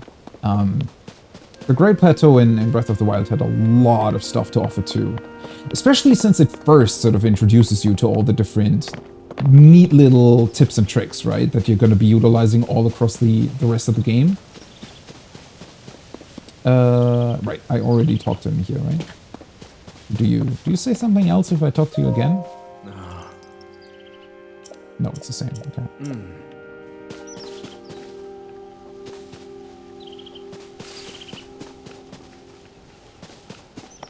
I do definitely feel like I'm not actually getting closer to where I want to go. Which should be the red marker, right? Oh, right, there was a giant... Or rather, there is a giant lake over here.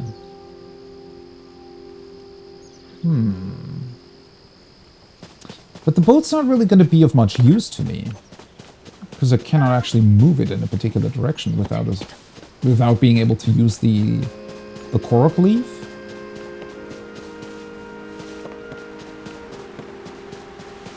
Such a beautiful... Man, they really did just beautiful things with the lighting in this game.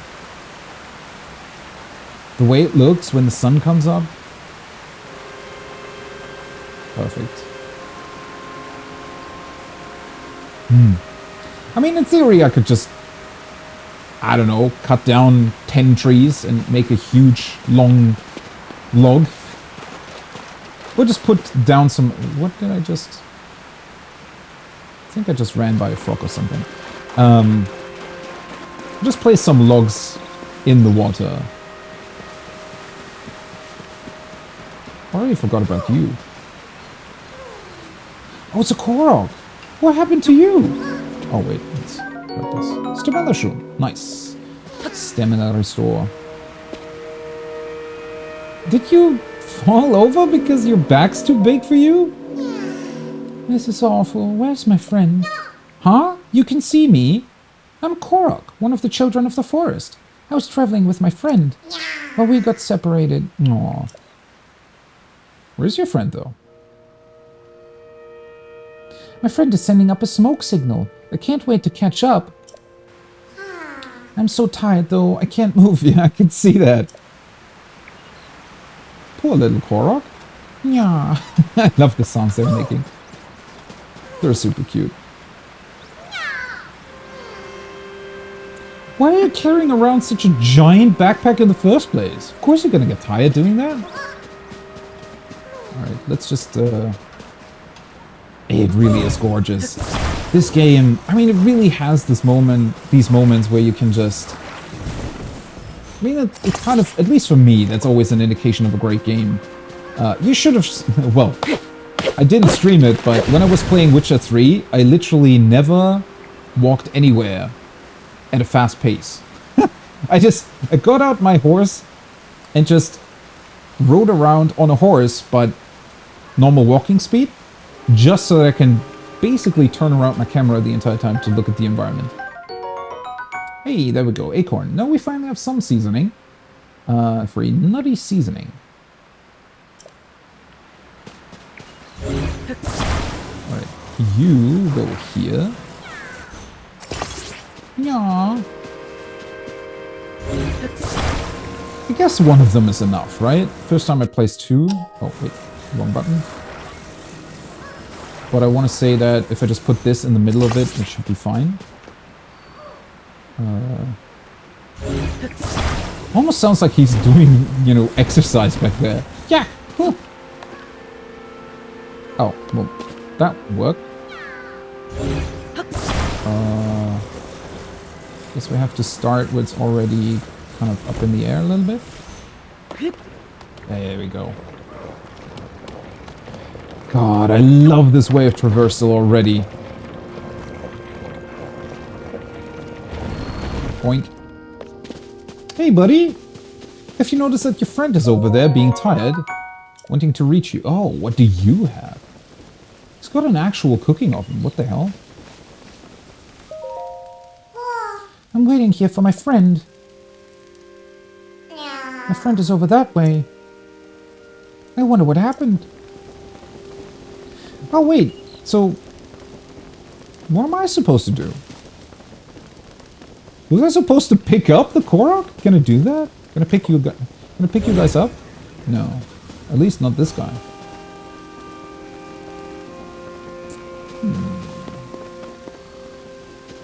Maybe I need to come back to you. What is this thing? I want to have one of these. What exactly is he burning in there? That smoke looks unhealthy. Or alternatively, like it would be producing some really, really interesting hallucinations. Oh, let's grab a firefly.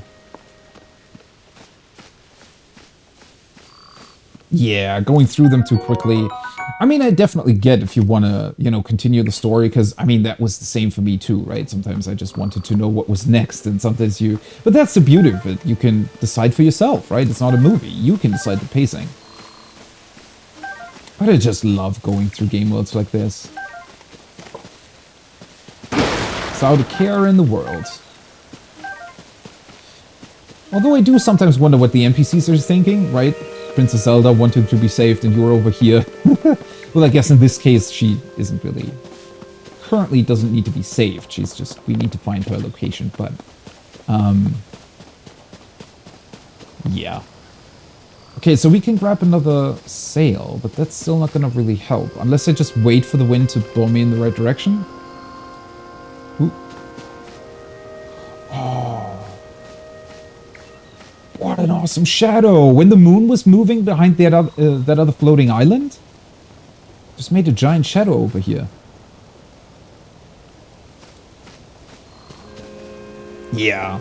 I mean, I definitely want to help the Koroks. I'm fairly certain there has to be a way to pick the other little guy up, right? Just bring him over here.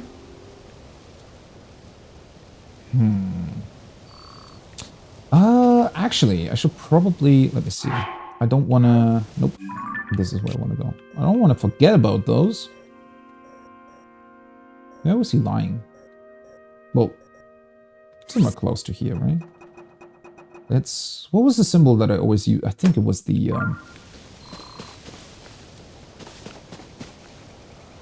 That way I'll remember to still help the little guys.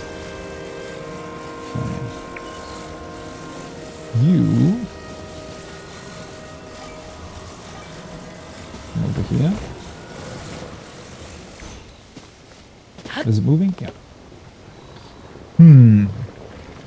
Doesn't exactly solve the problem of getting over the lake, though.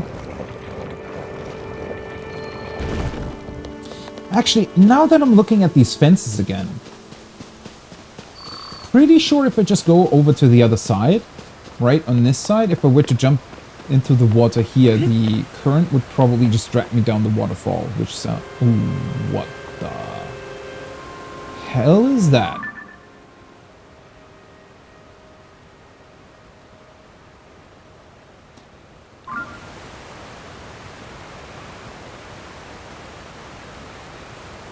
Okay, now I'm actually wondering if my theory about them being aliens is correct. That looks like... What was that movie called? Science, I think? With the giant science in the cornfields? Was it just called Science? Might have been. Very reminiscent of that, isn't it? Odd choice. I wonder what that means. It was Science. I remember, well, I was still fairly young. Oh, hey. Hey, buddy. Let's use the stick again. Yeah, I was still pretty young when I saw a trailer for it, so I never actually watched it, I don't think. Ooh, hello. Big stick. A thick bat cut from a large tree. It's not the sturdiest weapon, but it's heavy and does have a bit of power behind it. Okay, so that's a two-handed weapon. Might as well throw this one away. Yeah. Wait, why is it showing the... I didn't actually pay attention earlier. I guess the big stick that I had, right? The spear type weapon. I guess it's indicating the weapon type now. That is interesting. So the orange big sword indicates two-handed weapon, and the smaller dagger sword indicates a one-handed weapon. That's neat. I mean, it's kind of easy to spot either way, but... Hey, another axe. I don't know if I need 3 axes, but I might as well pick it up.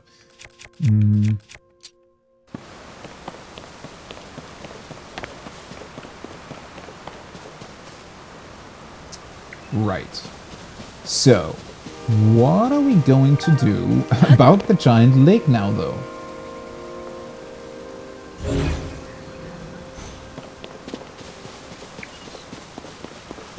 There is another sail over here, so I could definitely construct a boat. But that doesn't exactly help with wind direction.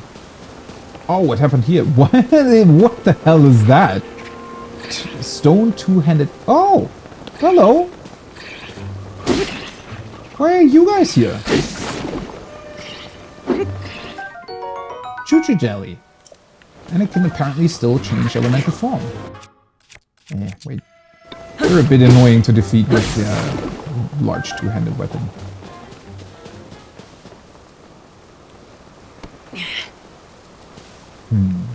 Can I use those too? I can. So I could fuse some stones onto the boat as well. Not that there would be any purpose to that, but... How did these jelly guys get up here, though? Maybe they're just some...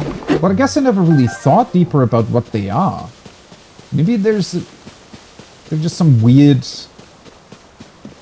energy form thing? I don't know. Why would they be aggressive, though? Okay, I don't think we're gonna get anything else over here, though. So unless I'm actually building, you know, like a 50-meter bridge. Let's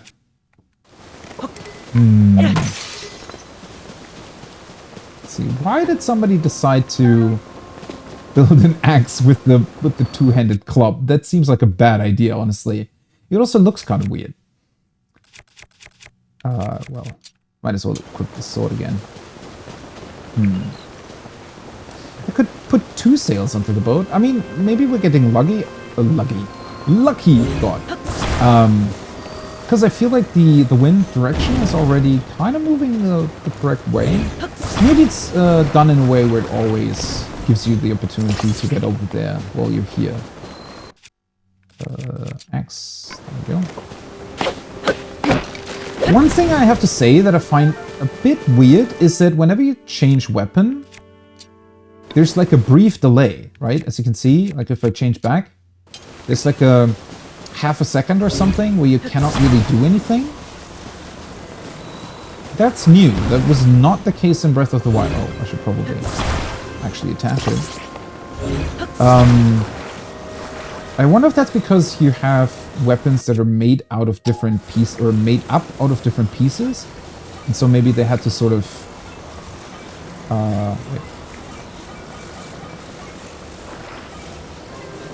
This way. Maybe they had to introduce a little bit of a different, or a little bit of a delay there to load in the weapon you're currently using. Ooh, there we go. It might be that the wind is always moving this way over the lake. Because otherwise this would be kind of tedious to cross, wouldn't it?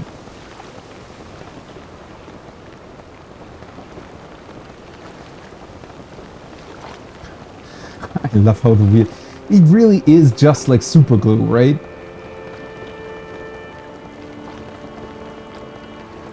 Imagine having that ability. Imagine having a hand that can just create super glue to attach any things together and it actually holds too.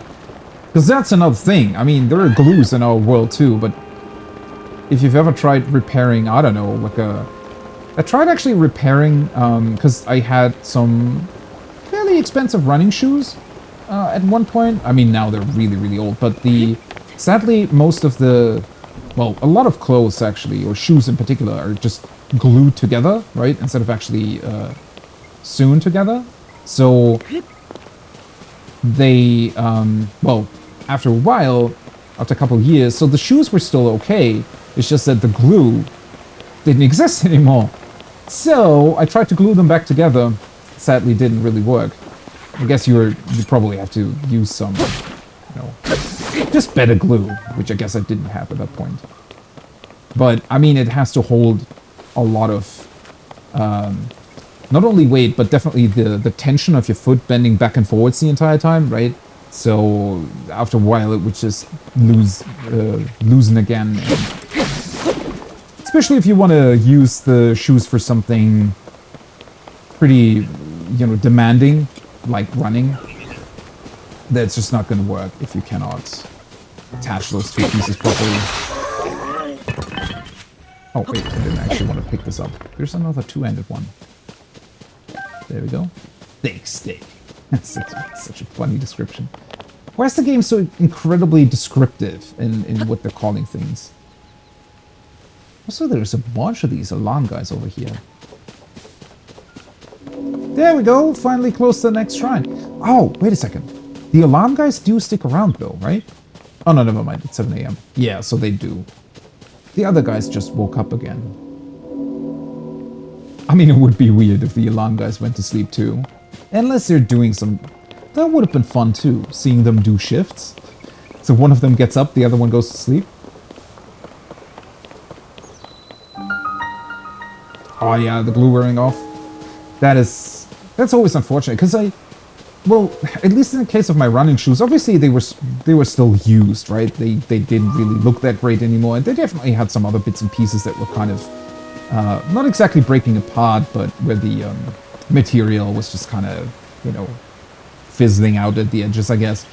But with the glue, like it sort of sucks because the individual pieces still look alright, but they're just not attached to each other anymore. So that was certainly kind of annoying to realize. But I mean, there's no point in me buying glue for, I don't know, 20, 30 bucks. I don't know what you would need to buy to actually make those hold together, but at that point I could also just get new shoes, right? And considering that they were still quite old anyways, it wasn't such a big deal. God, I love this image. It's not exactly like Portal, obviously, because it is an actual loading zone, right? And it's loading you into the shrine. It's still so well done. I think especially because the stone in this case really appears as a, like, paper-thin material now, when you kind of get the chance to look in like this. It is a very, very cool effect.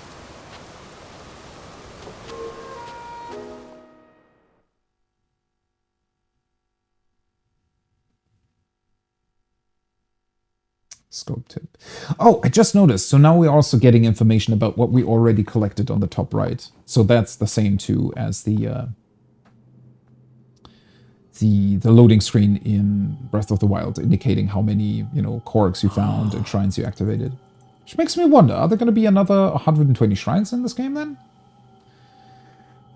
I mean, so far, the first shrine was definitely a lot more fun than the first ones in Breath of the Wild, I want to say. So you've made it here. Now then, extend your right hand.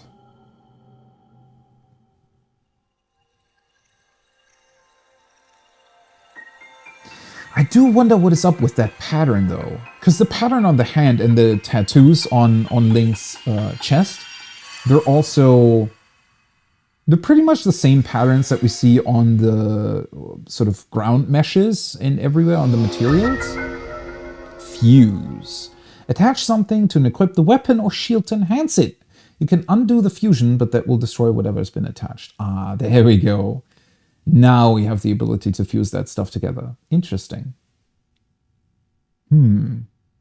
I guess they made it a different power because technically it's also just super glue ultra hand stuff, but it's probably going to be kind of different in the way you interact with it, right?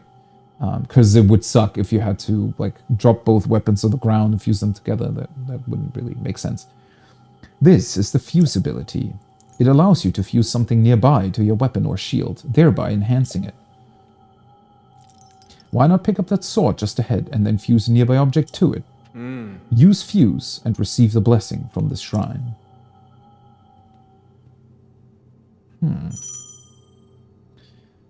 Right. The ability to combine. In Isa Shrine. Ooh, that's going to be very interesting to see. How is the shrine going to teach us a fuse ability like that? Like, how's that going to help traversal? I wonder.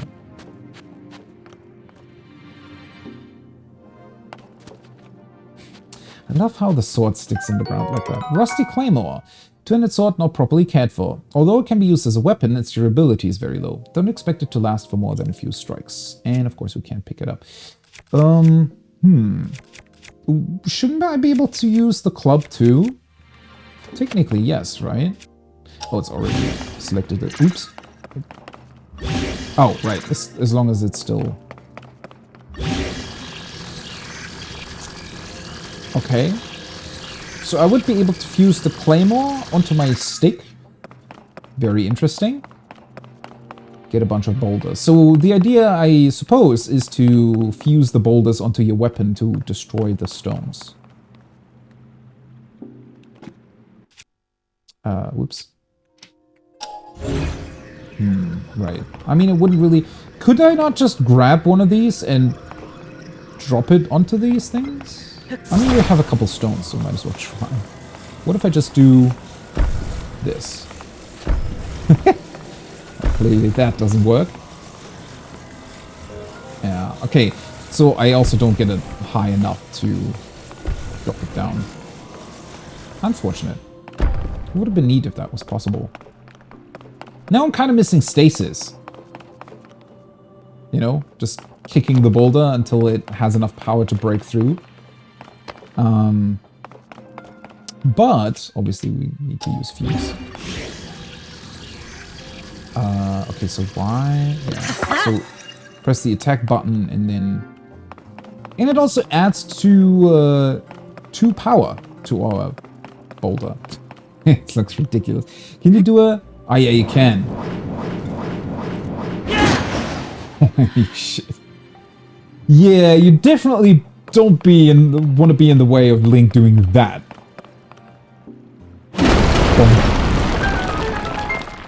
So cool. Definitely a lot more satisfying than just destroying it with a bomb, I have to say. Okay, that looks kind of weird though. So the boulder just gets larger whenever you pick up the weapon. I guess there wasn't really any other way of doing that, right? Still funny though. So now it's just here. It's just a weapon with a boulder on top.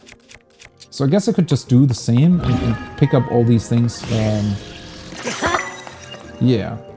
Items fused to equipment are detachable via your inventory. Okay. So now we can just create a bunch of hammer weapons that are going to be stronger than the wooden stick. I wonder how far the system can be carried, honestly. Oh wait, I still have too many things in my inventory though.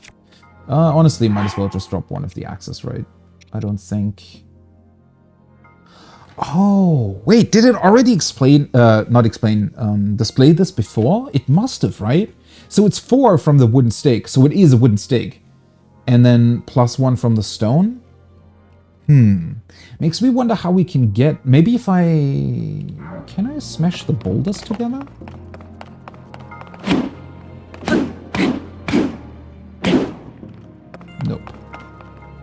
least not like that. Because somehow I have to be able to get the, I guess, a smaller stone that could be used as a stone axe again, right? There has to be a way to get that too. Oh, actually, before I pick up the sword, might as well take a look. Oh no, wait, it's gonna get rid of the... yeah, if I select this, it's just gonna make a wooden stick and the other thing's just disappearing. Yeah.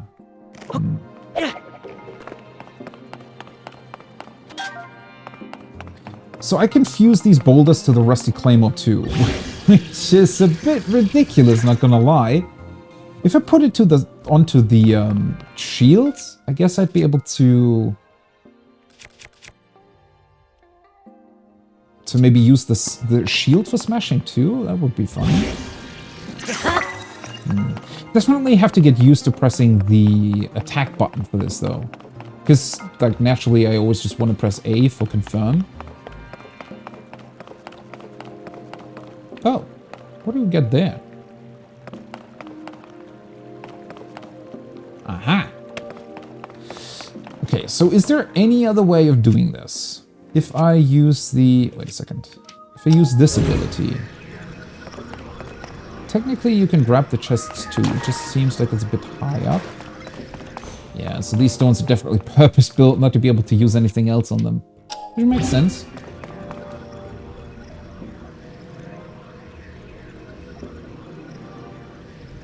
Oh, right, I can just... true.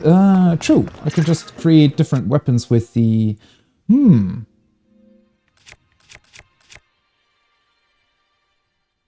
I guess you wouldn't really be able to do this, though. Wait a second.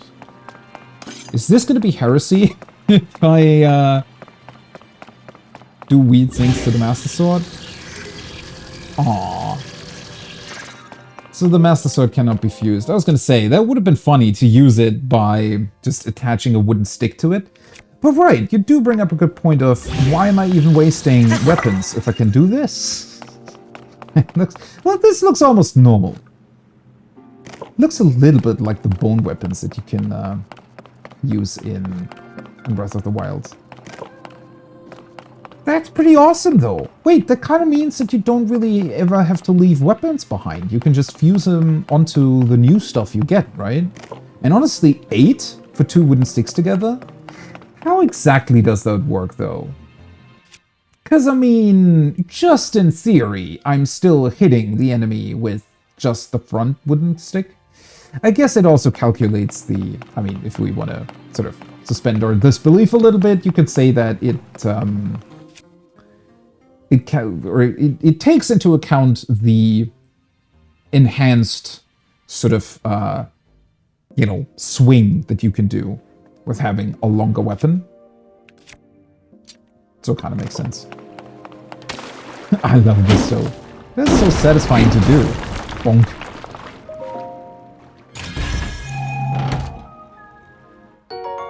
It looks weird sometimes. I mean, that's also the charm of it though, right? That it just looks completely... I wonder what kind of completely ridiculous things you can do. I mean, honestly, these wooden sticks with just a boulder on top already look pretty crazy. Alright, I guess we actually have to go there, right? Because this looks like I won't be able to proceed. Ah, looks like we need a key again. That door design is incredible. I still want to be able to read that. Huh.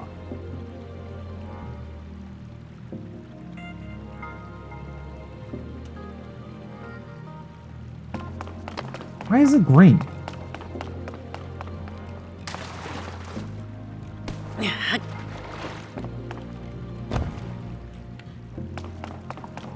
Okay, anything else on top here?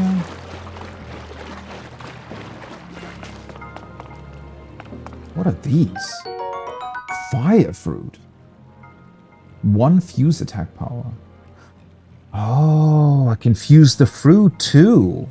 A fruit that generates heat when struck. Cooked correctly, its heating properties improve blood flow and stimulate muscles to raise attack power in high temperatures. Okay, that's an oddly specific description. Does that just does it mean that it raises temperature and therefore it raises your attack power, or is the attack power raise only available if it's also warm outside? It kind of reads a little bit weirdly, but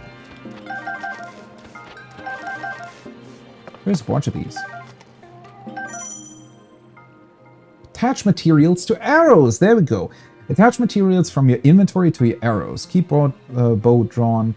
And that's the... I wonder why they give you this menu right from the get-go, because that was kind of weird.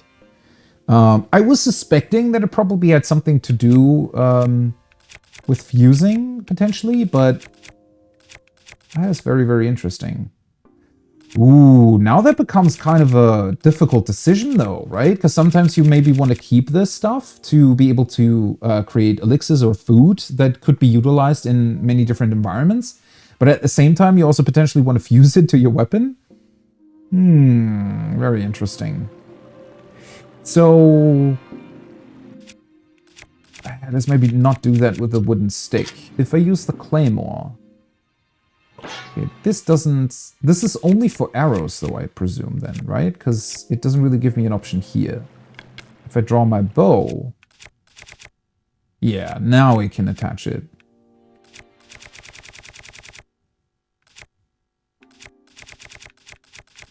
So in order to create a fire arrow, I just do this. Honestly, it looks pretty awesome. What a cool way to do this.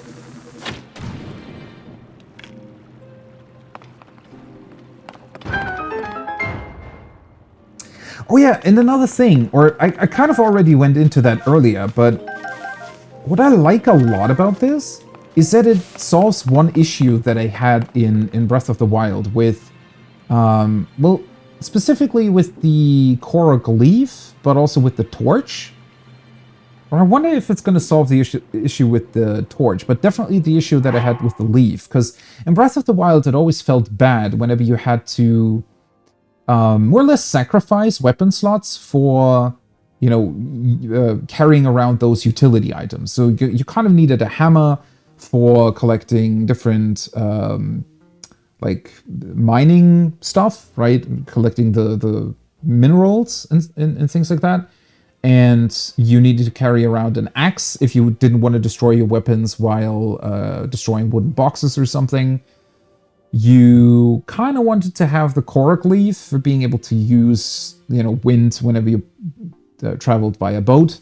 So there were a couple of these utility items that felt like they would have fit better into maybe a different category of items, instead of just having shield, bow, and weapons, maybe like a fourth category of utility items. But now, obviously, that issue is entirely solved because you just can carry around pretty much an unlimited amount of Korok fronts and then just attach them to a stick whenever you actually need a leaf, which is pretty awesome. And then you can even, like, detach it again and attach something else to potentially enhance the sticks or whatever you've used it to attack power. So it just offers up even more freedom to a system that felt like it already offered up quite a bit of freedom to begin with, which is pretty crazy. Small key. Key to a door inside the Shrine of Light. Funny that these still stick around. I want to say that the whole key business was kind of underutilized in Breath of the Wild. So that's definitely going to be interesting to see how much they're going to enhance that, or if they're even going to use it. So can I still... What happens if I do this? Ah, so you cannot do multiple fuses. That does make sense, because it would get pretty ridiculous after a while. I'm already hugely impressed that you can seemingly attach any number of items to one another in the overworld, so it makes sense that it would be a bit more limited when it comes to weapons. Oh, also one thing, right, so if I use the two-handed boulder hammer, it's destroying the thing in one piece. Now it takes a bit more time. So destruction also apparently takes attack power into account, which is neat. Okay, seriously, this is going to look absolutely ridiculous, right? I mean, it still enhances its attack power, so I guess it's fine. Seriously though, who would stick a large stone boulder to the end of a weapon? Like an actual sword, I mean. In this case, it's a rusty blade, but so it's not too bad. For any normal sword, I would kind of feel bad to do that though. Oh, love their door design. I noticed that on one of the first bridges that we properly activated, right? Not one that I built myself, but the one that was activated. They have all these almost like additional logs that retract. Looks really awesome.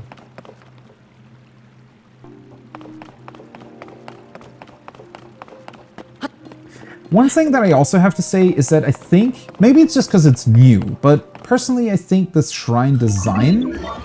Oh, hello. Boss fight, huh? You can use that too. I love the music as well. Oh, stop it. I was enjoying the music. Ooh, hello.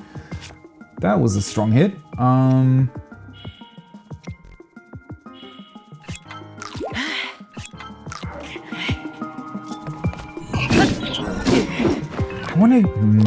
want to trigger Flurry Rush, but I probably shouldn't. There we go, okay.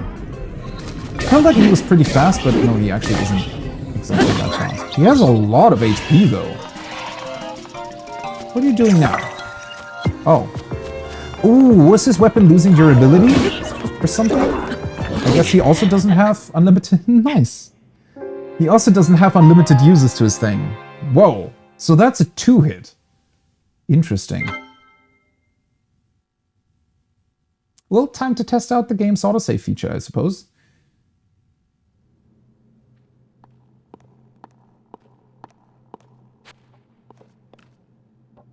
Okay, so we're starting off at the beginning, but we keep all of our stuff. Yeah. Neat. And I'd imagine that the door is probably opened already, right? Yeah. Everything else stays the same. It just spawns you in at the start again. Okay, I definitely need to be more careful. Although the problem is that I'm also...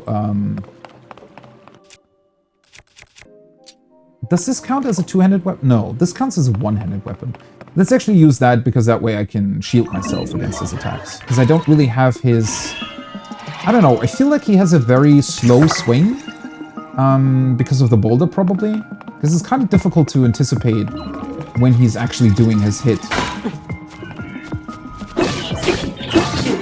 Yeah, it's also hard to see when you're like hitting him yourself.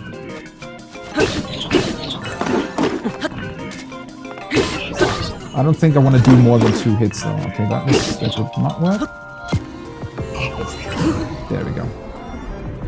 Almost felt like that was a bit too early.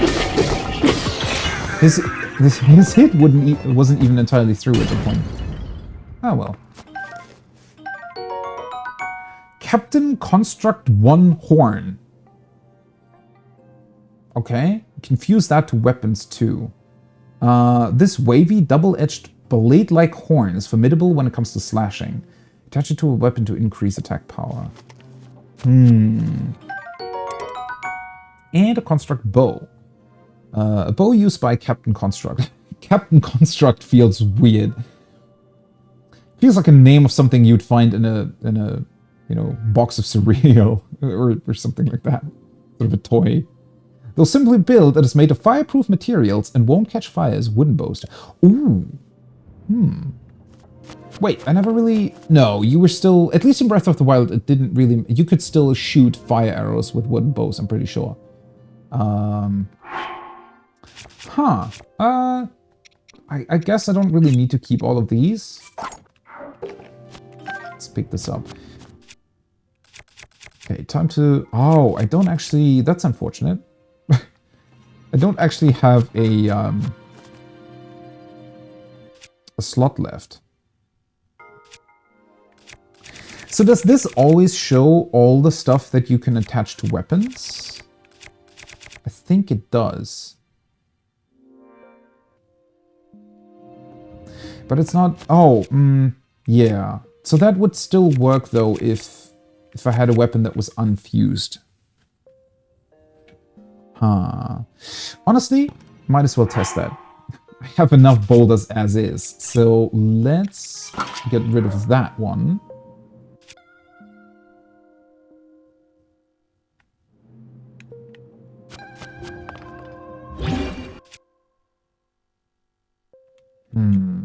Okay, so this is not a fast fuse menu, though, it looks like. I mean, it kind of is, because you can drop it, and then you can fuse it, I suppose. Yeah. Boom. 11. Oh, it looks awesome! What the hell? It actually attaches to the blade. I was expecting it to just be some sort of weird thing that now, that like the boulder would stick to the top piece of the sword, but it actually covers the entire... That's... Holy shit. How many combinations of this would exist in this game? That's crazy. Yeah, some attached to the blade. That's... I wish the game would... Is there... I don't think there is, right? I wish the game would keep track of that as well, like it does for the ingredients. But I don't think it does. Looks so cool. That's just a well-designed sword in and of its own, right? Huh. I wonder if there are things... wait, let's see. Nope, don't want to do that. I really have to get used to the system, though, because the possibilities here are pretty crazy, honestly.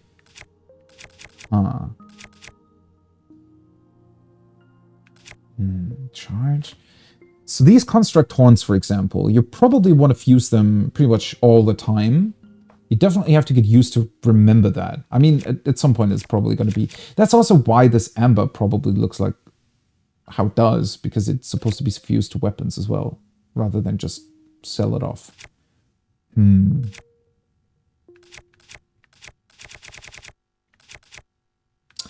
don't really think I have anything that would make sense to be fused to the shield quite yet.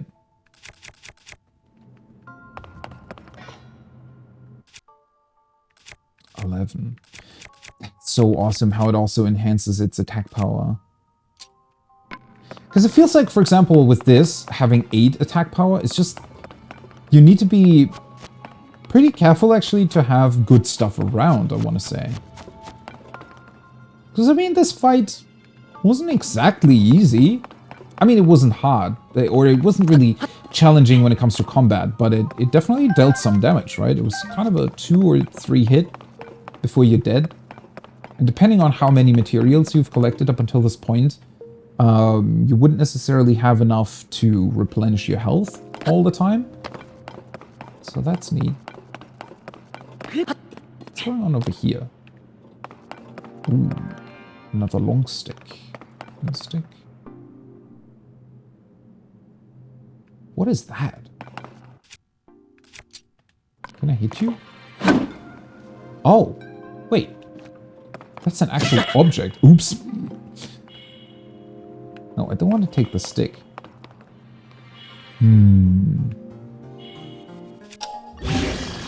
Spikes. Oh. I was going to say... Right, so if I... Right. I can also grab them. So these can be fused too.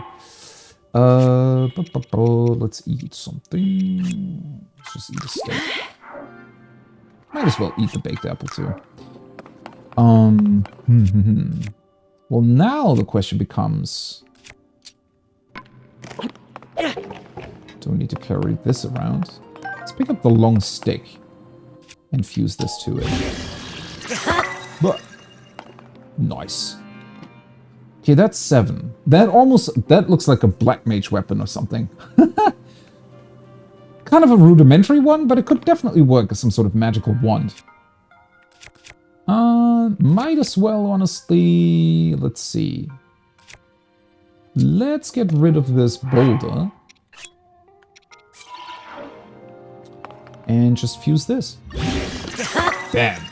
Holy shit. That looks kind of scary, not gonna lie. Captain One Blade. It's a very cool blade.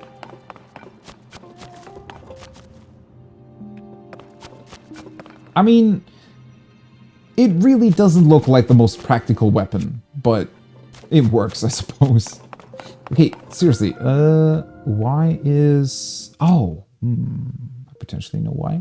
Let's see, if I... Okay.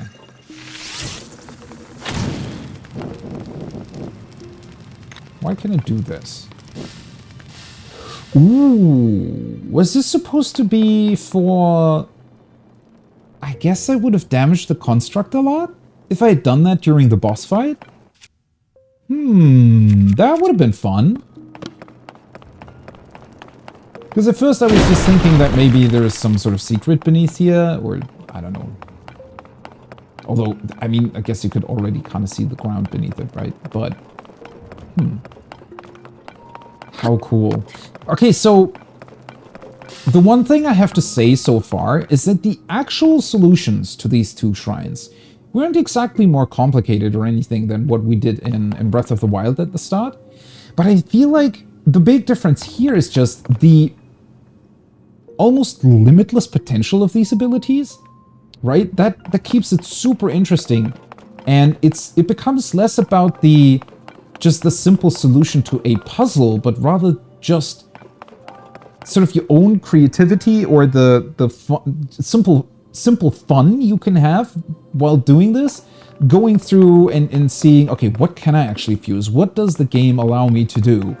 And just testing out a bunch of stuff that adds so much to these shrines that would otherwise, you know, imagine this being a puzzle in Breath of the Wild. It would have just been, oh yeah, grab the, I don't know, ability, destroy the stones, and that's it, right? But here, you get all of the unlimited possibilities of fusing stuff together all the time.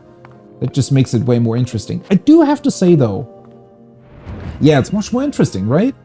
I do have to say, though, although I would sort of think that it's actually a good thing, the overall kind of the menus, the things you have to do in order to fuse different things or to use different abilities is definitely a bit more complicated. It takes some getting used to remembering all these specific buttons if you want to do it very, very quickly, right? Because I'd imagine at some point you kind of want to go like, oh, I'm fusing this, I'm fusing that, and then I'm taking this and attaching it to that, and, you know, being able to remember all the different... Because it has these... It eventually will probably flow really, really well, but it definitely has a certain learning curve to just remembering or sort of ingraining your muscle memory with, okay, these are the buttons that I have to press in order to fuse that, or this, or here, or there. Takes a little bit of getting used to, but I guess it's also just a sign of abilities that seem very, very unlimited in their potential. I love that little animation of just a bit of that corrupted material leaving Link's hand.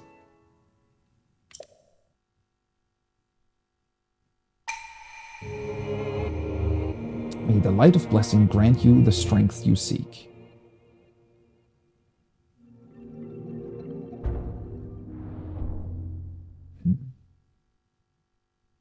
So, in Breath of the Wild, right, the shrines were a sort of a way to, or at least it was described as being a way to test and train the hero of time, right? Or I'm always calling him hero of time, champion of Hyrule, whatever title Link has at any given moment.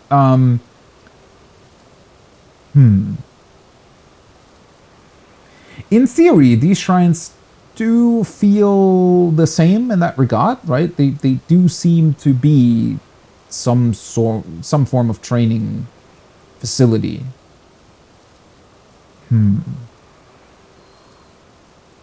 But they also feel much more as if they have a bit more of a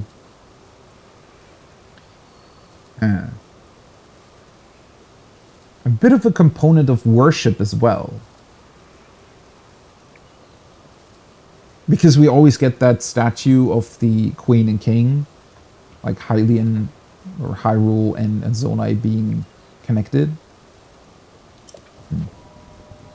Hey buddy, what's up?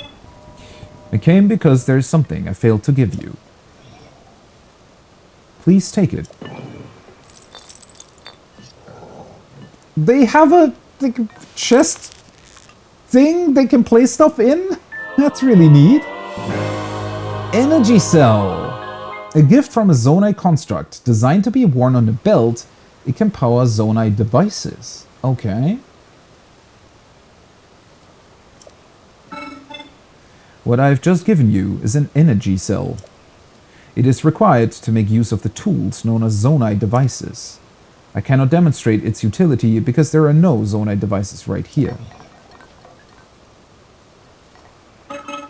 However, I have associates on the other side of that cave system. They can teach you how to use this. I hope that the energy cell I provided is useful to you. I'm pretty sure it will be. Why are we still running around half naked, by the way? It just kind of drew attention to that little detail. Okay. Well, that sounds interesting. So you guys just have like a storage unit there in the front. That's very interesting. Maybe it's not exactly a storage. Maybe it's just to replace batteries if they needed to. Suppose they have multiples of these energy cells?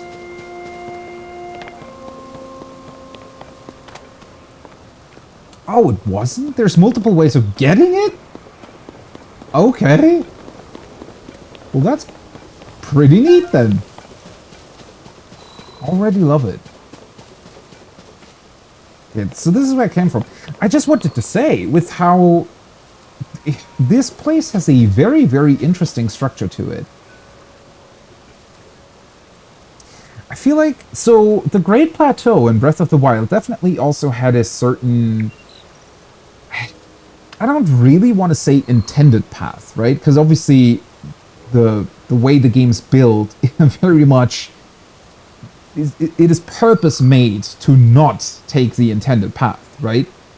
But at the same time, the Great Plateau definitely had a sort of path that I guess was the one that maybe had the best flow to it, right? Or where one thing would lead into the other, where you would get the tutorial on cooking, then you could climb up to one of the shrines, right? And from there go to the next one.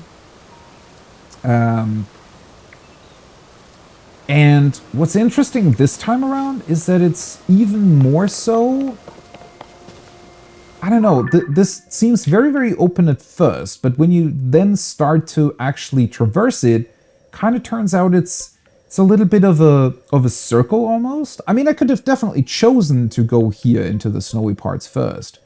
Either way, though, it seems to be designed to sort of facilitate kind of a circle motion, I think.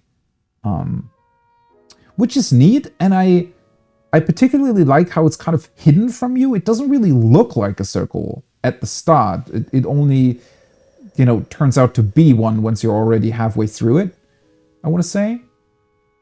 Well, how does this actually help with the Koroks, though? I just remembered those two poor little fellows.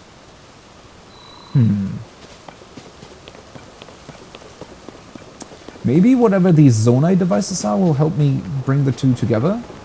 Because technically the fuse, I mean, that's not really helping in being able to carry one over to the other, I don't think.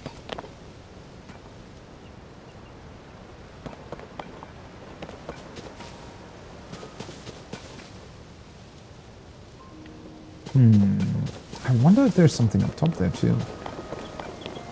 Still missing the paraglider. But obviously it wouldn't have made sense for them to give out the paraglider, you know, at the start here. Because then you'd just be able to... Oh, hello. Did not see you earlier. Oh, that is definitely something I'll have to get used to as well. With how readily available bombs were all the time. I don't know, but that's definitely... maybe that's just because I just recently completed another playthrough of Breath of the Wild, so I'm so used to what is available to you over there.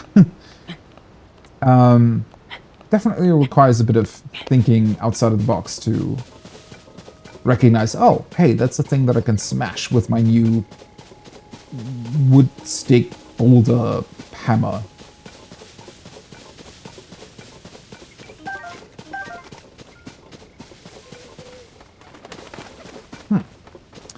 Nothing up here, it's just a giant tree. Unless... Yahaha! Bye-bye! Bonk. Well, of course there would be a Korok up here. Ooh, what kind of tree is that? Looks very interesting. Right, so... the snowy bits are actually really, really far away. I just noticed.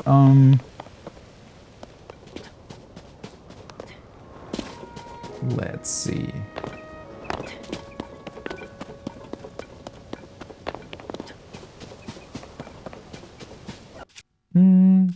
Do I want to test this? Oh, never mind. Let's test the spiky spear. Ooh, hello. Ah, that's neat. Wait, did Breath of the Wild ever have sections where enemies were fighting each other? I don't think so. Well, at least now they're finally coming, you know, and doing their actual work. Because that's why they're here, right? They're supposed to protect these islands, not attack me. Neat.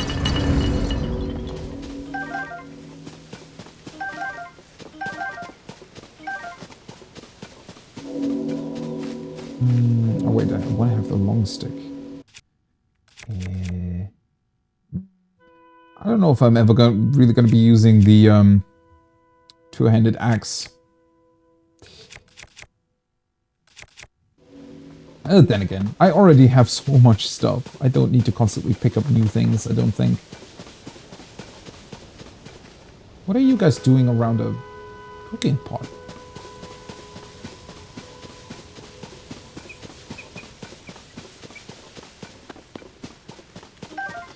Cooking a little bit is a good idea, though. Because eventually I feel like I am going to run out of healing items if I'm not careful.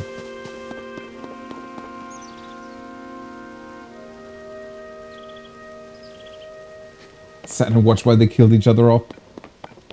I mean, it seems like I just wanted to, you know, help them do their actual work.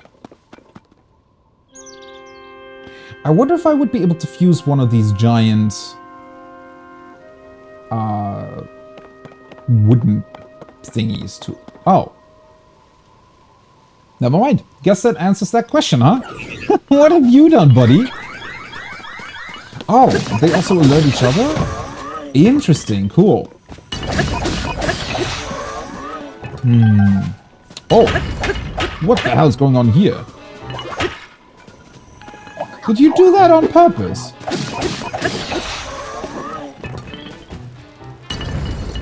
Oh, I want to have my paraglide. No! Just blows up the materials. I want to have my paraglider so bad.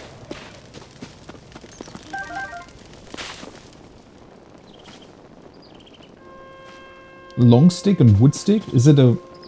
Well, what would it be? Long wood stick? Board guster. These are purpose-built names, though, as well, right?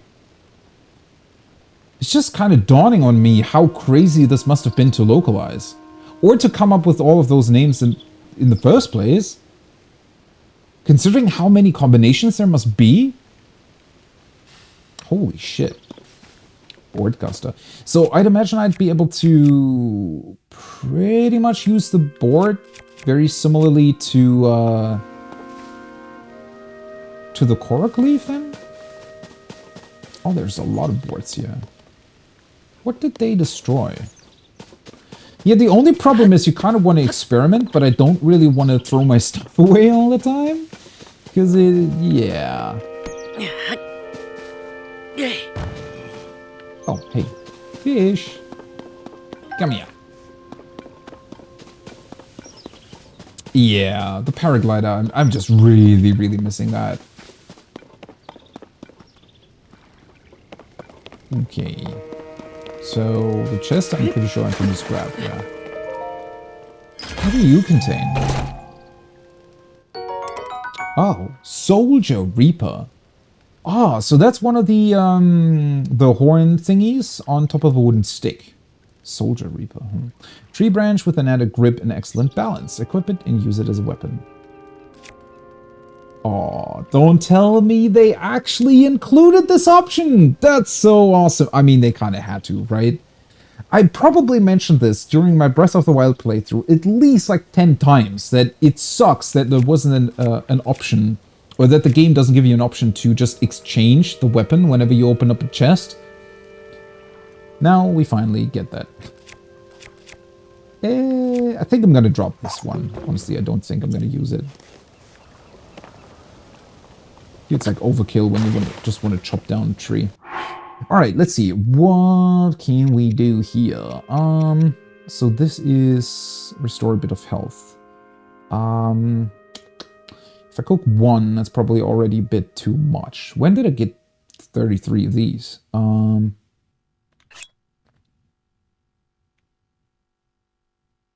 How many would... So these have a quarter of a heart, so 4 of them, right?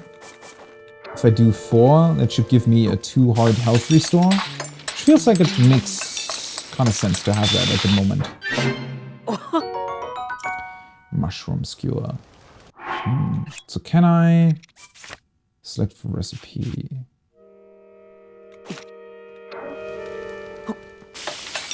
The only thing I would kind of wish for is that maybe there was an option to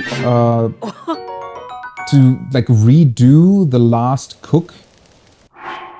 cooking stuff you did, because at least, I mean, this already makes it quite easy, but it definitely still requires some time to go into the menu every single time.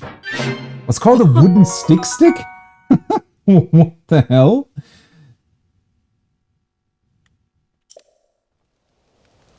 That's pretty funny, honestly.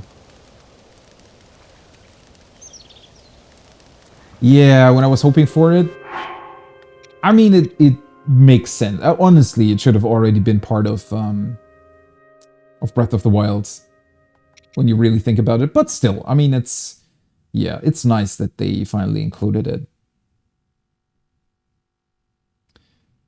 Stamina restoration. Let's maybe... Do I want to split these? Yeah, let's do it like this. I love Link's little... It seems like they included a bunch more different like things he can do while cooking. He's not always doing the same melody.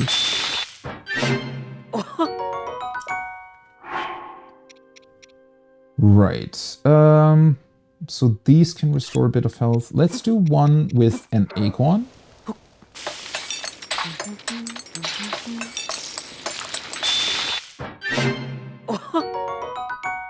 He was not just humming that melody, wasn't he?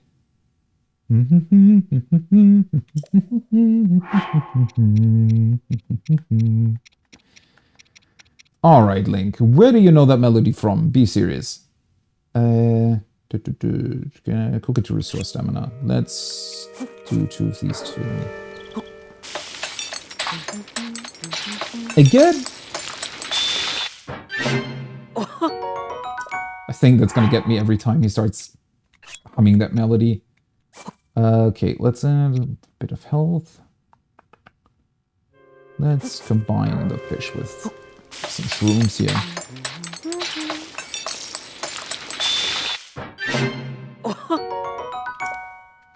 Okay, and then to increase movement speed, let's do 2 once and then 3. And that should give me a bunch of options for now. Speed up for 2 minutes. Okay,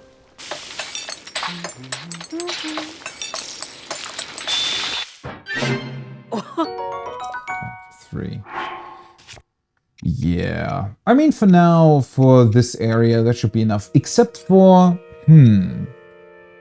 Let's see. So I have 15 minutes of cold resistance. I would like a bit more on that, honestly. But... Oh, it actually... No, never mind. It says here. Contains a bar of water. I wonder if there are some effects that even happen with these other things. I mean, Choo Choo Jelly adds 1 fuse attack power, for example. There must be all kinds of insane combinations that you can do with these different things, though, right? Oh, I just realized. So this has a battery symbol now. So that would be the amount of power that it consumes whenever you use something that has this attached to it. Construct, use it to recover a small amount of power for a zone. Oh no, never mind. It's to get the power back. So if I use this, it'll just give me 1 charge back on my battery.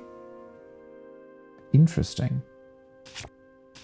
God, honestly, this system does feel somewhat overwhelming once you realize just the sheer amount of combinations, because it's one thing to like have fun experimenting with everything. It's another thing entirely to actually remember all the possibilities you have in any given situation, right? That's going to be really, really interesting to see what they're going to do with it. I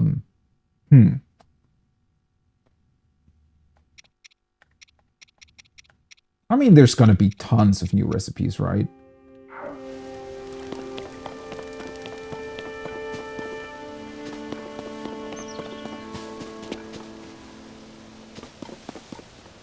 Okay, he said beyond the cave system, right? Oh. Pondside Cave discovery. Oh, it's even marked on your map. What? So we get actual small sort of caves that are also marked on your map and count as like a different zone? Bright bloom seed, a seed that's often found in caves or wells. When struck, it will take root and bloom, giving off faint light from a small flower. What the hell? Okay. Oh, hey guys. Ah, there we go. Key's eyeball. These mysterious orbs scan their surroundings. Take advantage of the glaring awareness and attach one to an arrow to grant a homing quality to the arrow. That's a crazy function. That is the one thing that I think I saw somebody do in a clip somewhere. I wasn't quite sure, but I guess it was this then. Because it had like an arrow that suddenly just whoop, went to the enemy without person actually targeting it properly. An aerodynamic material dropped by a defeated keys. Arrows and thrown weapons fly farther with this item attached. Okay. Huh. That might make it easier to get headshots at very long distances, possibly. Oh, and even... See, it even solves this issue of having to carry around a hammer all the time. Just create a boulder weapon. There we go. Makeshift hammer. Ooh. What the hell are you?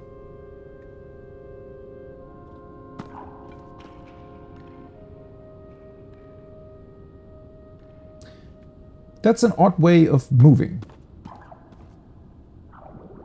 Ooh. He is an enemy though, right? I'm pretty sure he is. I'd imagine. Or are you just blowing bubbles because you want to? Are you friendly? Hey, buddy.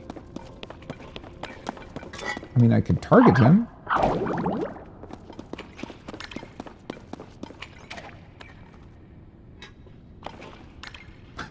What are you doing? Okay, he's not attacking on his own, though. Oh, hello, flint. Nice. Strike it with a metallic weapon to generate sparks, so that still stays. This fire starter breaks after one use, but it can create a long-lasting flame if you strike it near firewood. So you can fuse it. If you fuse it onto a weapon, though, what exactly does that mean? Can you, like, if you strike something, the weapon will just go up in flames? Weird, but probably. It is very overwhelming. I mean, there's just honestly, Breath of the Wild already had this feeling of, okay, there's a ton of stuff that you can find, right? There's a billion different materials that you can get, and they also interact in honestly, a lot of different ways, right? But this is just sort of 3-4 levels above that, even. If that, I mean, thankfully the game does have some, I feel like it's also necessary that it does have some descriptions and things that are sort of in the item descriptions telling you, hey, by the way, you can use this to do that, because otherwise, at some point, you know, remembering the functions and different fusibilities of 30, 40, 50 different items at some point would be a bit much, I want to say, but yeah. Seed that's found underground. When struck, it will take root and bloom. A large amount of... Oh, that's just giant. I was going to say, what's the difference between the other two? But it just makes more light then. So how exactly does that work? That also explains why... Because I was wondering, if this menu is purely here to... what's it called? To attach things to arrows... I was wondering why they built an entire menu for that, but I guess with these abilities, you can just do this a lot easier, right? Ah, there we go. What a crazy good effect. Holy shit. Why has no other game thought of this? I mean, you know, plants are so often used in games to create light in caves, or to give an excuse as to why caves aren't entirely dark. But to turn it the other way around and make the player be able to place plants freely within a cave to light up your surroundings? It seems like such a simple thing in retrospect, but it's... Like, seriously, how has no game ever thought of this? That is so cool.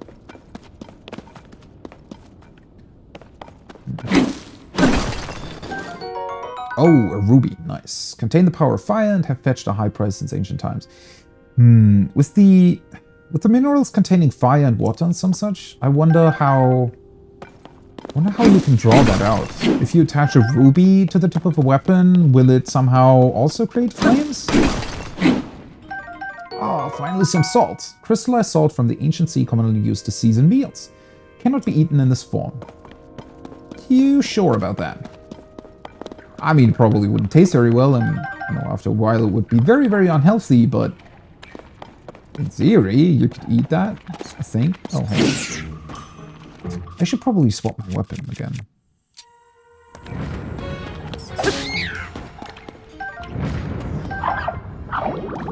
Is the frog just here to, like, bar my path? Oh, can I not destroy the bubbles? Doesn't really look like it. So, what happens if I walk into one? Nothing. Oh. Huh. So maybe he really is friendly. In a way. Because these don't do damage. They just sort of obstruct your path, I guess. Well, I would hope so, that I need the light. Would kind of suck to build such an awesome device and then never use it. Oh, hello! There we go! Finally! Link doesn't have to run around... Well, I mean, it doesn't exactly cover up everything, but... Pretty awesome, though, that it... I'm pretty sure, completely on accident, leaves the cool-looking arm exposed. Old-fashioned upper body wear. It's got some holes, but the soft cloth feels good to the touch. It's hard to keep it wrinkle-free. That being said, if it's an archaic tunic and potentially based on the Zonai, I mean, did they all have an arm like this? There we go. Just doubled my armor value. Nice. Hey, it looks pretty awesome. Man, I like the Triforce pattern at the bottom as well. So cool. Now I want to have a piece of clothing that has a Triforce pattern at the bottom. I mean, the way it's displayed here would probably be very prone to, you know, very easily sort of breaking apart or something, but the pattern in and of itself would be great. What are you up to, buddy? Why are you here? Like, what's your... Are you just a funny little frog? Well, or big frog, rather? I'm pretty sure he probably dropped some interesting stuff. But considering that he's kind of friendly, I don't really want to... You know... Let's leave him be for now.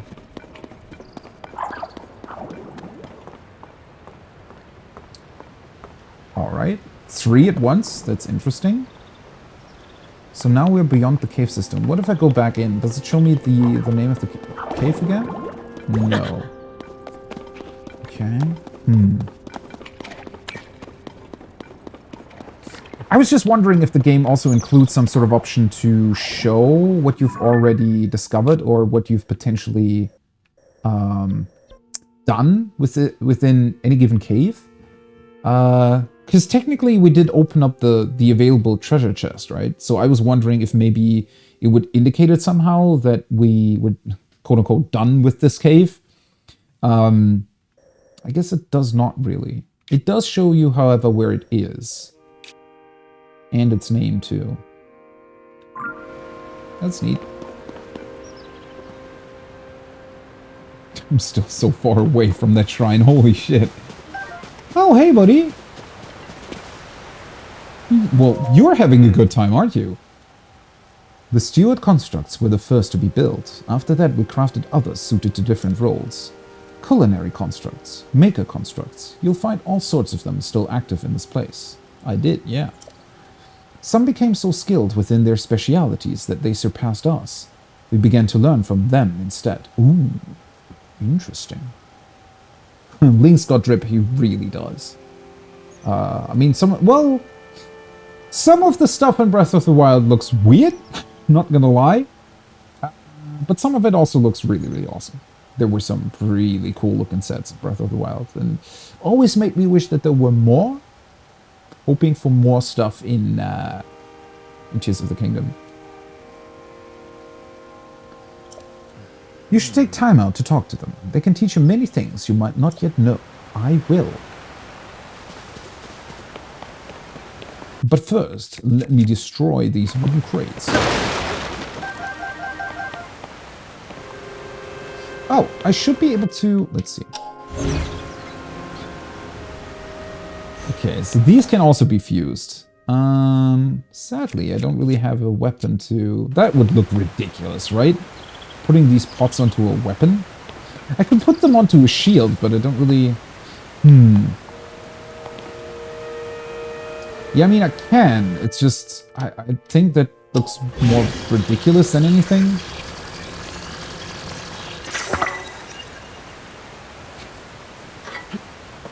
I mean... Beautiful. Now it looks like I have a pot backpack. That's actually very neat. Definitely has a certain look to it. I just wonder what it does. I don't think it enhances the shield value. No, pot shield. Rusty shield plus pot. Okay. So I suspect that the different materials then... Because they show whenever they add to the attack value of your weapon, right? Because here it says 3 fuse attack power. So I suspect that maybe some of them will have, or will say the same thing, but fuse sort of defense for the shield. I'd imagine, because otherwise how are you going to know about that? I mean, maybe there have to be things that make sense to be fused onto a shield, right? Ooh, hello. That's a fan. Alright, before I talk to these three, ooh, what the hell is that? There's a lot going on there.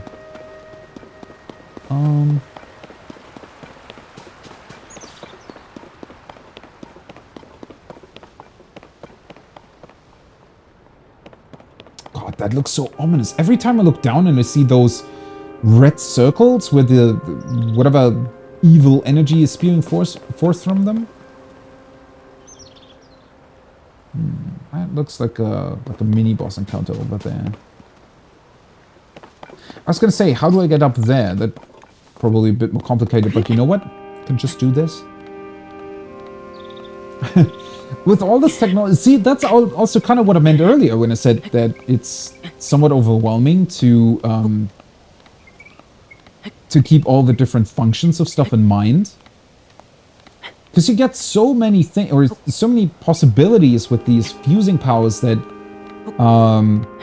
you tend to suddenly sort of concentrate on what you can do with them, and you completely forgot what other tools are available to you.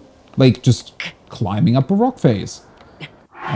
Which also, by the way, I should probably eat one of these. Looks so ridiculous with the pot on the shield. Okay. Oh, now we're where the large tree trunk was.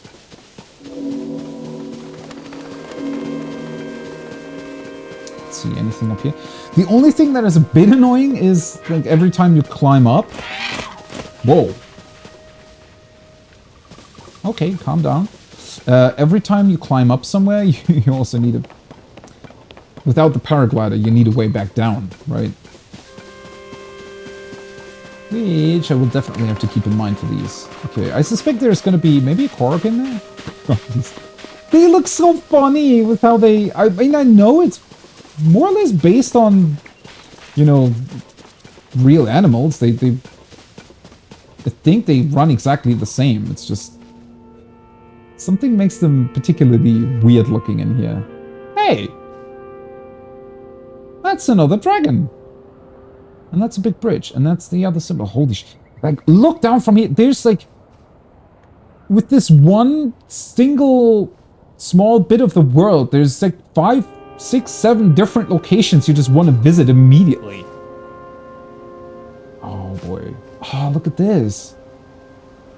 That is so neat how they also... Like, the light's breaking differently throughout the different clouds, right? Some of them are purple, some of them are orange.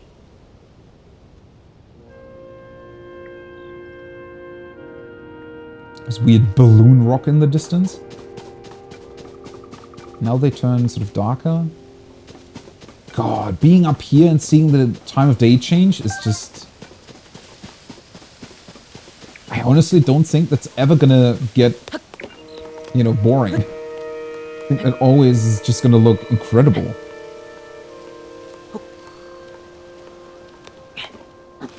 Whoa. Come on, Link.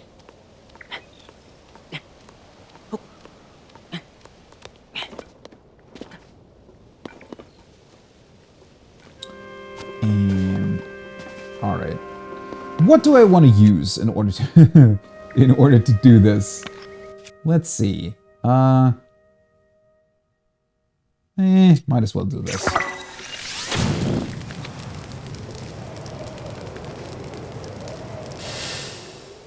There we go.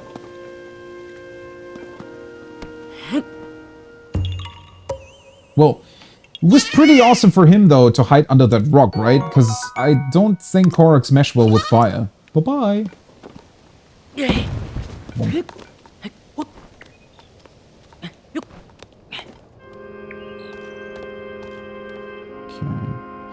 Okay, that's that weird boss thing again.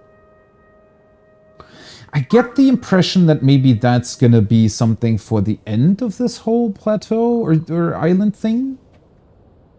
But on the other hand, it sort of looks as if the game's just letting us go there whenever we want, right?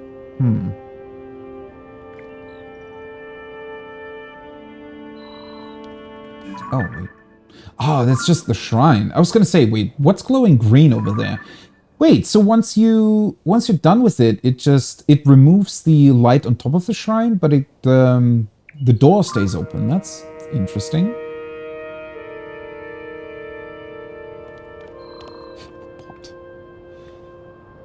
Okay.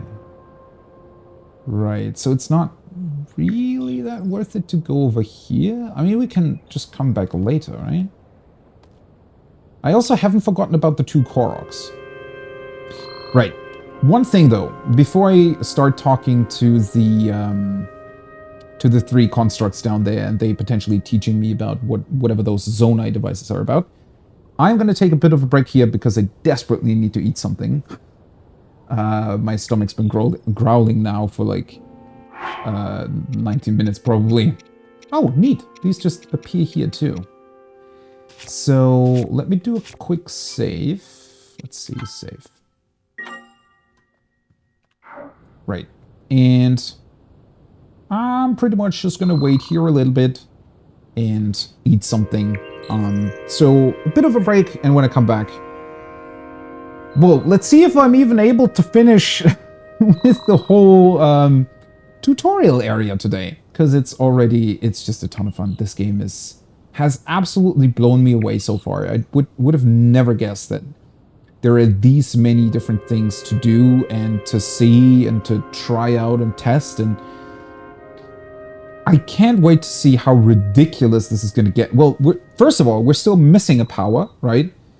But this is going to be absolutely ridiculous once they actually let you go out into the world and you're not being confined anymore by this tutorial area. Honestly, that's kind of... well, not even... it's actually blowing my mind in the sense that it exceeds what I can think about right now in terms of what we'll be able to do and see and test out and all kinds of other stuff. Yeah, anyways, I'm gonna grab a quick bite to eat, and when I come back... where's my mouse? There we go. When I come back, we'll be diving deeper into Tears of the Kingdom and getting our 3rd power, hopefully. Maybe. Definitely. Be right back. Alrighty. Welcome back. Done with my lunch break. Had to also settle some other stuff, so maybe took a little bit longer, but finally back. Let's get this show on the road again. God. Just, you know, being away from it for a couple of minutes and then returning and just looking at this insanely beautiful sky. I can't get over how good this game looks. Alright, let's get down real quick with our weird pot shield that I decided to create for some reason. Right. So, before I go up there, let's check out what these 3 guys down here actually wanted from us. Also... let's try. Can I just... is this gonna damage me? I think it should be... oh, yeah. Might have just barely been fine, but it was definitely fine. Oh! Hey, sorry, buddies. I guess I came back at an inopportune moment. Can I still... I don't think they mind, do they? The rafts for crossing to the other side are broken. Transportation is on hold indefinitely. This is ordinarily where we send resources across the river. The only silver lining is that the Zonai devices are undamaged. Yeah, what do you mean by that? That's the weird fans and stuff, right? Ah, it seems you do not know of Zonai devices. They are necessities around here. Allow me to explain. This green thing is called a Zonai device. The one you see here is a fan. I had figured it was something like that. You can produce wind on demand by striking it. Oh, right. I like this funny... oh, that's where you got the battery? Wait, so did you maybe go here... when did I get the battery? After the 2nd shrine, right? So did you maybe come here after just doing 1 or something? That's an odd difference, actually. Huh. I was gonna say, though, I love the... That's always been sort of a staple of Zelda, is that you activate and deactivate things by just striking it with your weapon, which is pretty funny to think about somehow. I don't know. They are self-evidently useful. Thanks for the info. We have a variety of Zonai devices for multitudinous purposes. Right, that's a word. Using Zonai devices does require energy. An external energy cell will be necessary in your case. Ah, you have one already. That is a relief. Don't remember, but maybe? Yeah, I wonder what the differentiating factor is. Because you wouldn't be able to use the Zonai devices anyway, right? Until you come here, because that's the first time they're actually introduced to you. Like, I mean, in theory, I would have been able to use them beforehand, but there aren't any in the environment up until this point, right? So it's... That's odd that they gave me the battery beforehand. But perhaps a refresher explanation is in order. An energy cell stores the energy required to use Zonai devices. Its energy will replenish automatically while Zonai devices are not in use. How does it work exactly? Is it using solar power? Its capacity is not unlimited. Use the energy contained within wisely. Otherwise, you may run out at inopportune moments. Pardon the long explanation. It does not change our need for a raft. Zonai devices are extremely useful. Think creatively, and you will find many ways to employ them.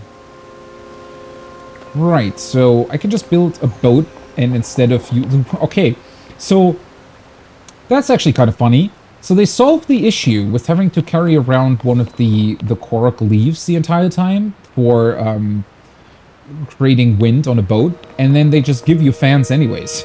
That propel you forwards no matter what. That's neat.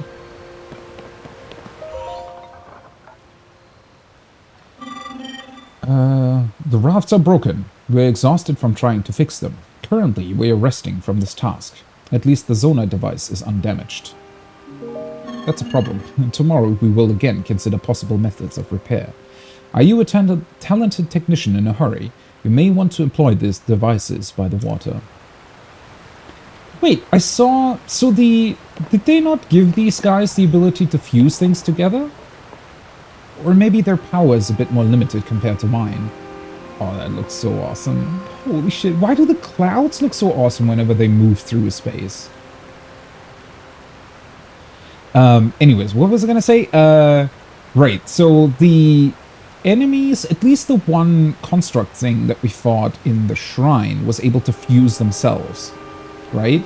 So you'd think that these guys would also be capable of doing that, but maybe not, or more in a limited capacity? I don't know.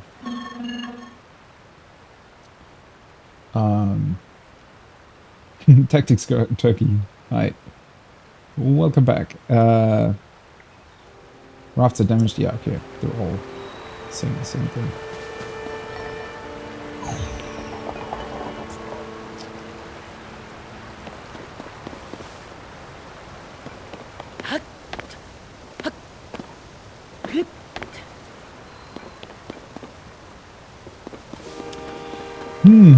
Right, so do I just want to build a raft? I guess so.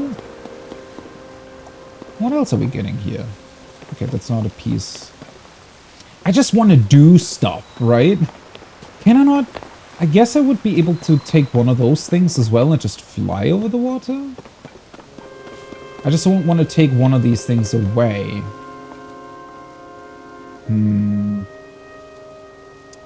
I want to go over there too. It's just that... Well, I guess once I... You know what? Nope, wrong ability. There we go.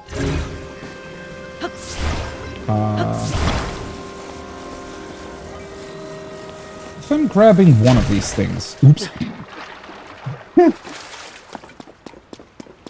Kind of forgot about the pond. If I'm grabbing one of those things and attaching the fans to it, in theory, I can just use it whenever and wherever, right? Since these are technically floating. Right, so...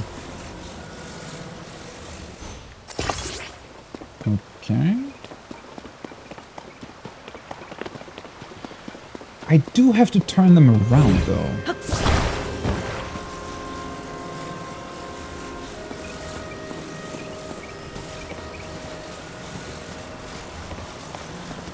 Oh. Wait a second. So if I were to attach it like this... Oh, no, wait. I would have to attach it to the bottom, right? Then I could, in theory, just fly up, I'm pretty sure.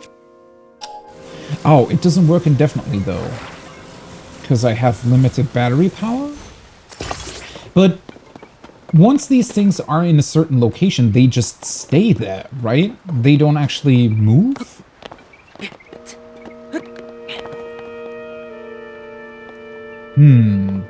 I was gonna say, I might still need something to change directions, but on the other hand, I can just detach them and attach them again in a different place. The only issue is that this way... Oh, oopsie. I'm accidentally, Okay, turn off, please. Accidentally pushing the other platforms.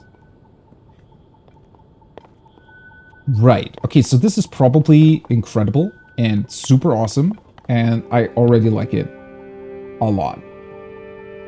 Okay, I could be able to jump over straight up to the chest. The problem is, how do I get back? Because I kind of want to keep this thing around. Oh, we could potentially just climb up again. That is the only problem. You definitely have to be careful. Because I also took the fans now. I have to be careful to bring them back, if you will. Let's see here, though. What I could do is... If I just move this again... Can I move it?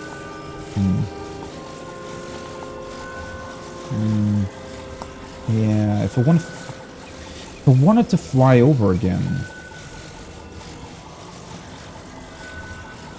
For now, I'm just gonna try and place it downwards,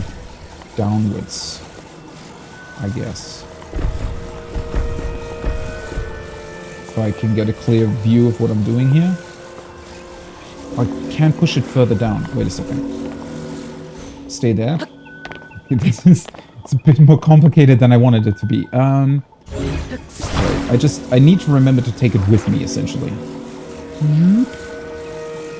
So you go there. Because that way I can still grab you after opening the chest. Amber. That's a +4 on fused attack power, though. That's pretty impressive. Would I be able to... Does this thing float on its own? I guess not, right? Because it technically needs my battery power in order to move. So... Oh, that guy saw me. Let's just put it here for now. Let's...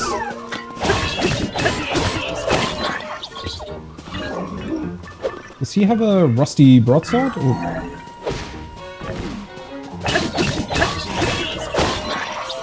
I don't want him to accidentally... Stop it! Stop using. Did he just wanna... Was he about to grab this thing? What would that do? Another one of those horns. Nice. Wait, where's his... I thought he had a sword or something. Let me just quickly drop.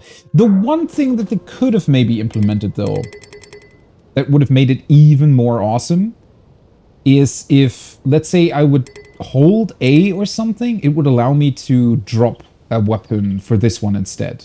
Instead of having to go into the menu, you know, drop this one and then pick up the other one. That would have been the cherry on top. Okay. Another thick stick.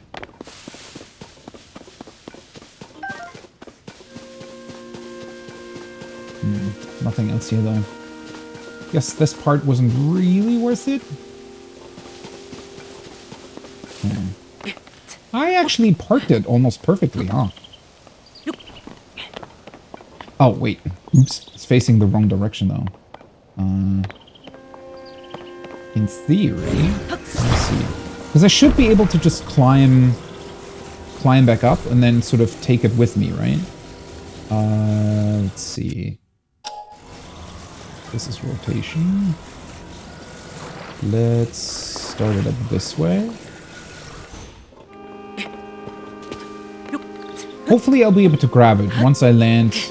Oh, whoops.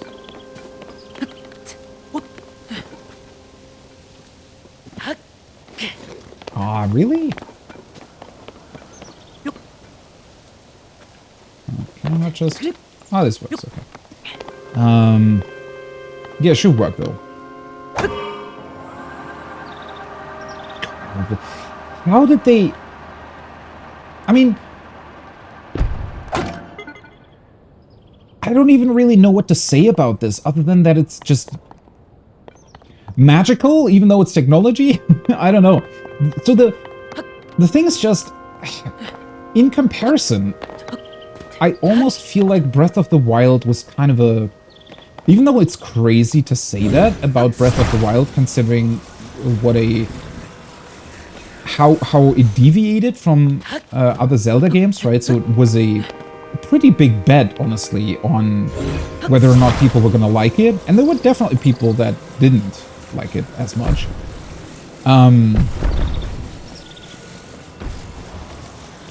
But one thing that Breath of the Wild did, I want to say, or where it especially in comparison to this, it almost feels like it held back, right? As if, oh, do I want to take another fan? Can I attach like a third one too? Or does that actually require more power, I wonder?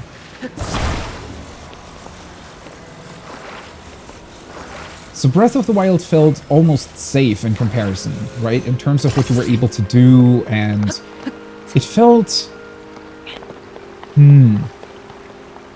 pretty much in line with the sort of game world they created. And then with Tears of the Kingdom, they apparently just said, well, fuck it. Let's just include the most fun bits we can think about. We'll make it work somehow. And I think it does. Like, these devices, I want to say, definitely make sense, considering everything we know about Sheikah technology from Breath of the Wild. But this time around, it really felt as if the developers just said, oh yeah, I mean... we already had a tablet in the first game. Why aren't we just using all kinds of crazy technology and make it available to the players so they can have as much fun as possible with our game? It's sort of what this really feels like. Oh, it's definitely requiring more power. Okay. So... oops. Boom. So the more devices you attach to it, the more power it uses. It definitely makes sense.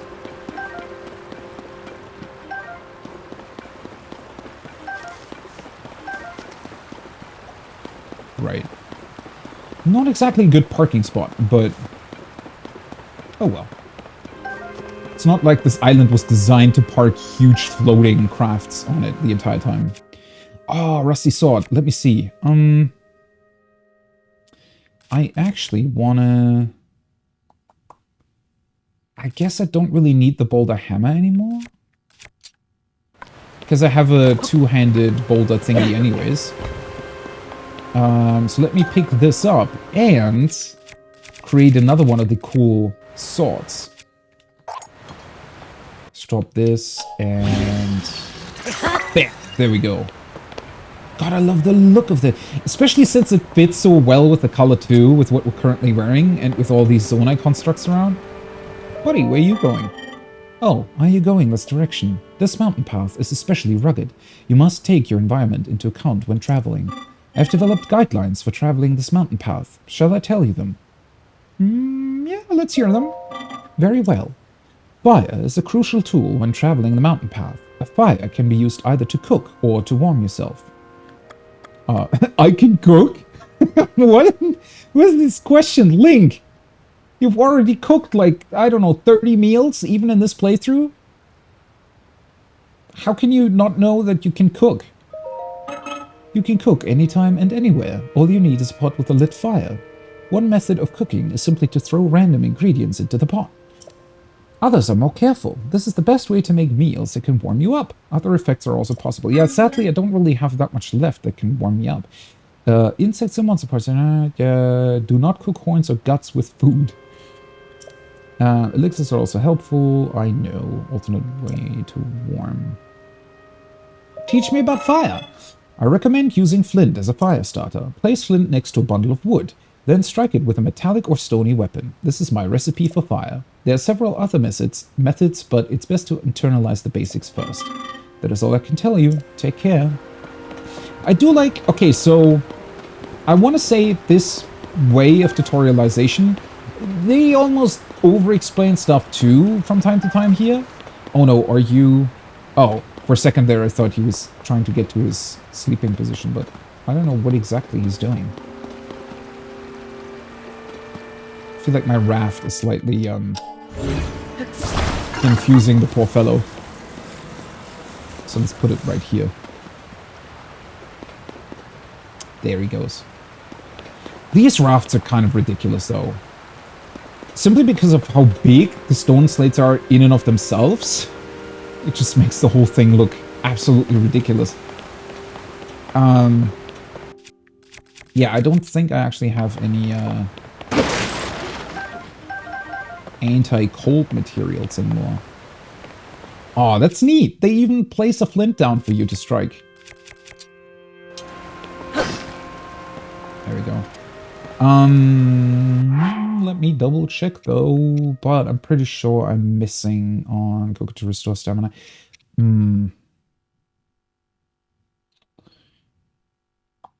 Chuchu jelly isn't...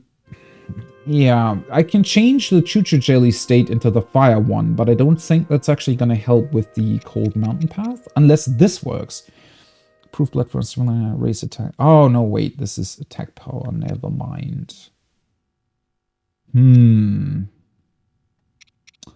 Yeah, unfortunately, I don't really have anything else that would help. Oh, move more quietly. Maybe I want to use that. Stamina restoration. Increase endurance. I'm just gonna do these real quick, because I feel like stamina restoration is always a great thing to have. Especially if you want to climb places that are otherwise quite difficult to get to. Yeah, there we go. I also love, so the added detail that the cookbook gives you is that you can actually see the amount of stamina it would replenish, right? So that way you can actually create dishes that kind of serve your purpose very, very well in what you want to do. I mean, let's try these anyways. Let's see what happens if I cook 2 of these.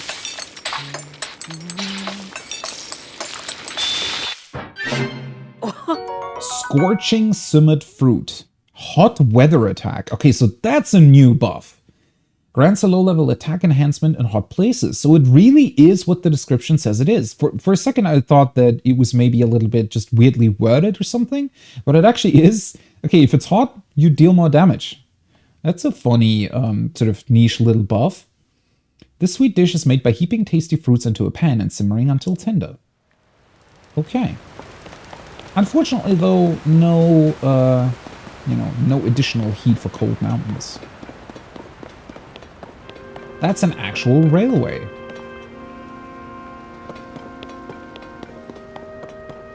Ooh, hello.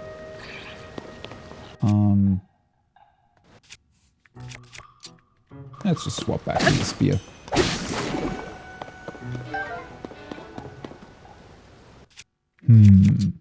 So, can I do this? Oh.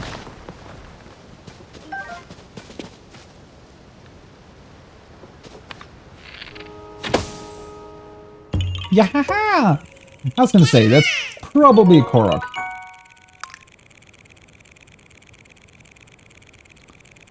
Yeah, if you don't already know, or if it... I'd imagine if it had been a long time since I played Breath of the Wild, like if I hadn't done my playthrough again, I think it would have definitely been a good reminder of certain things. Oh, right, that brings me back to what I wanted to say earlier. It's just that the bit with the tutorial sort of being half optional, right? In that you can decide to just talk to the constructs again, and they can just explain certain things again if you've kind of forgotten or you just wanted to remind yourself of how stuff like cooking works. I feel like that's really, really cool.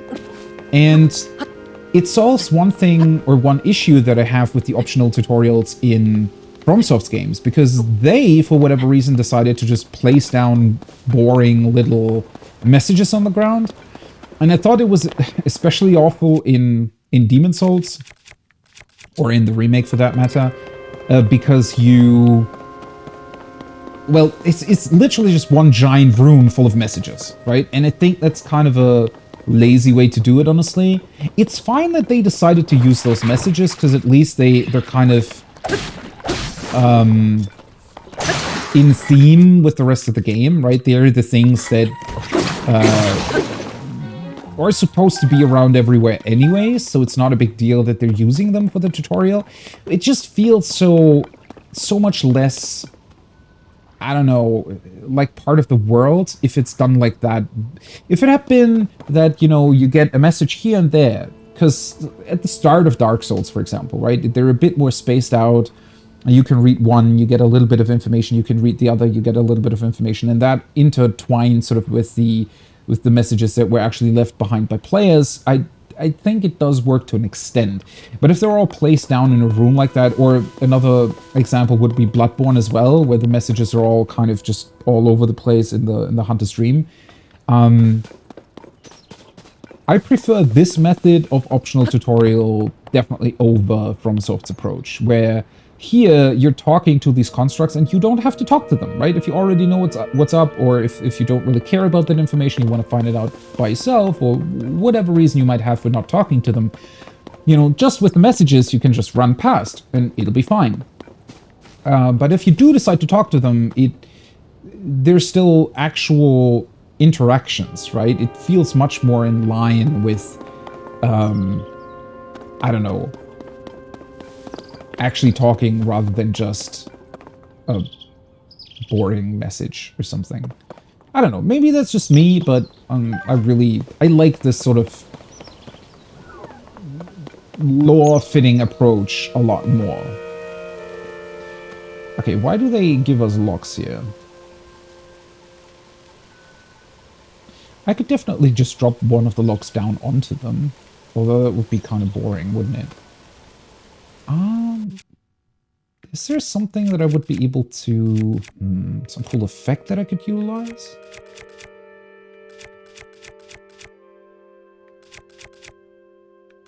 What could we do here? I'm still kind of missing very powerful ranged things. Let's see, because this is just fire arrows. It's not exactly usable. I guess I could fuse this to an arrow as well to enhance its potency. Well,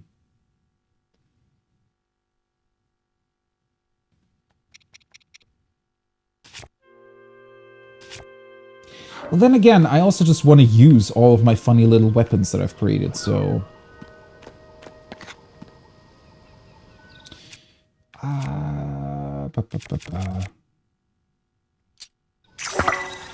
Okay, yeah, that definitely works. So that just massively enhances the power of my attacks. There we go.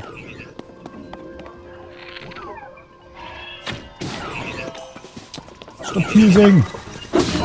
Oh, wait. When did I pick up the wooden stick? Damn! Oh boy. I always forget how... Did he just fuse a barrel to his weapon? Why would you do that? I always forget that I'm running around with 3 hearts, and it's kind of dangerous.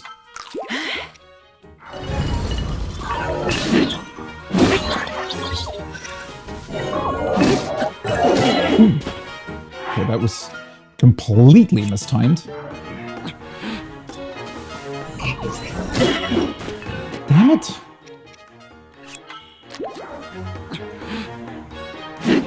I wonder... Okay, so one thing that looks like it's not possible, but that might...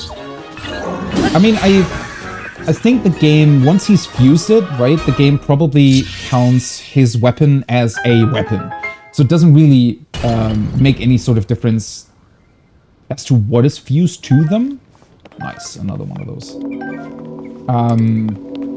Because it would have been funny, considering that I have a big spiked club, if I would have been able to knock the barrel off of his weapon, right? But I think that's kind of not really accounted for, I guess. Okay, seriously though, where did the wooden stick come from?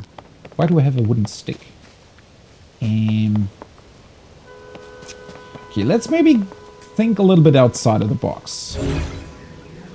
Oh, wrong power.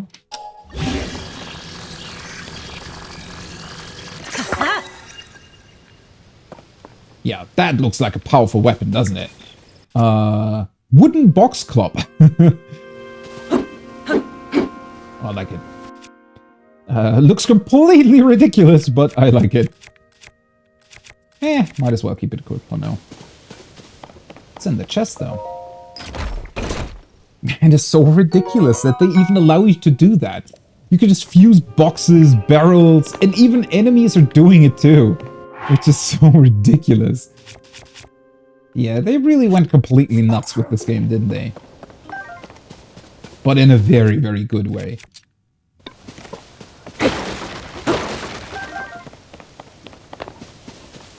Right. Where did I leave off, actually? Still climbing up. Oh, right, the minecarts. Huh. Ooh, that's a good question. The supplies? I would say no. It would be interesting if it did, right? But I'm pretty sure that once you fuse stuff to a weapon, it sort of counts as one thing. Especially the fused material, since you cannot really get it back, right? You can just pretty much...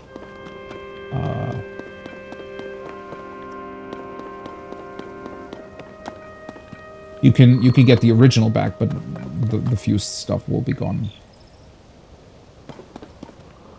Do I want to use one of the minecarts? Probably more fun, right? Discovery mining cave. Ooh. Well, this looks like a cave that's going to be a bit darker. Right. Testing time. Can we attach one of the bright flower thingies to the minecart? Because if so, that would be funny as hell. One thing that they seemingly did, though, these minecarts look a lot more because the funny little draft fly thingy that you were able to sort of, well, not really build, but what you were able to do in Breath of the Wild with placing two minecarts on top of each other to fly, that only really worked because they had this sort of indentation in the middle, right? That wouldn't be working with these ones. Then again, there is plenty of devices now that just simply let you fly anyways, so it's not really like we're missing anything here.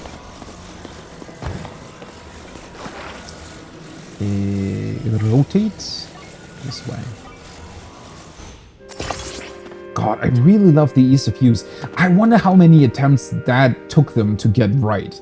And then they had to go in for every single thing that is fusible and attachable to other things to, you know, to have all the proper attachment points and all the other stuff, right? That's honestly crazy that they went this far.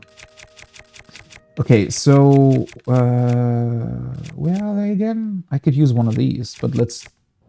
So if I had to strike it, right?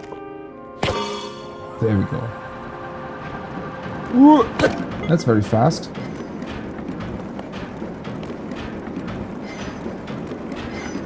Oh. Bonk. Oh, that's the end of the path anyways. Okay, seriously, like, how cool is that? That you can attach a light to your minecart as well.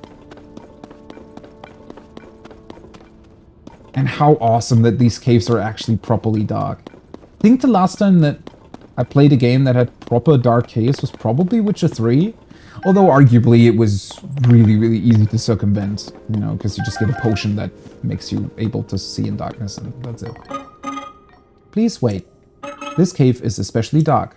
You will need a light in order to proceed to the mining site ahead. Do you have any bright bloom seeds? I do, but tell me anyways. Ah, you do not know of them. The glowing flowers, they are bright blooms. They shine very brightly. Many use them as illumination in dark places. These bright blooms grow natively in caves such as this one. This cave has been picked mostly clean of them. That is because it is especially dark. These seeds were often necessary, I can understand that. And posted here to provide a reminder to bring bright bloom seeds. By the way, did you know bright blooms require a stimulus to blossom? Striking a bright bloom seed or attaching it to an arrow will cause it to activate on impact. Oh, nice. So you can even shoot to sort of distant targets and place a light there? This game keeps getting better and better. Bright bloom you see growing there is no different. It caused it to blossom. It would generally be in your best interest to use bright bloom seeds in dark places such as this. I will definitely remind myself of that. Okay, so let's see. Bright bloom seed. Ding. Ooh, oh, okay. They provide a lot more light than what I thought they would. Also, are these like actual mine tracks too? Minecart tracks? I think they might be. They look a little bit different than the other ones, but could have been. This is insane. Why is this so cool? It's so simple too, and it just works incredibly well. Okay. I wonder. Oh, well, I should actually attach one though, right? I wonder if they provide more light if you shoot them up sort of towards the ceiling or not. Ooh, what the hell is that? Love your emotes, by the way, Tactics Turkey. Oh, right. I have to... No, that's not what I wanted to do. And where's my club? There we go. What's in here? Zonite? Zonate? They're called the Zonai, right? So would it be Zonite then? Zonite, yeah. An unusual mineral that has many purposes. Ancients extracted energy from it and refined it for the crafting of weapons and armor. So that's where they got their power from? So is this some sort of special material that I guess innately comes with the ability to have electricity flow through it?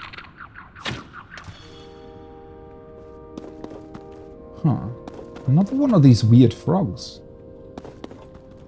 I wonder where they live here in these caves. Oh, there's a lot of this stuff around as well.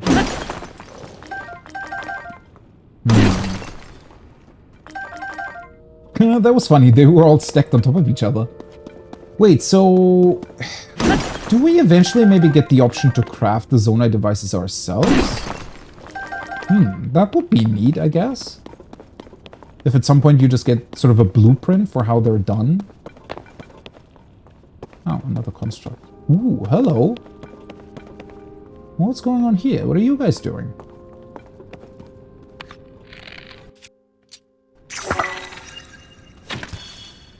That's so cool. Like a ceiling light. Awesome.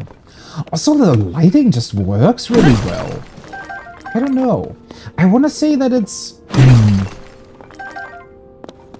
I wonder what kind of technology it is based on. Because it seems to have fairly unusual properties for how light sources are usually handled in games. Maybe they had to do that? Or most likely they had to do some sort of special stuff to get it to work as well as it does, but... either way, it is definitely very, very impressive. Oh, so they... Oh, excuse me. That zonite is already slated for processing. It would pose difficulties for me if you took it for yourself. What is it? Are you unfamiliar with it? This is the zonite I mentioned. It is a unique mineral that can be mined far beneath the land below. Why is it up here then? There are trace deposits of it on this island as well. They are limited to this cave. Our society flourished by processing this substance into other materials. So is that how they actually reached their, I guess, status of a very, very powerful and or...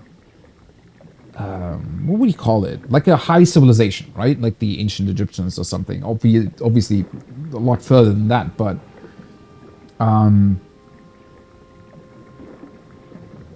they found this material and that's why they were able to have the technological advancements that they did.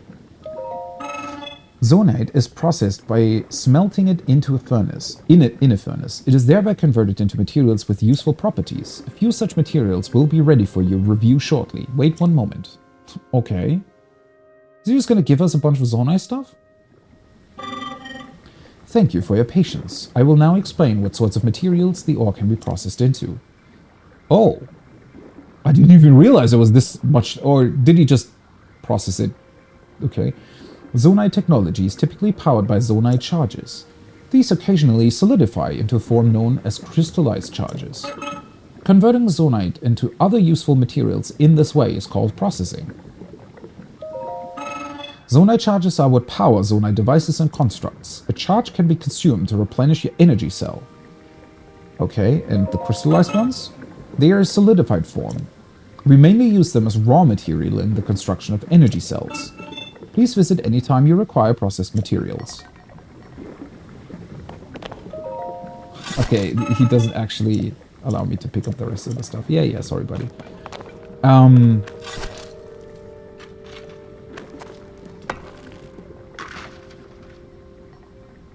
Wait, exchange? I take them all.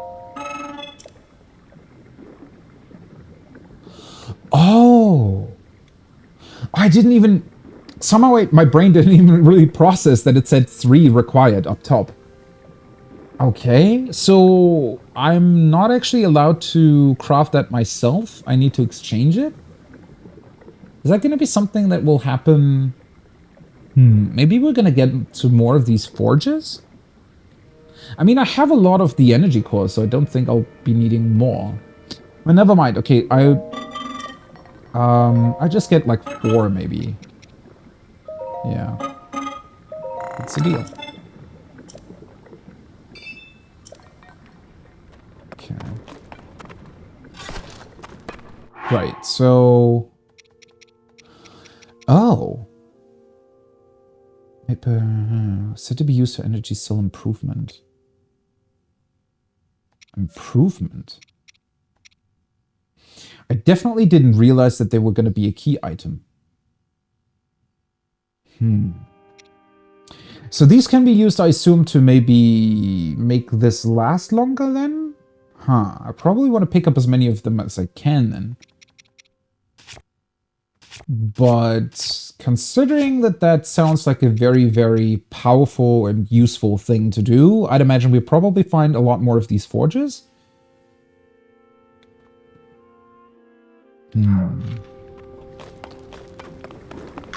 Maybe we're gonna come across more of these sort of exchange places, but in other places it'll just be more...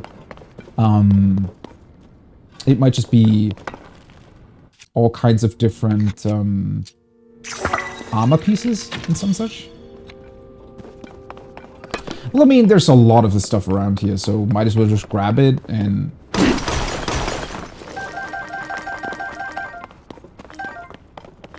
31. Hey, buddy. What you doing? This cave previously had ample resources. It is gradually yielding less and less. And that is why I require support, but my requests have so far gone unanswered. I must therefore continue to mine without resting. Sounds kind of wrong, but alright.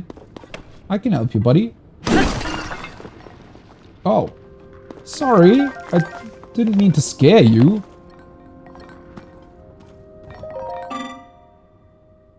hope that support will someday arrive. I guess he didn't really want support with the stone? Sorry, buddy. I wasn't really aware of what kind of support you were looking for. And what is this, then?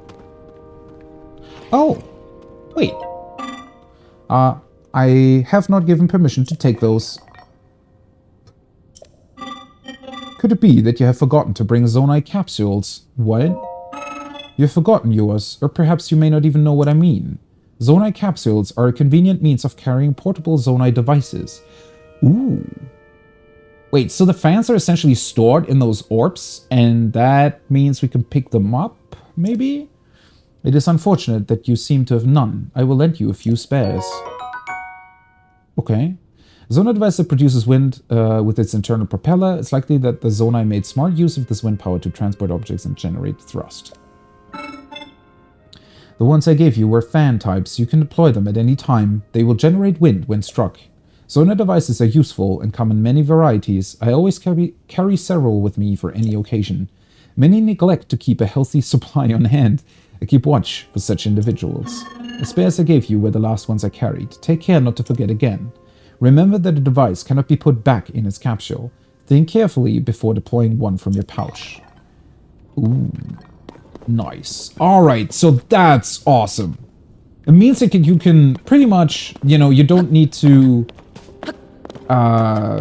find these devices in the world. You can literally just carry them around all the time and use whenever you want. So I guess there's going to be multiple points where we can get these capsules. Oh, it even gives you a... I hadn't realized we were still missing one. It gives you an entirely different menu screen too. Holy, how many of these are in the game then?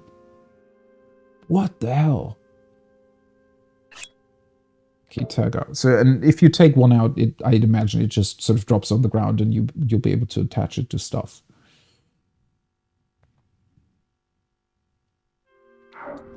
Oh, right, before we continue though, let me grab the rest of this.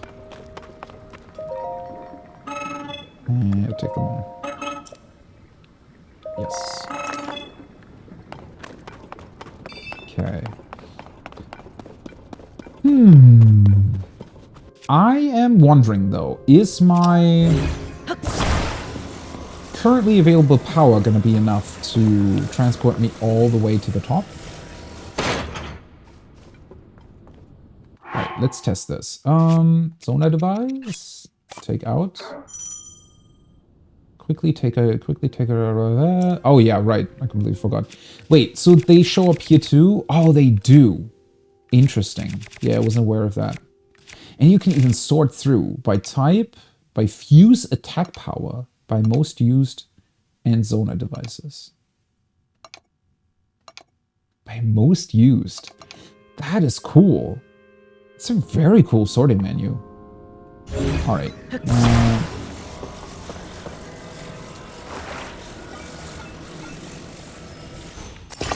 There we go. Let's see if my charges are enough to propel me all the way upwards. And yeah, let's use a weird wooden box club in order to do this. That being said, I should be able to power the devices a little bit more if I consume the Zonai charges, right?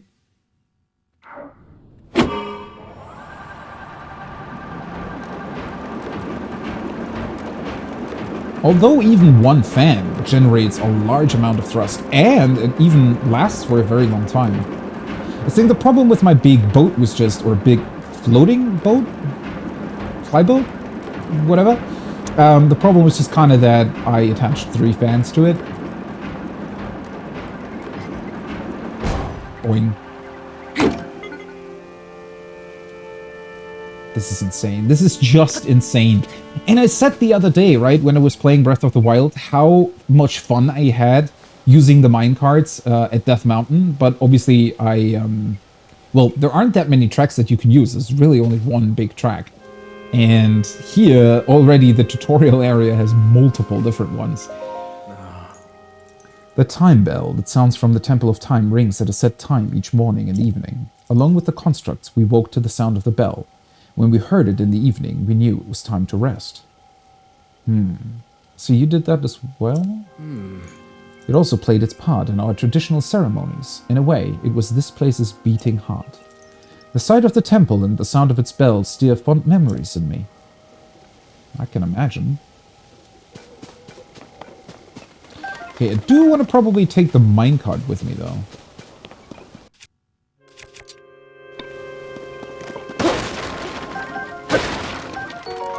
Ooh, a restless cricket. Stamina recovery. I still feel like I'm missing some anti-cold things.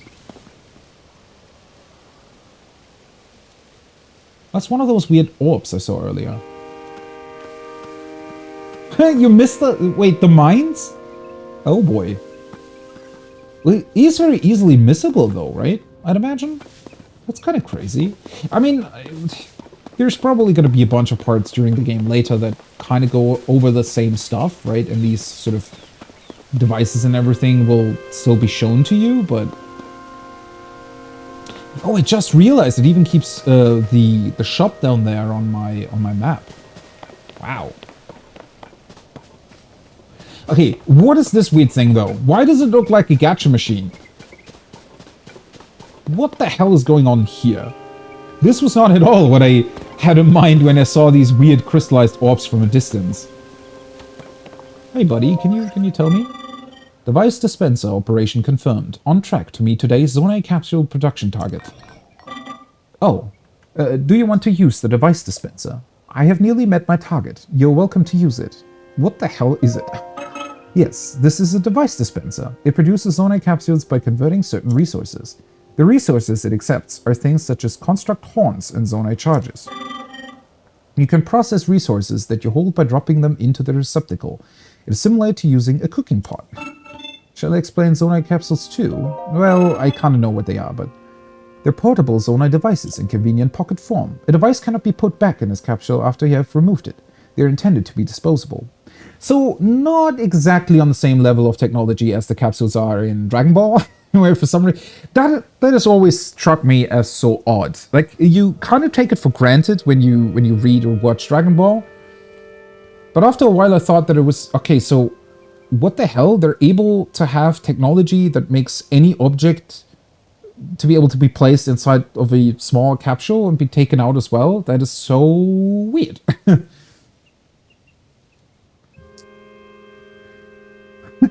Well, how much time did you actually spend in the first Sky Isle? Because I feel like I'm spending a lot more time here than other people.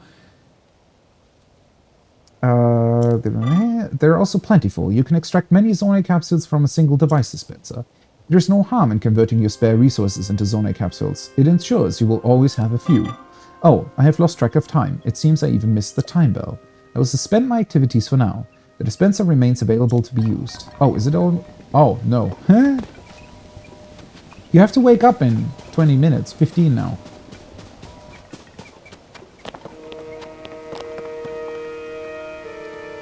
Okay, so it's like a cooking pot, but he said I can only place certain things in there. What happens if I drop something else? What happens if I put this in?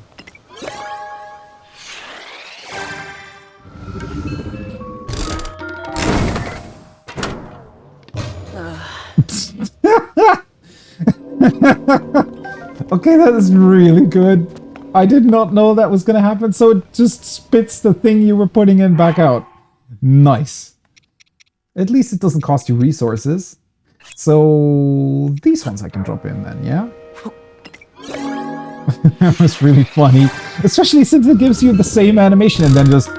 Here's your shroom back, you dumb idiot. Hey, another fan. Alright, I mean... it feels like it's still pretty beneficial to keep a bunch of these around. I guess I could... Yeah. I probably won't have 21 weapons to fuse with these, right? What happens if I drop in 5 at a time? Is it just going to give me 5 capsules? Why is this a gacha machine? This is so funny. Nice. Okay, what do we have? Flame emitter. A Zonai device that shoots fire. It's thought to have been originally used as protection for monsters. What the f... There is a flamethrower in this game? A portable pot. A Zona device for cooking food almost anytime, anywhere. It lasts for cooking one recipe only. The device is easier to use on flat surfaces. Okay, one recipe really is much. I guess it helps in a pinch if you really need some sort of special elixir for a potential buff or debuff or whatever, but... Another portable pot, another flame limiter, and a fan. Okay, let's drop in 5 more horns. I want to see if I can get anything else. This is almost just fun for collecting the things, not even for using them later. And since you never really know what you're gonna get... Okay, yeah, these are just the same things though. So we probably can't get anything else at the time.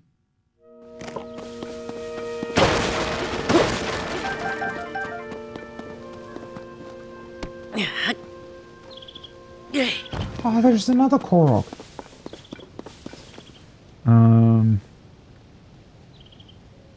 Yeah, okay, when you stop it does take a bit longer. Yeah, I can understand the feeling. I'm always the one that's furthest behind as well. Aw, my friend and I got separated. Oh, so that happens more often then. So... Yeah. I always feel really bad for them. Wait, so... How do I help you guys, though? Oh, I can. Okay, so you can pick up the one that is still attached to its backpack. Last time I tried to move the other one, but since the one that's sitting at the campfire has already removed their backpack, you cannot actually pick them up. Okay, little buddy, I know how to help you then. Let me grab my trusty little minecart fan device. That looks crazy. That's the beginning section, right? With the first room we woke up in. Why does it look so crazy large? Okay, well that definitely also explains then how I will be able to help the other guy. Because I could have just put him onto my... onto my thing. Okay, buddy. It's time to move. Oof. Wait, you can even... It gave me the option to attach him to something.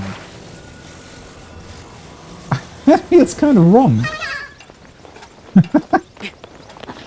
Okay. Be careful, little buddy. I'm gonna activate our fan here. It feels like he isn't really liking the ride. He's probably afraid of my weapon. Poor little fellow. Come here. I was just trying to help.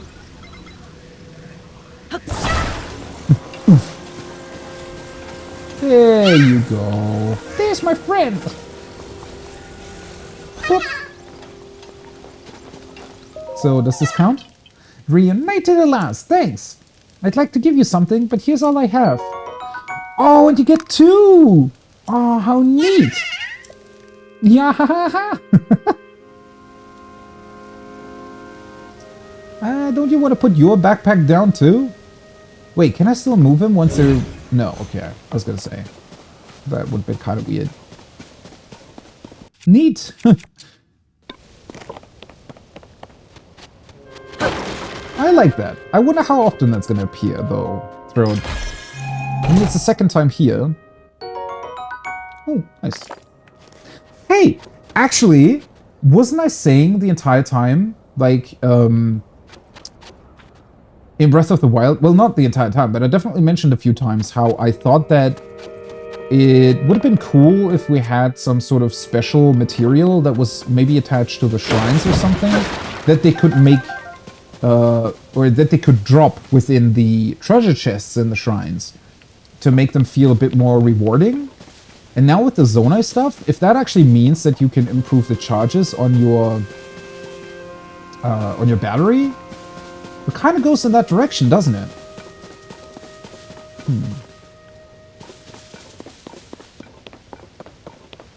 Oh, that's just a turned over minecart.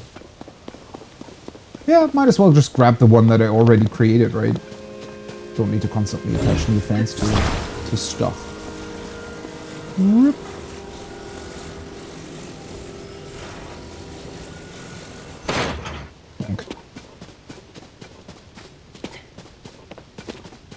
Oh no! You accidentally rolled one down a mountain?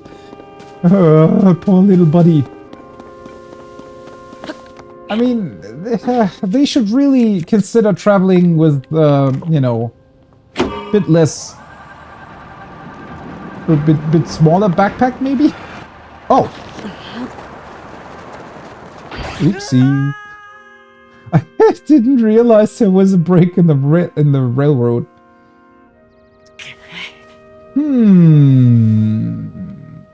Well, that kind of didn't really work. Wait, why did you put me over here? Huh? Disagree with that. I still have the cork seeds though, right? It just removes the heart. I'm pretty sure I do. Yeah. Well, guess we're doing that again. Wait, how do I get... Because we only really have minecarts available, right? How the hell do I get up there? Maybe doing that without a minecart actually makes more sense?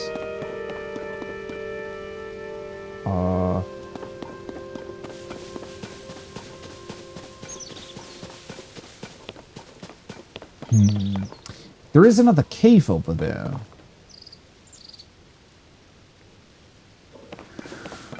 So that's just broken. Could I? Well, there aren't really any rail pieces or thin metal pipes or anything that I could attach to it, right? Because I was thinking of, could I just put something else into the track to make it work? It's kind of funny, it just kept going. Well, I'm sure they're kind of used to a lot of stuff from their travels, so... Also, they're probably... They're fine, right? I don't think they would be in danger or anything.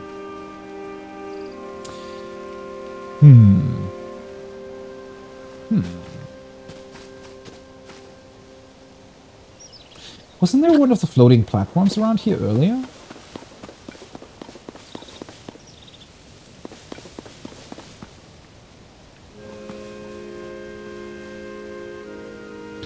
Oh.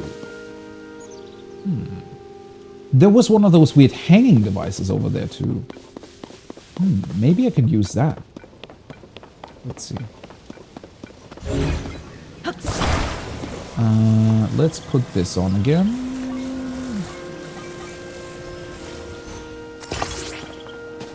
That works.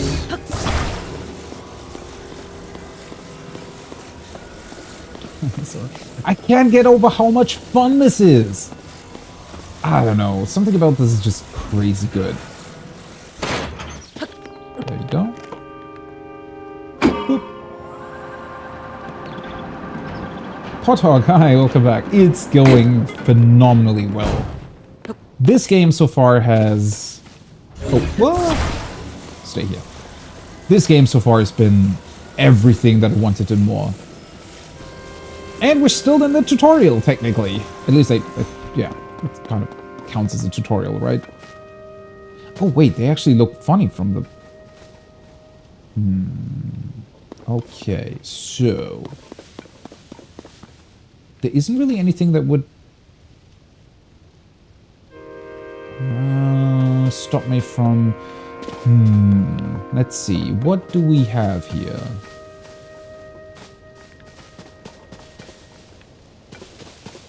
I wonder if this would actually work. So I'm not quite sure how I would attach it, so... I guess can I place it sort of in the middle? No, this way, and then turn. There we go. Oh yeah, I can? There we go.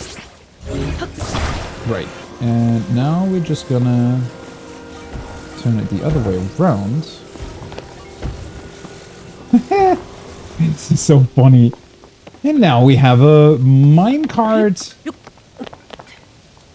What's it called? Well, either way, a minecart transportation device of an unknown nature. I did watch the trailer. Well, that was trailer number 3, right? I looked it up on YouTube again and realized that I had already watched it. But it was pretty crazy to see what large of a difference it made to have that I had done the Breath of the Wild playthrough again, because a lot of stuff just sort of, I don't know, connected with me a lot more seeing that trailer versus, you know, having no or very little context to the pieces in it, since Breath of the Wild was so long ago. But I do have to say that the trailer doesn't really, I mean, it doesn't really spoil much, honestly, I feel like. I mean, I was still, like, there were still so many important bits and pieces of information, even in the very, very first sort of cutscene, or that first, like, cave thing you were exploring was with Zelda. There was so much crazy stuff in there that I don't know. Couldn't even really tell you what the trailer had in terms of content, because it was just... Hey, neat, a portable pot. I was just immediately, like, trailer was gone out of my head the first 5 minutes into this game, because I just... It was so good! Well, anyways, I'm still missing a bunch of anti-cold materials. Stuff I saw people do over the last 2 days, yeah. Well, they all kind of have a head start to me now, but I don't really mind that, actually. I just need to be careful not to watch other people that are outside of the tutorial area.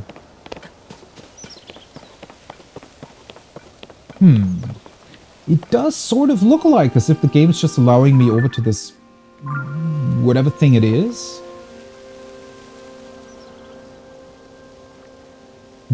There is another cave here, though, which we might want to explore first. Ooh, that almost looked like... That would have been very dangerous to do in real life. Because this really isn't deep, the small pond here.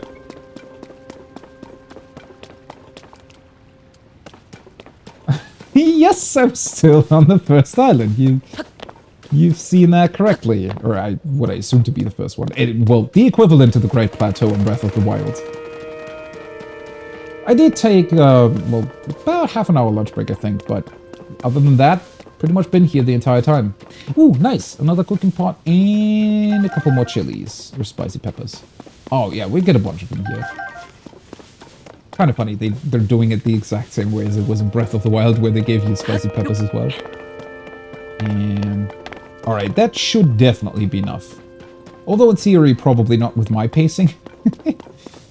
Guess that still, I think, only gives me around half an hour of cold resistance, but...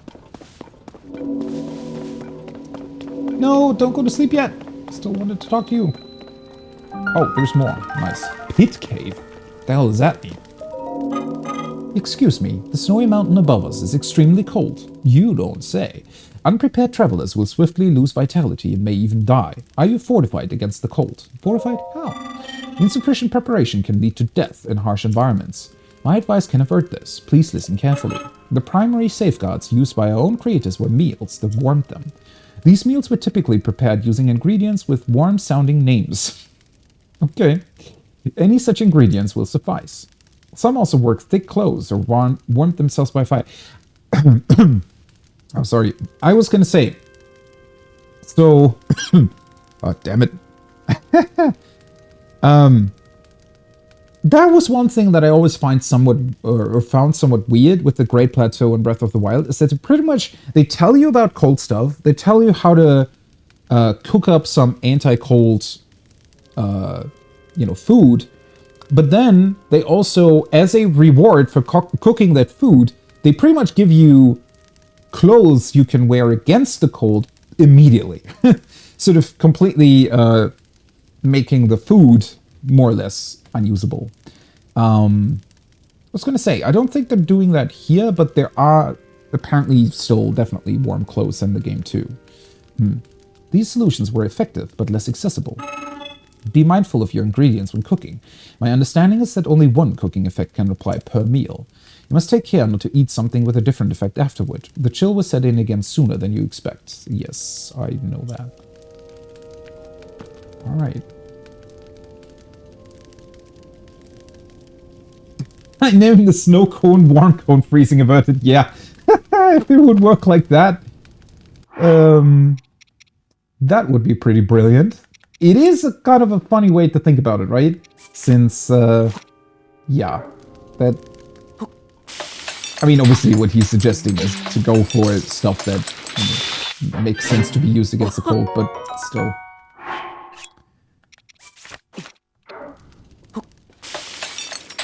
Well, then again, names in this game in general seem to be... Ooh, nice, a crit. Dang. Oh, it just adds hearts. Can't really use them right now. But yeah, in terms of names, this game is also brilliant, right? With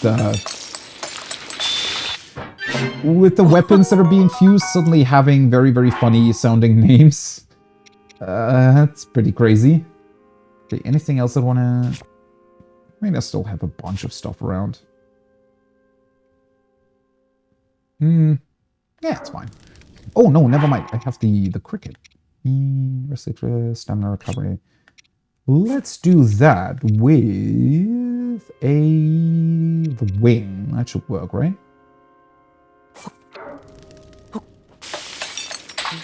Nice toga things. It's a very cool look. I definitely like the color scheme that they chose here with the green. I don't know, something about it is very, very cool. It's sort of almost because they chose the blue tunic for Breath of the Wild, and I felt like that was very far away from the original, well, Hero's tunic, right? The green that Link's usually wearing. This feels like a modernized, updated version of that. It's also such a cool green color that they chose. Okay, more bright bloom stuff. Is this cave gonna lead me up the mountain? It probably should, right? I mean, I could just come back down again. All things considered, this part now... Well, the part back here looks fairly large. But other than that... I mean, I have already discovered, you know, a lot. We're about 3/4 through, maybe, potentially.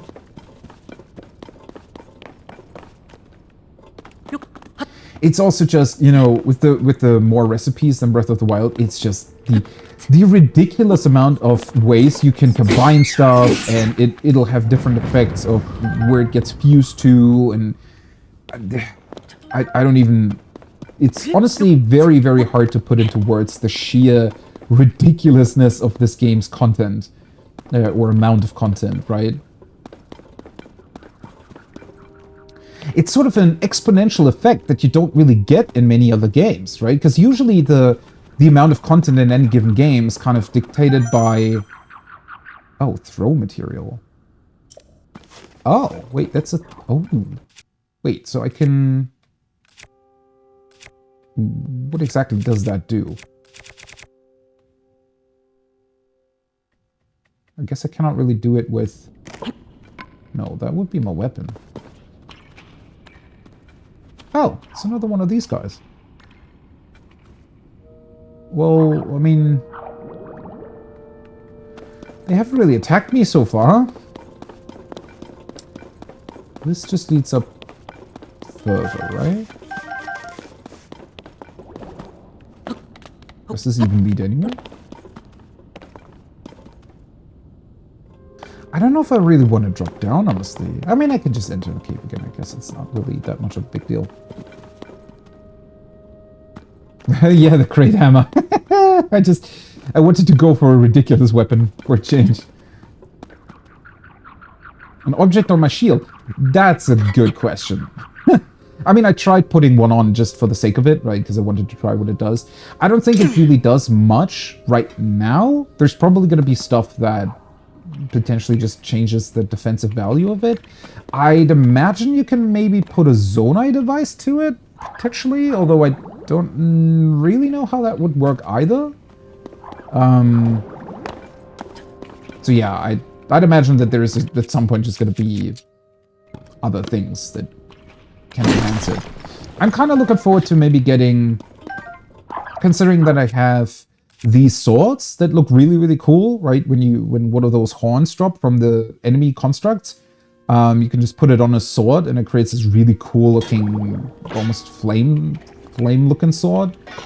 So I'm thinking that maybe later on we're gonna get some material similar to that you can maybe put over the shield. Or maybe it can also get like cold resistance and other things like that. Still not entirely sure what these frogs are about, really, because they're not really hostile beyond just spewing bubbles at you that don't even damage you. Holy hell, that's a lot of bright room seeds. They really want you to have a lot of light in caves, huh? Hey, buddy, what you doing?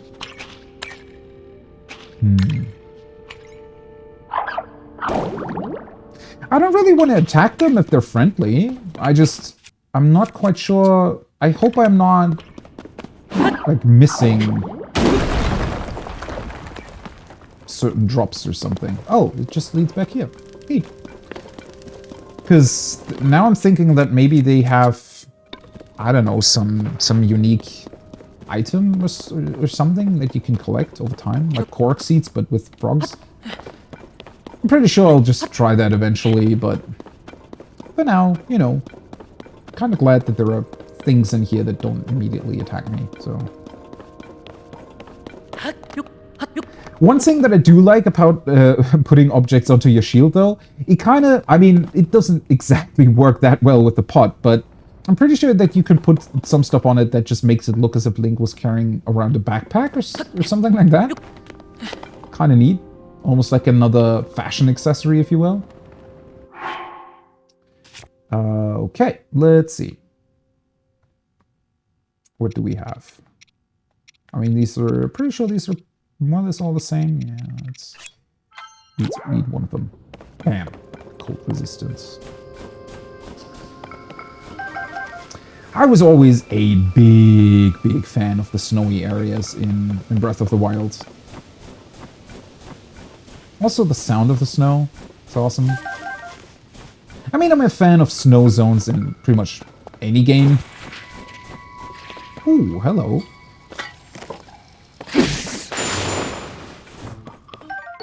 White choo-choo jelly. A jiggly substance that came from an ice choo-choo. It's cool to the touch and squeezing it seems to relieve stress.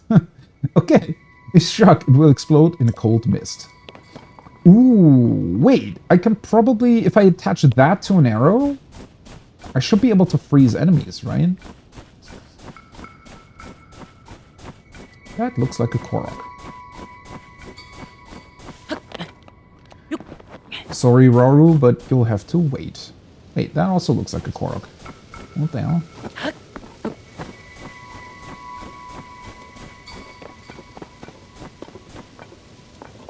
Wait, is it a Korok? That looks weird. The hell are you?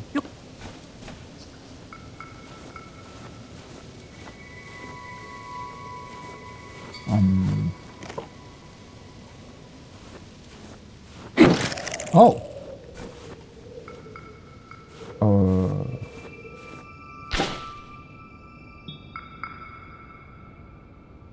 Okay. Wait, can I? No.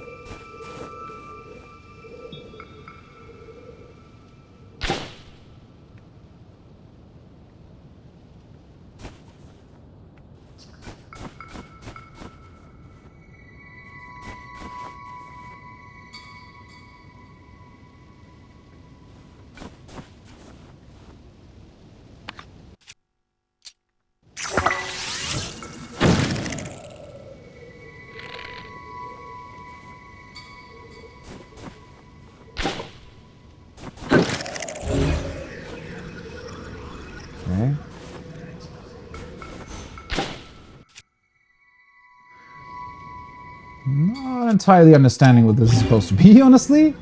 Problem is, I'm pretty sure, yeah, I don't have any weapons that would be free to fuse now.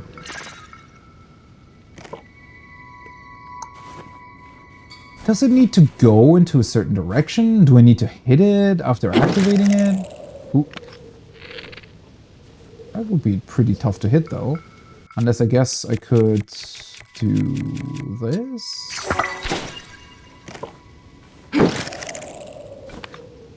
If it counts anyways. No.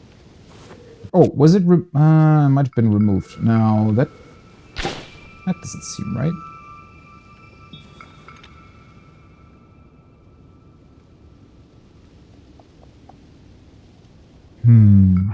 Okay, let's make a note of this. Pretty sure I want to come back here eventually.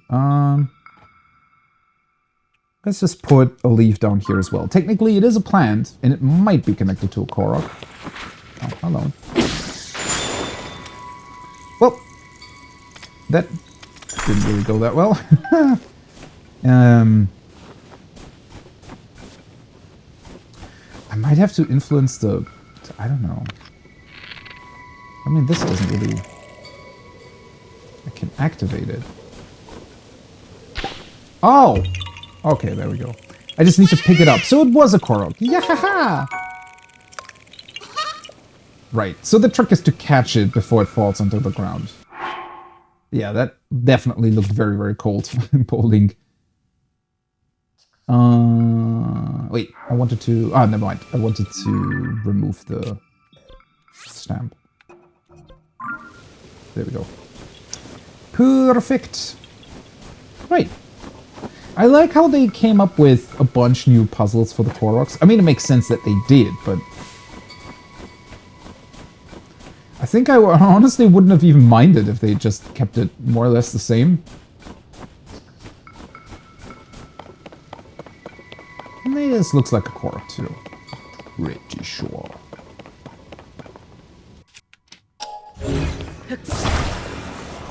And now they actually make you rotate this stuff, which is really fun.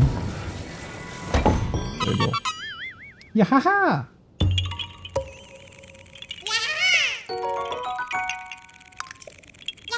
Bye-bye! Okay, let me get a quick glance at the... Is the platform connected anywhere? Ah, well, it kind of is. There is a floating bit over there, floating platform, so... I could definitely use that to get over. That looks fairly strong.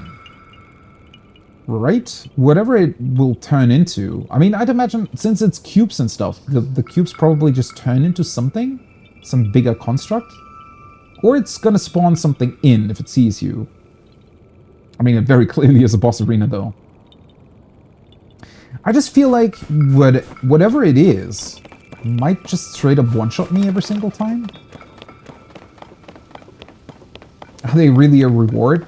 Well, I mean, in Breath of the Wild, you could get expanded inventory through them, which, especially at the start, was really, really powerful to have. I want to say, though, so Breath of the Wild contains 900 Koroks, right? The amount of Koroks really only is that large because they want you to find enough of them no matter where you go, right? So it's more a thing of, hey, we put as many as we could into the game for players to be able to find, you know, a lot. On my first playthrough, I found 240 or something on my own. My second one, funnily enough, I only found... I didn't really look for them either, but I only found about 17 or something, which is, considering that there's 900 in the game, that's really not a lot.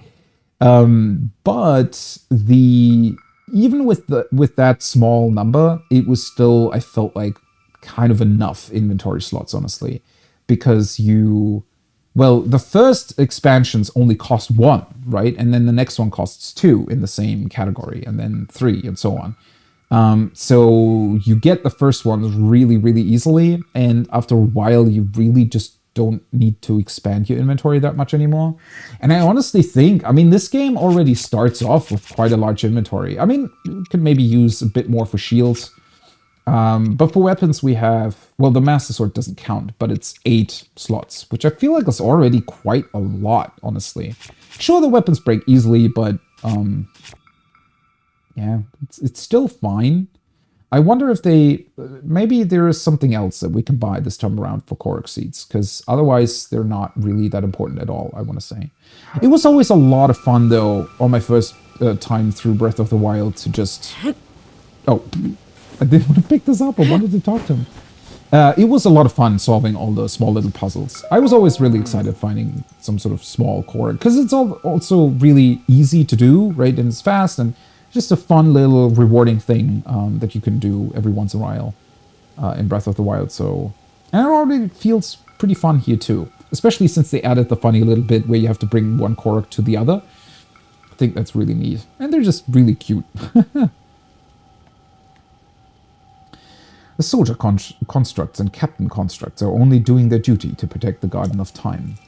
At the time, it was sadly necessary to protect our land from invaders. Was it? I am terribly sorry for any threat they pose to you now. What did you need to protect yourselves from, though? I wonder. What's up, you guys? Get ready to be hit by a crate. Oh, the crate broke. Wait a second. I thought these weapons would just break by themselves. I didn't realize that the attached part could break first as well. I guess if you fuse something ridiculous as a crate to a wooden stick, the crate just naturally breaks very easily. Huh. Okay, before the other guy comes back, let me get this real quick. This doesn't look ridiculous at all. And it's still a one-handed weapon, by the way. A long stick. There we go. It's a long stick. It's not a ridiculous weapon at all.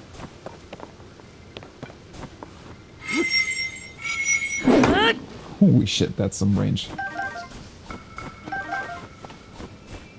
Why is this called the thick stick? Okay, that is weird though. So if... Does it not cost durability on the wooden stick it's been fused to, though? Because earlier a bunch of my weapons definitely broke completely after they were used up. Stuff like this, for example. I guess maybe it really does depend on the durability of the fused material, right? So since one of these blades probably is a lot more durable than the wooden stick it's been fused onto, if it breaks completely. But if the wooden crate is a lot less durable than the wooden stick, I don't know. It has to be something like that, right?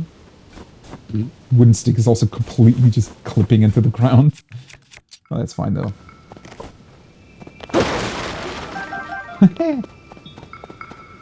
I guess might as well craft a couple more anti-cold potions here, because I did pick up a couple more spicy peppers. Where is my flint? Oh, there we go. I'm gonna drop it close enough. No, don't burn my axe. And now...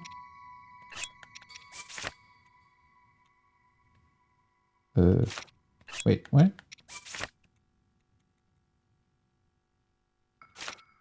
Oh, am I not... Does it only... Oh. Odd choice, but okay. Since you're only holding it in your hand and then cooking it anyways... It's weird that they require you to stand next to a cooking pot to be able to create some of these recipes. That's weird. So if I select for recipe and, you know, this appears, I can only hold the ingredients if I'm already close to a cooking pot for some reason. Interesting. Can you make a stick? Ah, that's a good question, actually. I did have a wooden stick fused to a wooden stick earlier, but I don't think it was called a stick.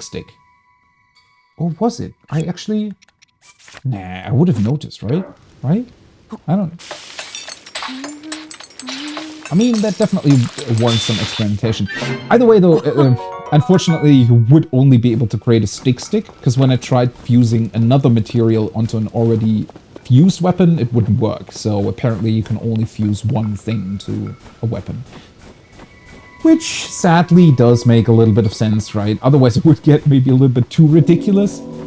It's already ridiculous enough that you can pretty much fuse anything else in any which way you want. So, like, you can...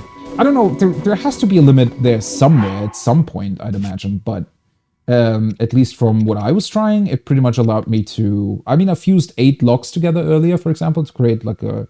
Well, I wanted it to be a beautiful bridge. It didn't really turn out that way, but... yeah, I don't really know if there's an upper limit to the normal fusibility when it just comes to objects. But for the weapon fuse, sadly, it doesn't really work. Which does make sense considering that they seem to have actually created some very unique weapons too. Oh, I always forget to move away from them. I like how the temperature gauge on your HUD actually also freezes whenever that happens. That's one of those details that only... You know, well, how do we even call these two? Breath of the Wild and Tears of the Kingdom together? Only these Zelda games have.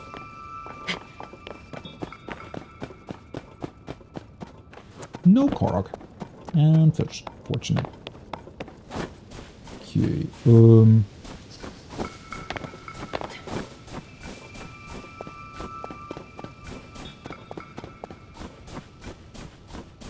Did see a couple more Zonai over here, or at least one. Guess it's only that one. I'm not entirely sure how I'm supposed to... Oh, there's a cave here. Okay.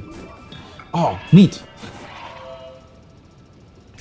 You can do it, little choo-choo jellies. Oh, they actually froze him. Now they're out of energy. Oh, boy.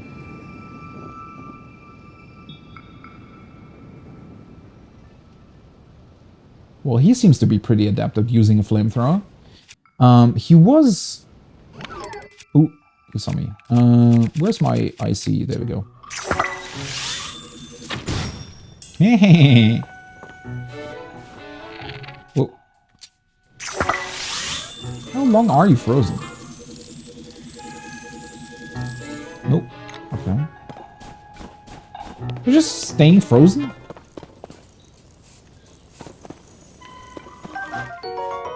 Oh, he turned the ice choo-choo jelly into the flaming one. That's neat. Another long stick. I can't carry anything else though. Why are you... Oh, okay. So eventually he does unfreeze. Oh, no, don't burn my wooden stick. And he drops his flame emitter too. Wait. The flame emitter is considered a melee weapon? I thought it was just gonna be a Zonai device. Shit. Already not. Ah, you know what? As fun as it was. Oh, no, never mind. It's not the flame emitter. It's because the Zonai fused it with his sword. Okay. Right. Breath of the Kingdom. Yeah, that could work. Oh, no, that's not... How do I... Oh, it uses up... Nice. Impressive. That's cool that it uses up battery. Wait, so can I not, like, hold it in front of me or something?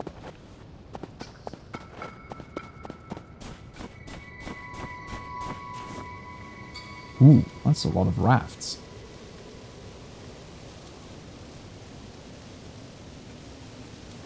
Why is this area so gigantic? What the hell? That's a lot of space. I mean, is there another... What could I... Because you can hold it to do that. And if you just do a normal attack, it's just going to do that. I thought I would be able to maybe just sort of hold it out in front of me. No. Ooh. That does make me wonder if you attach one of these flame-breathing heads to the shield. Maybe that will work? I really thought you'd be able to just hold it in front of you and create like a constant flame stream or something. Flame emitter club. Why is it called a club though? I guess because now it just has the head on its well head. Let's swap to this one then. Discovery. Bottomless cave. Is that what I think it is?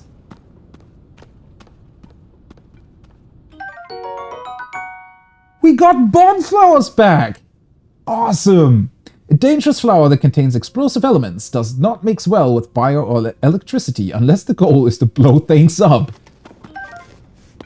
We have bomb flowers again! Honestly, well, that's just the beauty of this game as well, right? So, when you play Breath of the Wild, it already seemed pretty crazy, right? In a lot of ways, that you just had the bombs, for example, that were always a staple of the series, but up until that point was something that, yeah, blow more stuff up, always a good idea. You know, the bombs, for example, were one thing that was really a staple of the Zelda series, right? And expanding your bomb pouch and just getting them in the first place as a usable item, that was always like a big sort of important thing, a big item that you could pick up. And when they changed it in Breath of the Wild to be a bomb that, well, it needed to be something that you could use the entire time. But what I find so interesting is how effortlessly, seemingly, they were able to change up the, what I guess the runes or the abilities you get without really taking away. So it's a completely new spin on the same idea that Breath of the Wild already had, just massively expanded, but also sort of incorporating the stuff that already existed in Breath of the Wild into this game as well, just in a very, very new and awesome way, right? It's like the hammers that you can use. Oh, hey, you're here again. It's like the hammers that you can use to break up minerals in Breath of the Wild. Well, here you just can use fuse to fuse a giant boulder to your club to make it a hammer, right? And then, well, obviously magnetism now is just an ultra god hand thing device that lets you pick up anything instead of only metallic objects and even fuse them and so on and so forth. But, you know, the same... what the hell are you? It's just that the same ability sort of still remains, right? And now we got bomb flowers as well. Okay, since the bomb flowers are here, makes me wonder if I'm supposed to throw them into its mouth, probably? Oh, yeah. Wait, not like this. Let's see, bow. Open wide. I guess it wasn't open enough. I'll do that again. Are you going to... What even are you? This is only the second enemy that we've seen so far.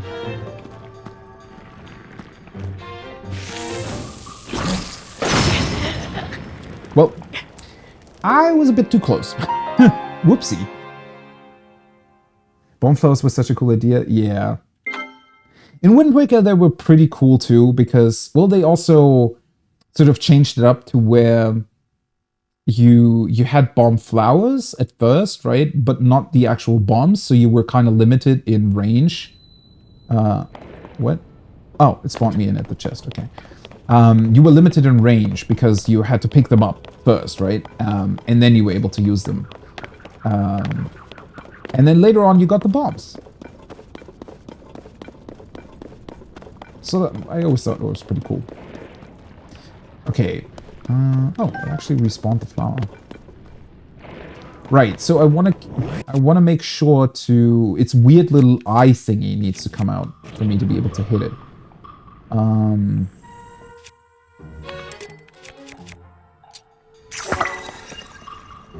I trigger that somehow, though?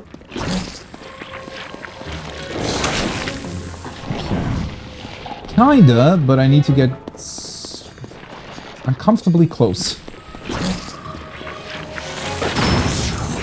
Okay, there we go. Nope, wrong weapon. Wrong weapon. This one.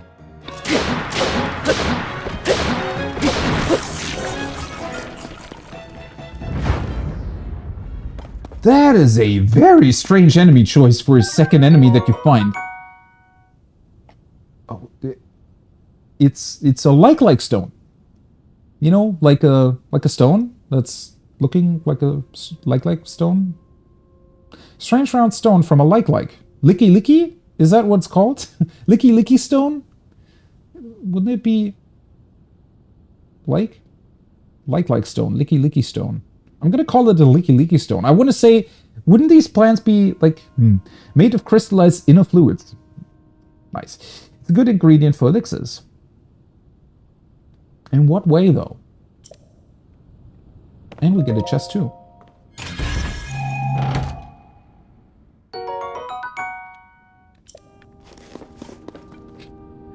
What a strange enemy. What the hell?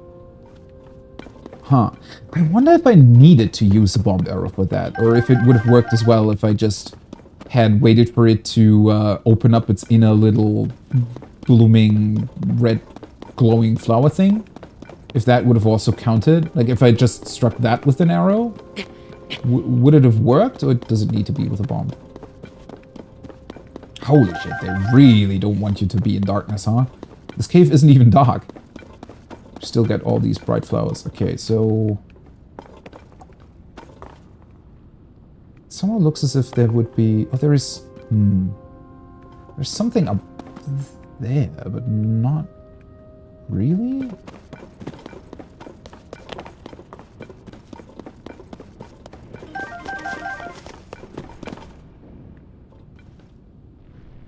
I was gonna say, I heard something. There's definitely a question mark over there, too. Oh, yeah. Another one of you guys. I don't know. Have they nothing... What are they doing, though? They're kind of just trying to strike at you, right? I don't... It feels like they're not really doing that much.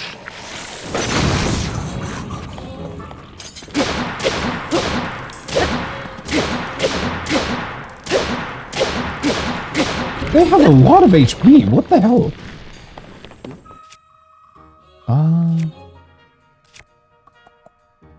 Let's maybe try... Oh, wait. Oopsie. My bow broke, right? Let's just try... Let's try to use this.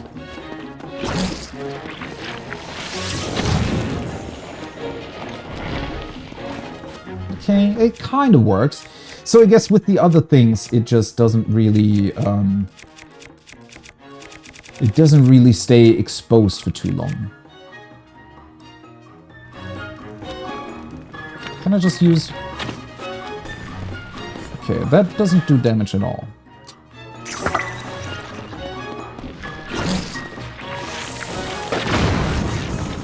Right. Ooh! Oh, wait, what? That's a... There was a shield that I picked up.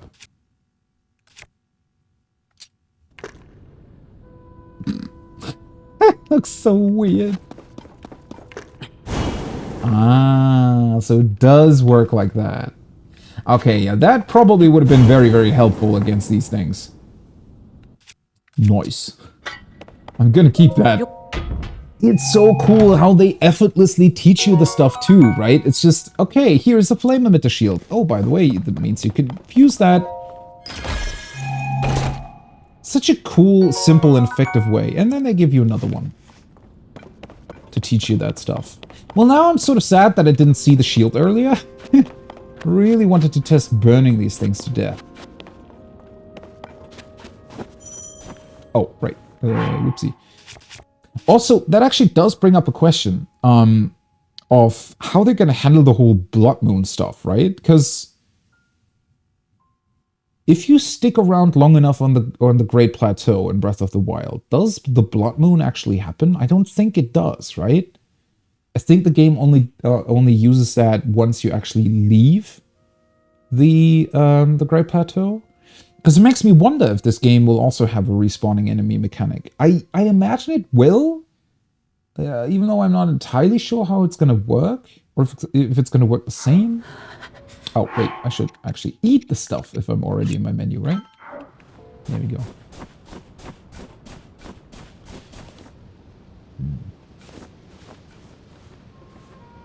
What is this crazy bridge, though? Why is this here?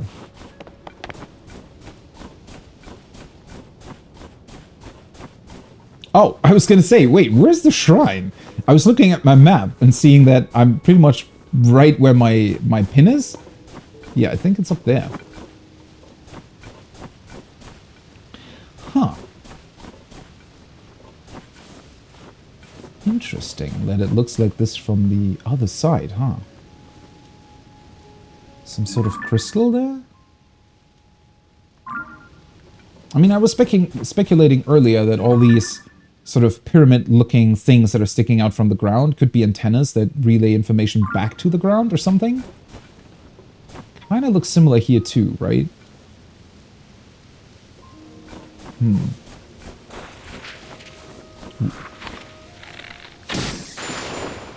Not want to be too close this time. God, that is crazy. They definitely enhance sort of, I want to say, these light effects. Not necessarily from a technical side, just from the amount of color change it brings to the scene. And I like that a lot. It's very reminiscent of The Witcher 3 that also had... Witcher 3 was crazy in that regard, because it had... The way the lighting effects like played together, I always called it like a Renaissance painting. Whenever you went into your menu, it only brought up the menu sort of on the left side. So it left you with a nice screenshot of whatever you were looking at the time. And Witcher 3 has this really, really beautiful aesthetic of really just looking like an oil painting whenever you pause the game. And that's mostly, I think, due to their use of color. And it's not exactly realistic in its color scheme, but instead it uses color like an oil painting in a lot of different ways. And that just looks beautiful. I always like that. I think, well, obviously it highly depends on the game, but you don't necessarily want to stick to a realistic style, right?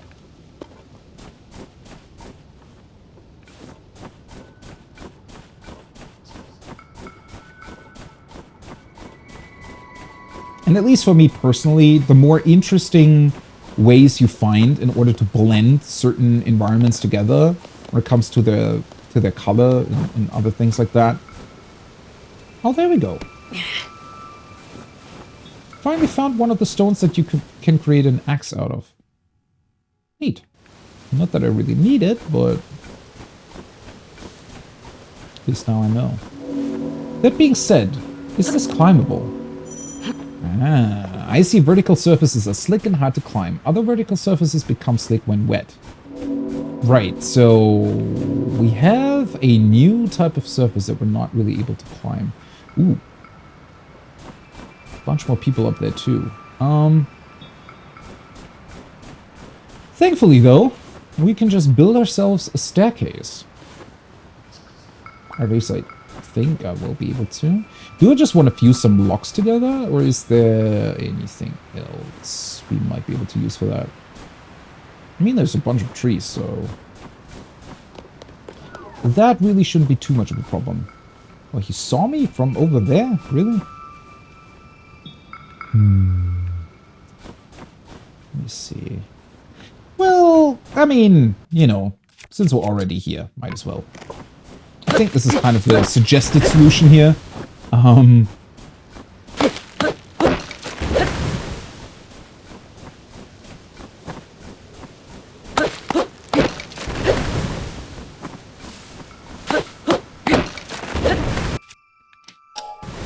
There we go.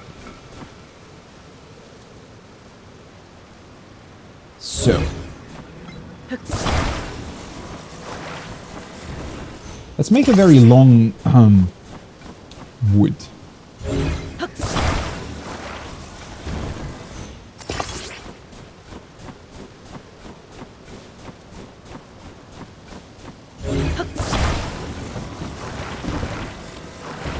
You can attach one of the axe pieces to the front of it.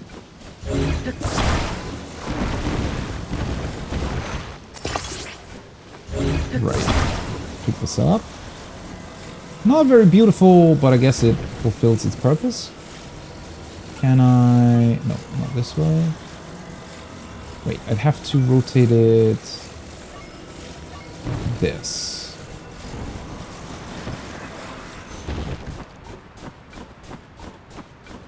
Okay.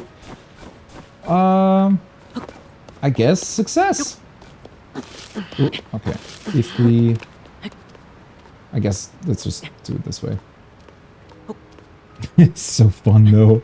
This looks crazy, doesn't it? It's just a weird amalgamation of different lock pieces stuck together. But it works. Oh, hello. Please don't freeze me again. We're finally at the third one. Do we still need to cook some stuff? Not really. Might as well leave the, oh, well, never mind. Let's just pick it up. I can just... I forgot for a second that I can just put it back down. I wonder what that is. Why is there an island like that in the sky? That just looks like there's a bunch of that, you know, zonite material stuff up there. Also, that tower. I hadn't even really considered, but we're already super high up, right? And that's even, like, further in height. Further up in height.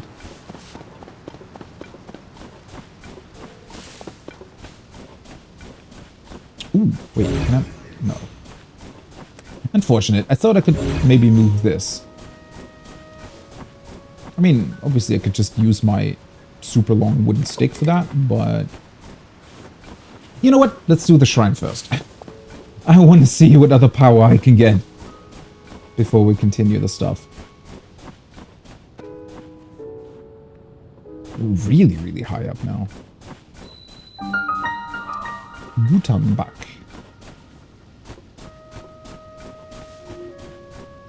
Feels like a lifetime ago that I was down there. I mean, well, it has been about 7 hours or something, but still. I should enter the shrine, though, before my cold resistance runs out. Let's see. Can still admire my environment afterwards. It's gonna be so interesting to see how many shrines this game has.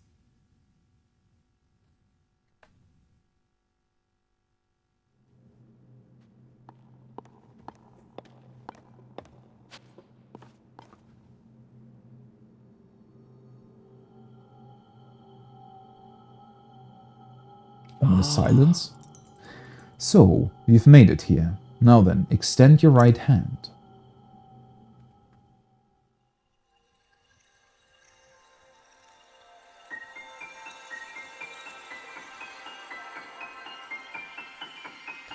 I do love that they kept the piano sound there. It's just very... Those notes on a piano aren't used very often, so it's really cool that they were able to include that so well into the soundtrack of this game. Move upward through solid material and emerge on top of it. Wait, what? Okay. That sounds interesting. Also, why do we still have... Do we actually get 6 abilities? How does that work? Is there going to be a second tutorial island? Or do you just get the others to the main quest eventually? This is the Ascent ability. It lets you travel through what's directly above you to ascend through it and emerge on top of it. You find it quite useful in all sorts of places and situations. I mean, it sounds very useful. Use Ascent and receive the blessing from this shrine. Okay. The ability to rise. So, is this essentially a different variance of what was it called? Rivali's Gale? Where it lets you just fly up and create a wind draft wherever you want? But I guess this time it's... Oh. Okay, let's look at...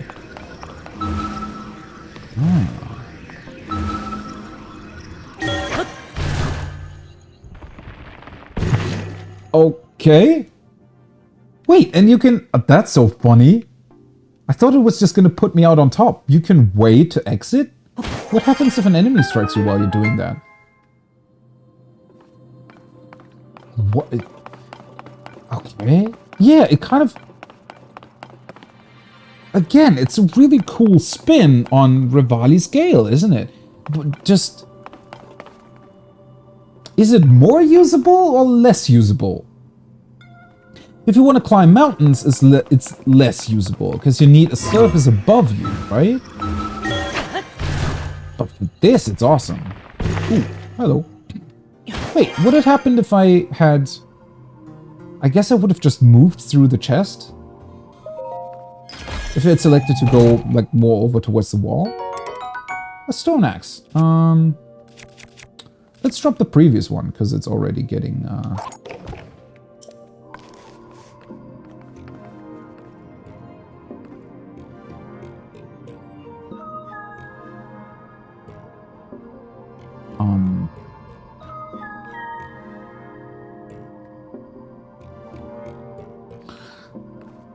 Wait, so if the surface of...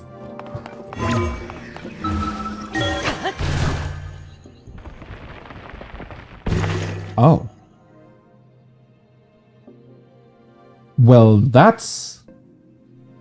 insane. What? Is this gonna be usable everywhere? So, the only thing that that is such a neat way of teaching you about this, right? Because the first thing, when you ascend the first thing, you think, all right, it's possible because it's like not that deep, like the material you're ascending through isn't that deep. But then it teaches, oh, eventually you're just going to pop out. Okay. Ooh, it looks like it also stops time while you're still emerging. Okay, that makes sense now. But yeah, so that means that you can, it only matters how far above you the ceiling is. But if it's close enough, I guess you can just ascend through until it pops you out at some point. Like, what?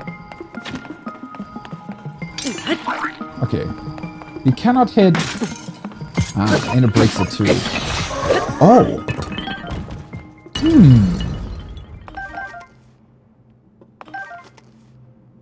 You know what?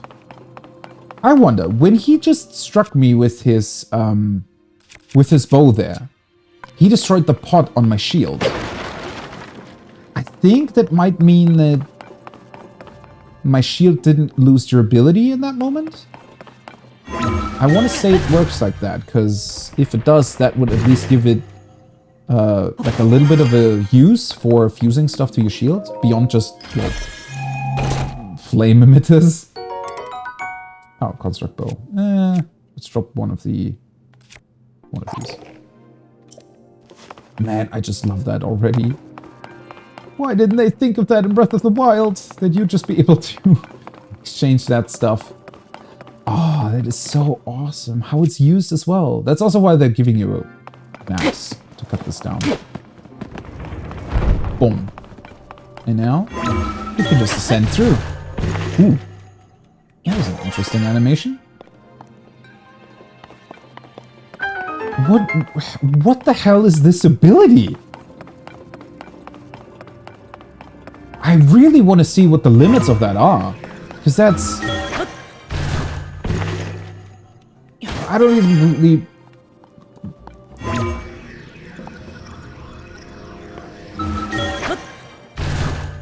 It's just... Oh, hey, by the way, you want to go anywhere you want now? Sure, just do it. There's no reason to hold you back. You want to fuse anything you want? Do it. You want to create any weapon you want?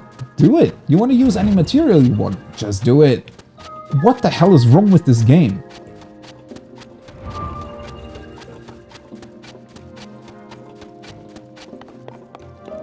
Huh.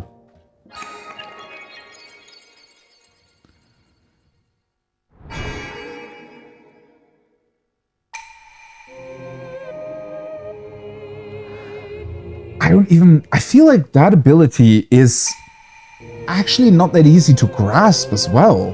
There's probably going to be a billion different situations where I just completely forgot that Ascent exists simply because it's it's such a crazy concept to me. Like, how crazy must your game be in order to be able to just put in an ability that allows the player to pretty much go through any surface they want, if that's really how it works, but I presume it is. I don't even know. What is this game? No wonder they worked on this for so long. I wonder what it took them to even implement this, right? Or imagine testing an ability like that. And all the possible things that could go wrong with it. Also makes me wonder, since large portions of the world already existed, right? I mean, this has been more or less built, I assume, well, I haven't really seen that much of it, but on the world that already existed for Breath of the Wild. And so, I mean, they had to incorporate these abilities into that, right? Seems even crazier. I see, you've restored some power to that new arm of yours. Some, but not all of it, apparently. The door to the Temple of Time should now open for you. By the way, when I went to the Temple of Time and it wouldn't let me in, it was like, it didn't really make sense to me why, right? Because it kind of looks like biometric authenticators every time you put up your hand, and why wouldn't it work? But maybe it's some sort of security mechanism. So it wants to make sure that the person entering also has the ability and power to do so, or to, you know, face whatever is maybe contained within it, something like that.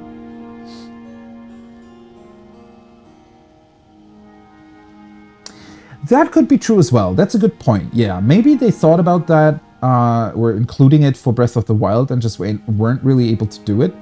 Maybe that's why a lot of this stuff just seems to so effortlessly integrate into the already existing sort of baseline of what Breath of the Wild was. Because maybe they dialed it back somewhat from that game. But it's still crazy. I mean, holy shit.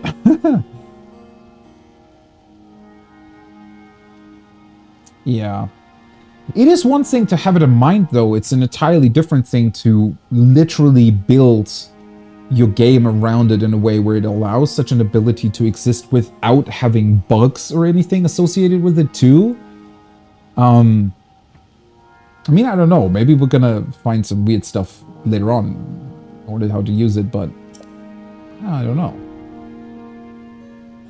The game seems so detailed and so thought out so far, though, and especially since, you know, I mean, I'm basing this also largely on my experience with Breath of the Wild. It's just that it seems like they also just thought way more about a bunch of this stuff compared to, well, other games possibly.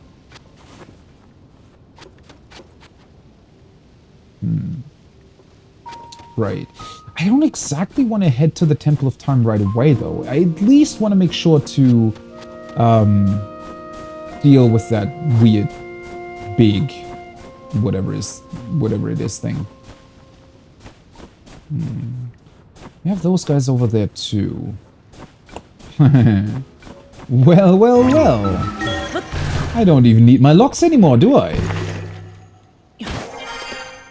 Oh, there's another dispenser over there too.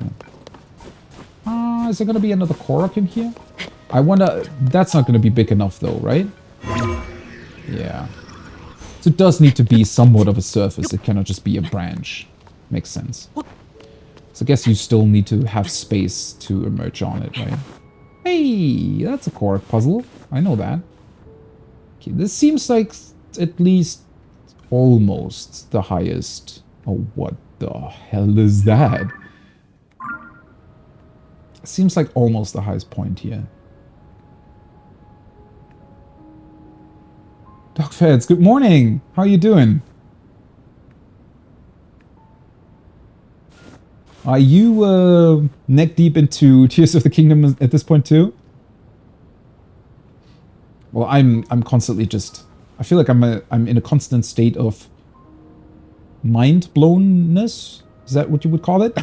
Ever since I began this morning. Do I still want to... I mean, I kind of skipped the treasure over there, right?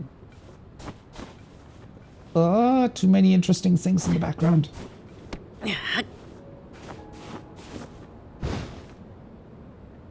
Really.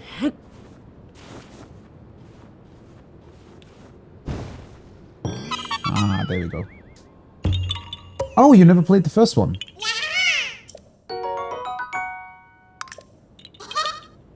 Just because, I mean, it's not for everybody. I do realize that. Or was it more because you never had time? That's because it can take a lot of time. I mean, I'm already seeing this with this one too. Huh. So he's sitting down there. Is this... What is going on here? Do we get actual airplanes now? Hmm.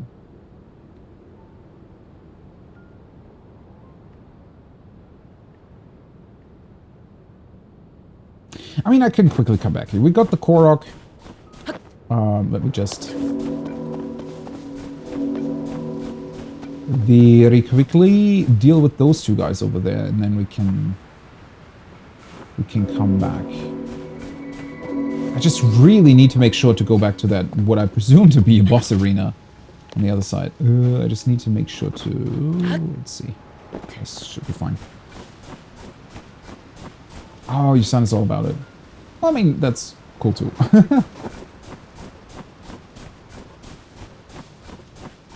Oh, yeah, I can see that. It is just a very, very big departure from, well, especially the 3D Zeldas, right? It's more in line, I guess, with, like, it's a big 3D open world of what was it called? Link to the Past? Was?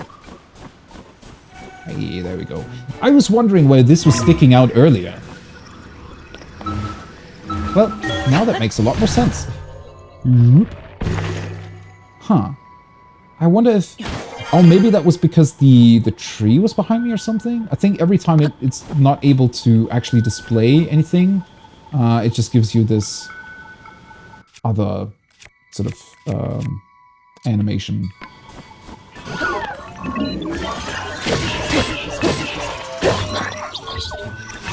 Oh, it's two of the big guys. I just realized.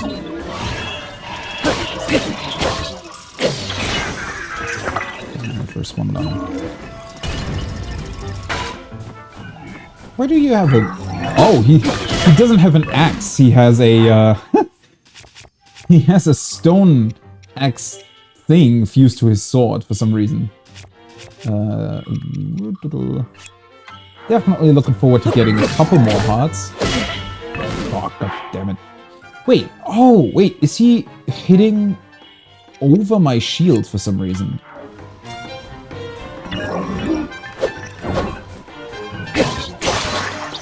Okay, definitely need to be a bit more careful with him, though. Oh, shit, that was the big two-handed thing. I forgot. I thought that was my trident-looking piece. Let's use this one. Oopsie.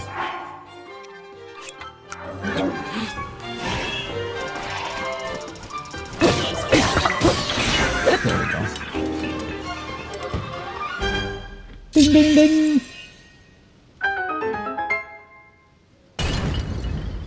Link to the Past was fairly open though too, right? I mean, oh, did he actually fuse two swords together? A rusty broadsword. Yeah, makes sense, right?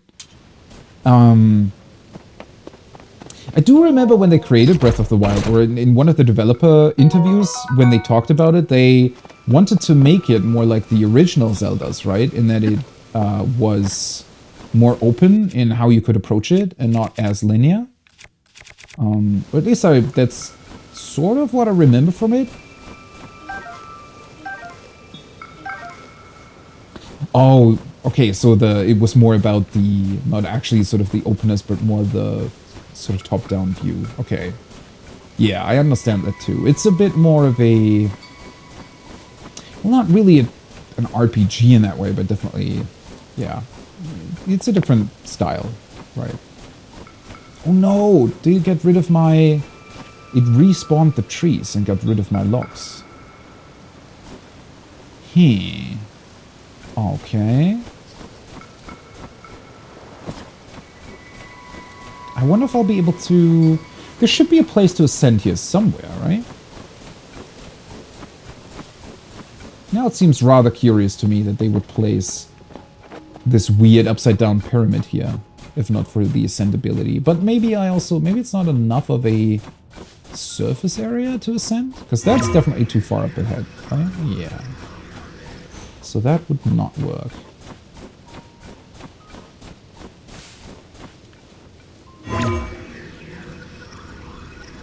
And too far away from it. Unfortunate. I mean, I started playing Zelda with Ocarina of Time, right? With the 3D ones. So I guess in that regard, it was definitely for me. Although it's still a very, very big departure from those games as well, with their sort of linearity and... did I go in here earlier? Oh wait, that's the cave I came up from. Oh, never mind. I can just ascend from here then. Huh. That's a very cool animation. Yep. There we go. Problem solved. Don't need to fuse 5 blocks together again.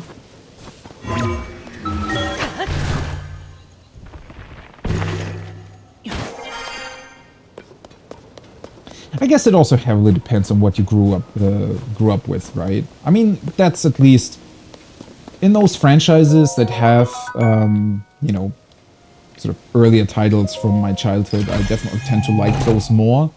It's very, very rare. Ooh, nice. It's very rare that there's actually a new game and franchise that is so good that it sort of overtakes those, you know, memories or nostalgia from me. I think just, even with Breath of the Wild, as much as I love the game, it is pretty much, it's a very different game to me, right? It's like, I don't know. What would be a good example for it? Well, okay, so I haven't actually played Final Fantasy Tactics myself. I've just heard very good things about it, right? But that's also not a mainline Final Fantasy game. It's very different, right? But it's still apparently a very awesome game. So it's like that, right? Where it's the same franchise, it's the same thing, if you will, but also very different in terms of how it works. That's kind of how I'm looking at Breath of the Wild, or how I was looking at it either way. In terms of it being just a different Zelda. And it was so good that well, I didn't really care. To a certain degree, obviously, it's a bit unfortunate that technically from the old style or older style Zelda games, akin to you know, Wind Waker, Ocarina of Time, Twilight Princess, Skyward Sword, we're not really gonna get one anytime soon again, right? I mean, it's a long time since the last one of those was released, so that's a bit unfortunate, maybe. It would have been cool if they had potentially done others sort of in between. I mean, we had Link Between Worlds, which was really good on the 3DS, but that's also really old at this point, right? I mean, that was before Breath of the Wild release, I'm pretty sure. First cartridge game. Well, yeah, that's also going to bring a ton of nostalgia with it, obviously, right?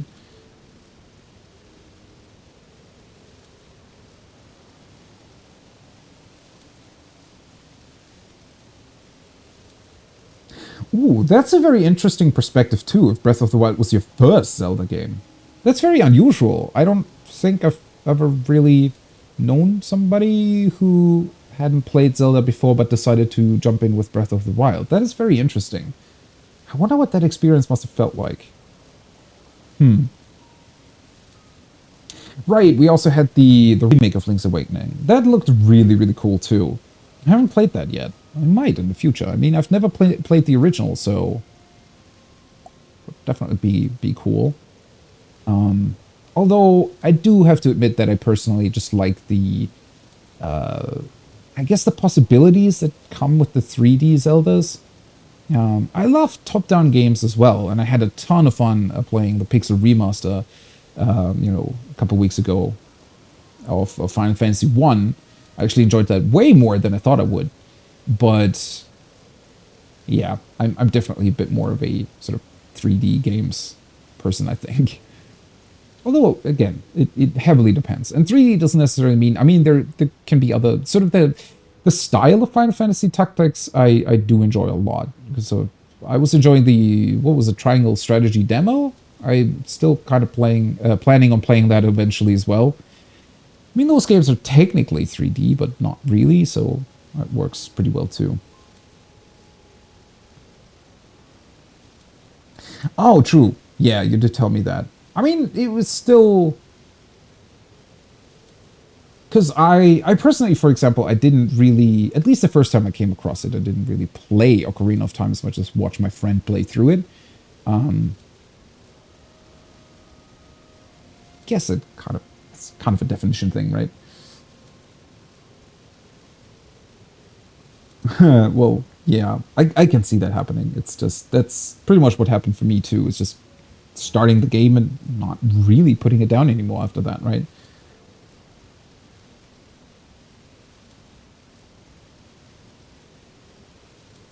Oh, some great improvements. I'm definitely a fan of the style or graphical style that they went with for Link's Awakening. I thought that was pretty awesome how they recreated it. It has a very, very...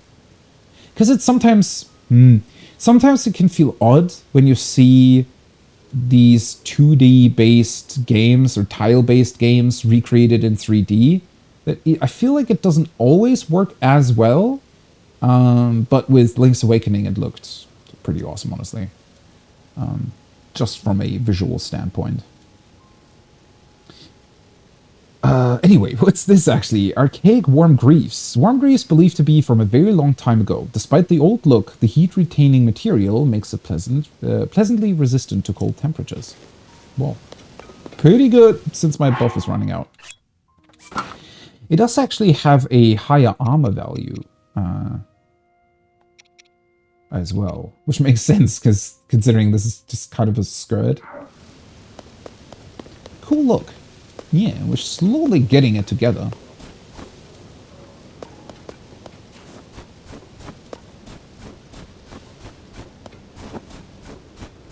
Ah, that's also interesting. When you've seen those games being played without actually playing them yourself, that can be a very, very interesting experience as well. I know that sometimes people don't really understand that thing, but there's definitely been a few games for me too where I wouldn't have really enjoyed playing them myself, or I didn't really feel the need to play them myself, or, you know, there can be tons of different reasons not to play games yourself, but rather watch somebody else play through them. That has definitely been true for me too, there's just been certain games that I said, okay, it's not really entirely for me, but I'm still either super interested in the characters, the story, or some other aspect of it. And so I just watch somebody play through it. That can be a ton of fun, especially when it then also comes to, you know, sort of comparing the different experiences people can have in the same game. That can be super interesting as well. My maintenance duties are complete for today. It has been another cycle with no visitors. Well, who am I then? Oh. This is a rarity. It is unusual for me to receive visitors here. I assume you will require Zonai devices to descend the mountain. Would you like to use the device dispenser? Of course. This is more like... Yeah, we already know what it is. The altitude here is incredibly high. It is no easy task to descend the mountain. Well, good thing that there's, like, airplanes lying around, apparently. That is why I am preparing wing-type Zonai devices. They are useful tools for making your descent. Zonai capsules are very convenient. They are a portable form of Zonai device that you can retrieve at any time. Right, let's get a couple more then, I guess? Although before I... do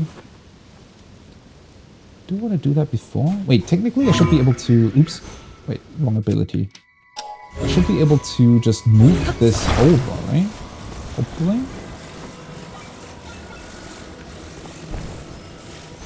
I think this should already work. Because I was thinking of attaching fans to it, but... Ooh. So you cannot be super close to the edge of an object, which does make sense as well.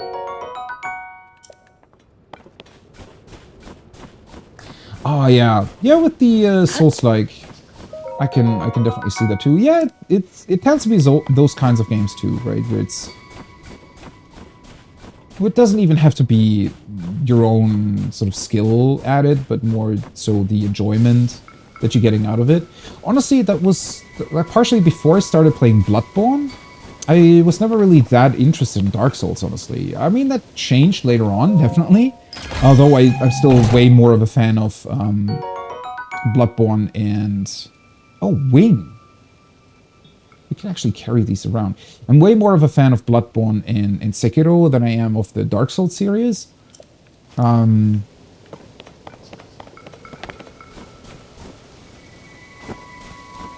yeah, sometimes that sort of style of gameplay... It's just a certain choice as well, because sometimes it doesn't even really work that well, I want to say. Or at least it's...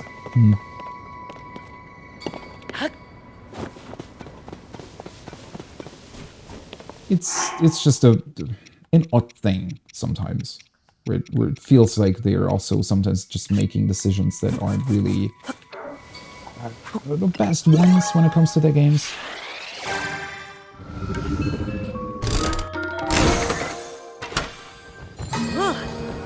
Whoa!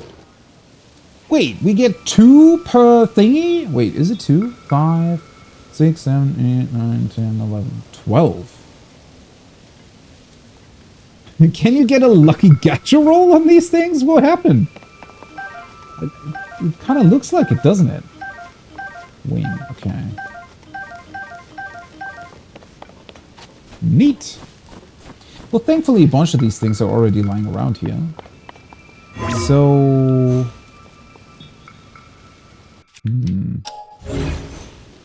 So these can be moved. But I don't think they'll move themselves, right? Probably need to attach a fan to them or something? Alright, do I want to go... Well, let's talk to him first. Hey, buddy. The Zonai devices were the pinnacle of our technology. We built an advanced civilization with them and flourished for many, many years. If you can master the use of the Zonai devices, your quest will be much easier. Well, yeah, I can imagine. What is this, though? Oh, is this an... Are you telling me this is an actual sort of launch site where these... It is, isn't it? Okay, that's pretty crazy. Is this being held in place by this one ice pillar? Okay, the more I see of this game, the crazier it gets. How the hell is there a starting ramp for, like, aerial base? I mean, they're not exactly airplanes. What would these even be called? Flying plane boards? Something like that? Let's ascend to that real quick.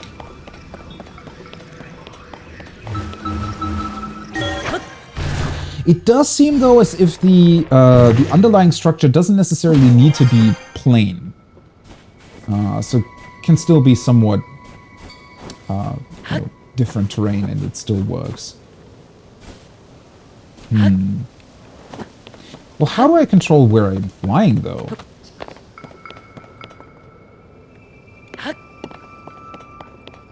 Also, these things should be capable of flight themselves, right? Do I even need to attach a fan? Huh. Let's see. I mean, I haven't checked out that... Oh, whoa. That certainly works to get down, doesn't it? Why did Link made a really, really weird step there? That was strange. Because I'm pretty sure that I didn't press in the direction of the cliff. I don't know. That was strange. Well, either way, what I wanted to say is I haven't checked on the...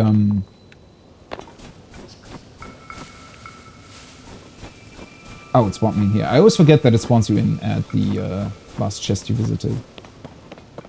And did it keep the... I think it did? Wait, did it? No, I think those 3 I got earlier, right? Let me just double check. Yeah, I didn't actually get the... the things from my gacha roll. Oh, is it too far away? Really?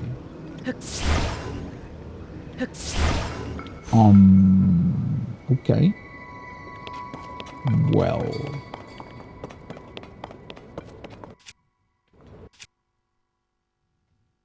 Can I grab it somehow?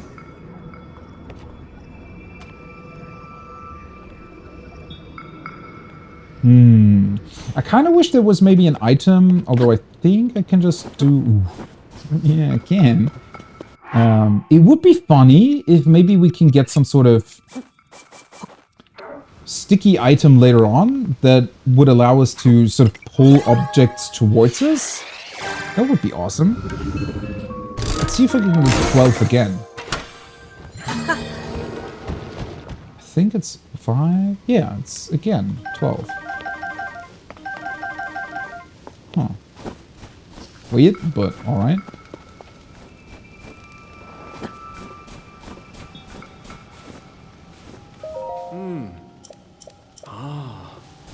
Okay. Well, let's try this again without falling down. I was just going to mention, I don't want to go into the Temple of Time quite just yet. I probably just want to test this out first. Ooh. Oh boy, okay. You can control these by sort of standing on them like this and like adjusting your position. Ooh, that's honestly... I guess I could just jump up. Oh, well, no. Never mind. It's a pretty good direction already. Bonk. Not exactly the most beautiful landing of all time, but it definitely worked. That was a lot of fun. I want to do that again. It's just kind of far away. Let me quickly run back to the boss fight, though. Definitely want to check on what the hell that is.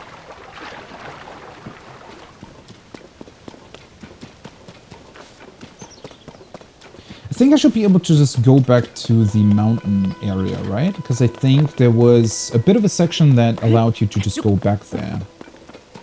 If I recall correctly. Also, man, that's what I love so much about these games. Suddenly you see all these other places that were completely inaccessible before. Or not even inaccessible, you didn't even really consider going there because it just seemed like a random structure. But now that we have Ascent, right, and the other powers... No problem. Ooh, more point devices.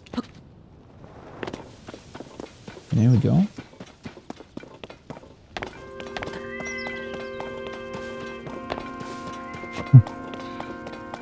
Go crazy.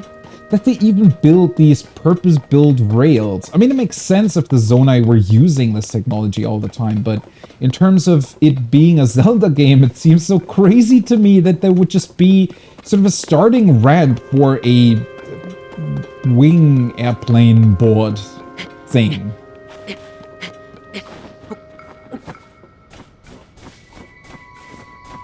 Okay. But thankfully, we don't even need the cold-resistant food anymore.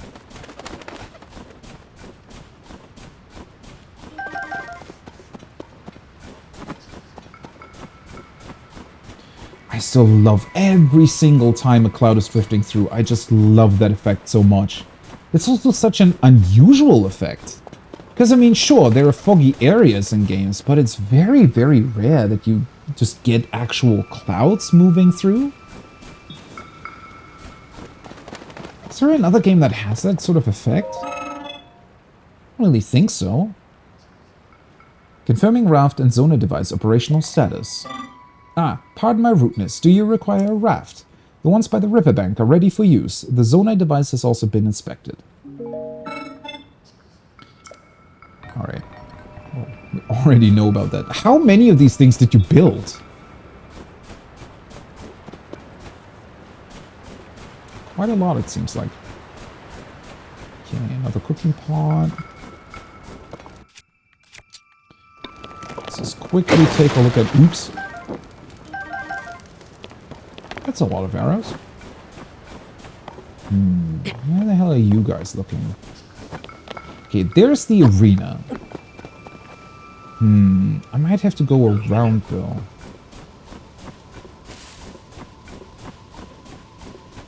Is there a place to ascend? Already just looking to cheese through it. I don't think so. Oh. Well, isn't that neat? It's not that easy to hit though. Go on.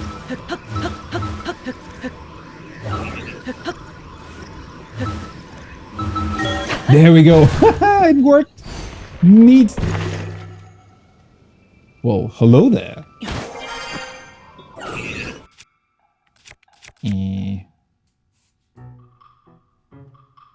Might as well use that.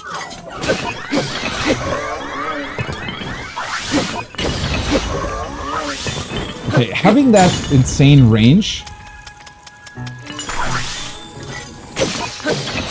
of like a rusty broadsword, definitely very, very helpful. Ice fruit, what the hell? A fruit that generates cold when struck. Cooked correctly, gives off an effect that strengthens muscles and increases attack power in cold temperatures. Well, I could have used these! That would have been helpful. Why do they have them, though?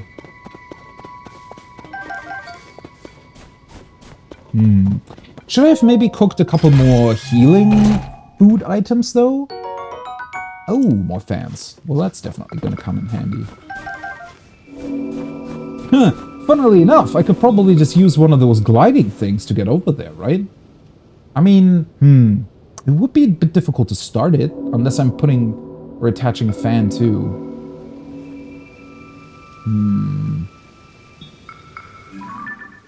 Well, there is a Korok over there. Might as well just take the normal path.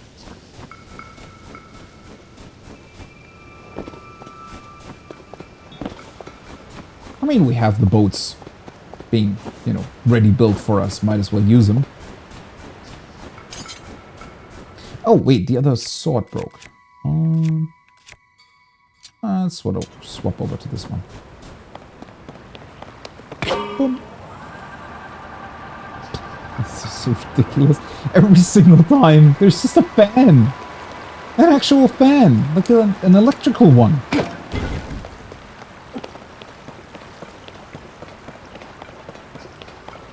I can also just ascend through here, I just realized. Or I should be able to anyways.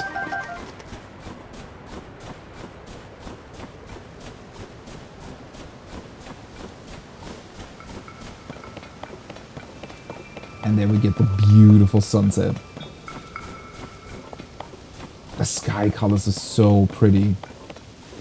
With the clouds as well. How many mornings and evenings have I seen so far? How long is a day in this game exactly? I think it's like 20 minutes or something. So I've seen, what? What's it, like 24, around about mornings and evenings? And it's still blowing my mind every single time. Oh, whoops, wrong ability. There we go.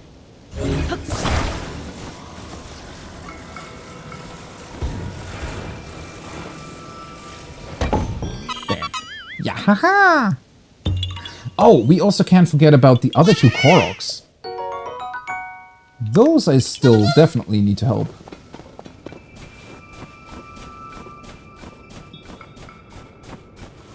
Okay. Well, this is gonna be one hell of an ascent. I'm pretty sure this is just gonna work. I mean, I kind of used it in a cave earlier, right? I wonder what the largest sort of amount of material is you can ascend through, though. Like, there has to be a point in the game somewhere where it's just a ridiculous amount of space that you're ascending through.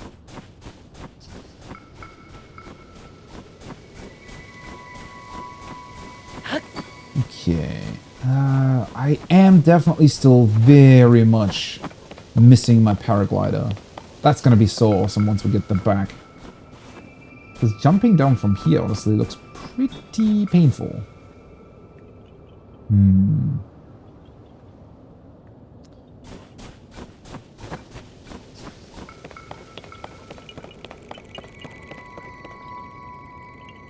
guess I could just climb down here, huh?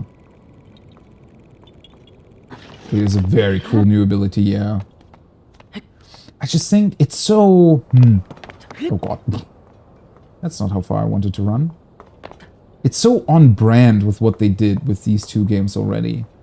This sort of complete out-of-the-box thinking, right?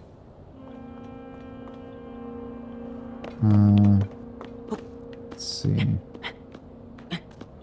Let's slowly make our way over there. Really don't want to fall down here. Okay. There we go. That should be fine. Ooh. Well, almost. It was almost fine. Foods. Is there a cooking pot nearby? Because I honestly think that I should probably cook some more stuff. No. I was gonna say I could just use one of the cooking pots that are available through the Zonai devices, but they only count for one recipe, unfortunately, right? That is a very weird restriction, I want to say. I wonder why they went with that. I mean, you get a bunch of them, so it's not exactly like, you know, it would be too difficult to cook up a bunch of things. Maybe cooking pots aren't as common as they are here in the tutorial area in the normal world. But then again, thinking back to Breath of the Wild, they weren't necessarily uncommon either.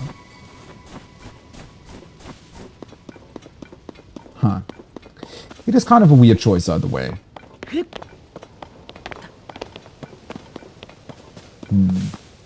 Yeah, might as well just... Oh, I always forget to change over. So you, I don't even have to attach anything to I think. It should be fine. Just kind of ram it in between here. Yeah, can definitely go over there. Well, I don't need that much more food. Maybe 4 more pieces would be fine. Oh, how neat! I have 4 cooking pots. There we go. Oh, that looks awesome. So let's just do a couple normal ones, right? Should pretty much... let's see. That gives me 3, 2... Oh. 4 is only 2 hearts? Well, might as well do 5 then.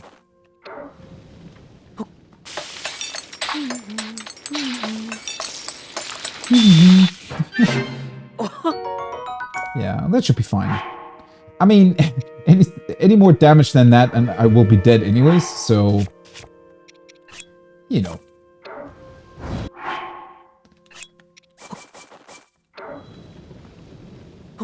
Maybe it's also partially that they just wanted to have another gacha zonai thing. Gacha. A gacha zonai thing, right? A gacha. They wanted to have another one of those available. Because I guess it would have been weird if it was just the other ones.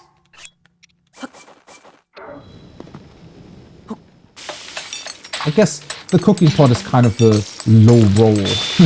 Or the common, uninteresting bit of those things.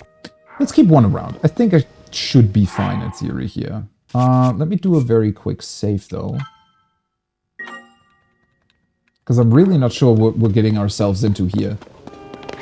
I mean, that thing just looks a lot bigger compared to most other Zonai creatures that we've been fighting. I wonder why it's sitting in an arena all by itself, though. I mean, of course, for gameplay purposes, it makes sense, but... why would the biggest, possibly most dangerous thing be just sitting around here? Unless it's protecting some sort of vault. Honestly, let's do a save here. I don't want to climb over. I don't want to climb over every single time I'm dying to this thing. There we go. Hey, buddy. What you doing? Flux Construct 1. Oh, hello. Woo. Okay. Ah. So we're meant to hit that thing?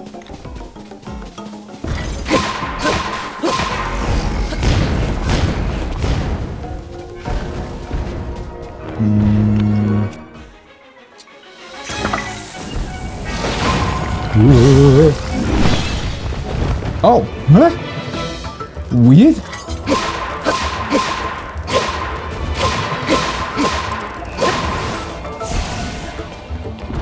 Alright, at least it doesn't have as much health. Oh, are you... Would I be able to ascend through it in order to gain access to its thing?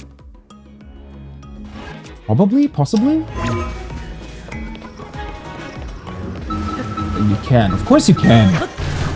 Why am I even asking? It's this game. Of course you can just ascend through it. Well, now what? Okay.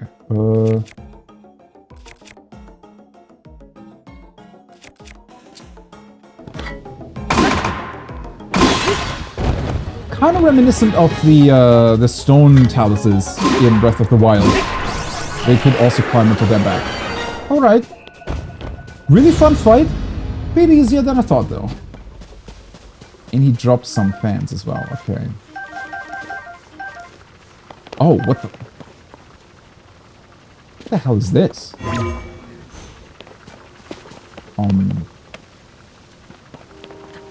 You look weird. Can I move you? Probably, right? Yeah.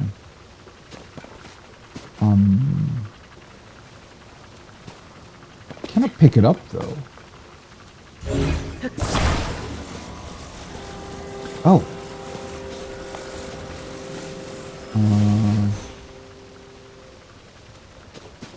Does it belong in the middle here? Which way? This way?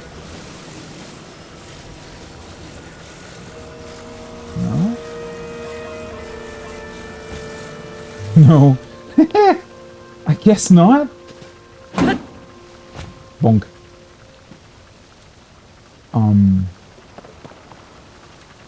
Okay.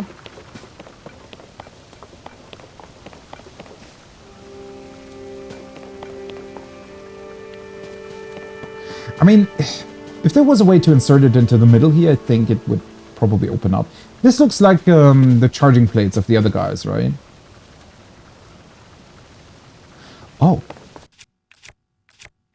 I completely forgot about this ability. See, that's what I meant earlier.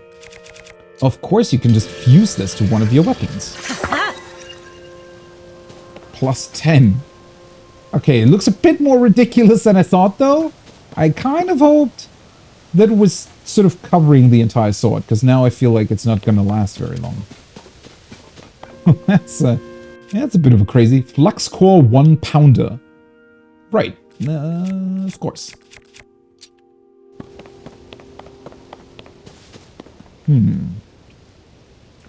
Honestly, you know,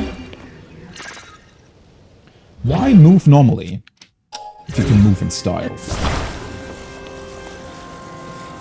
You come here.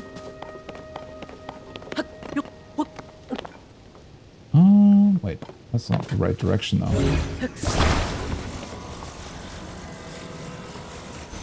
This should work better. Let's grab one of our... Oh, I always forget about the quick selection here. Let's drop this.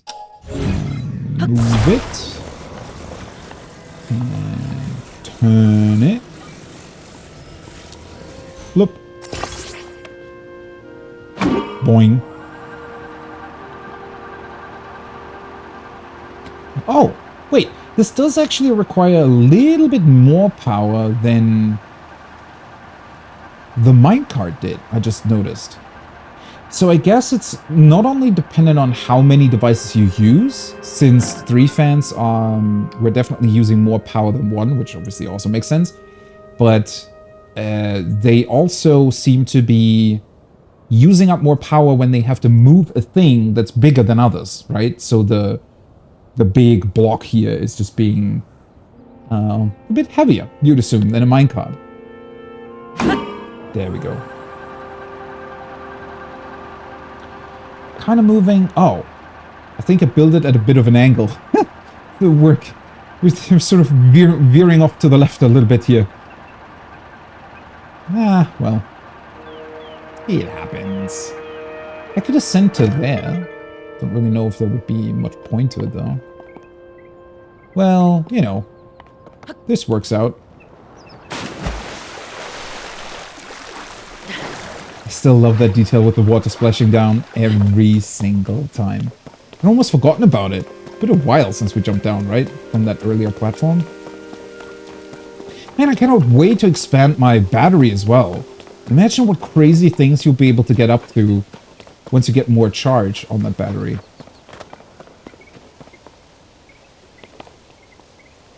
Yeah, these in-between things. That's what I wanted to mention earlier. I wonder if this, like, root-looking structure is pretty much what we're producing with the fuse ability, just aged over time. And it seems to be the sort of underlying construction of these islands.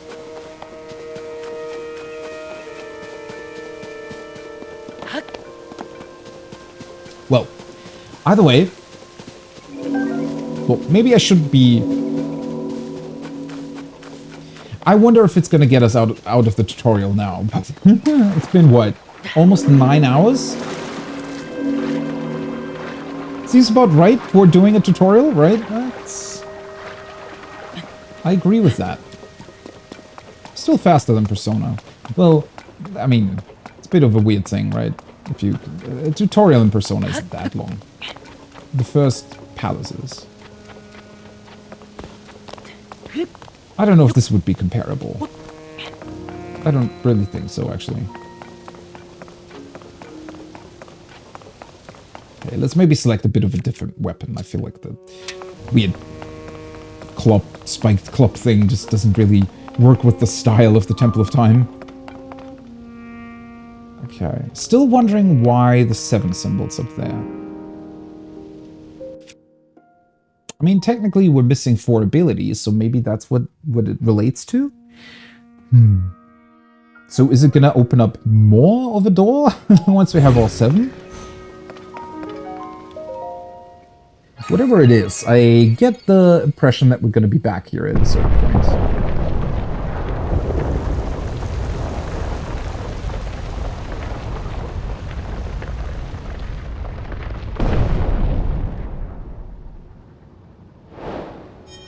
Closed door complete. Oh, it's one of those tier things. Is that the one that teleported Zelda back here? It really does look different from what we usually know as the Temple of Time, doesn't it?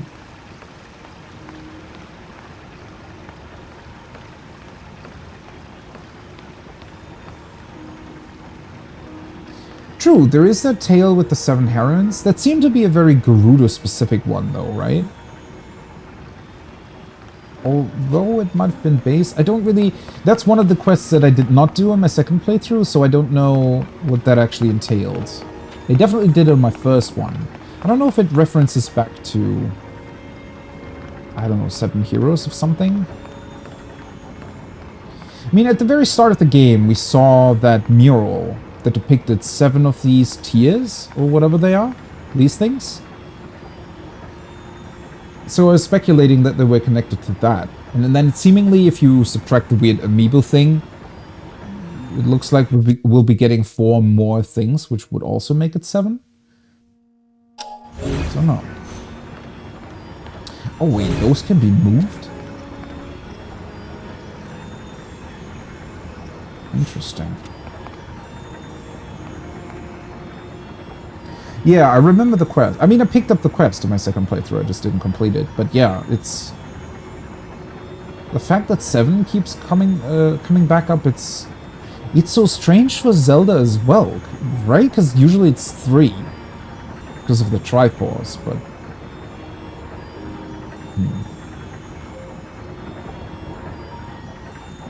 So what is this thing now?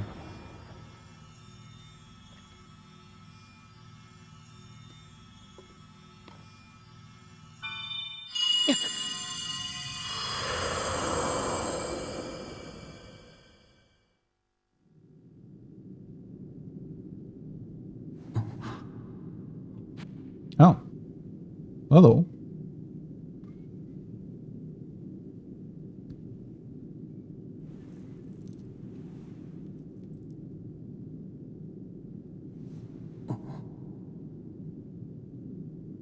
Is that our Zelda? Did she combine herself or her spirit with the ancient queen?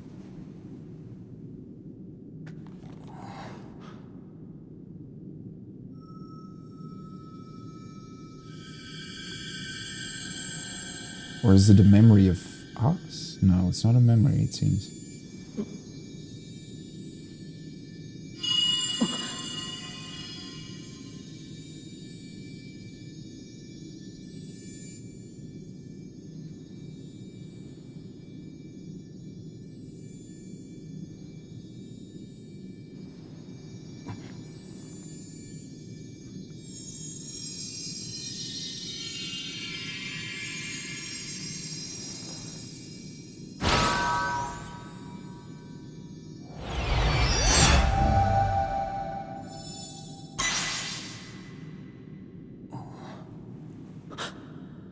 That's not a... Is that a Japanese kanji? Or is it... I don't think it is, right? That's Zonai speak, I'd assume.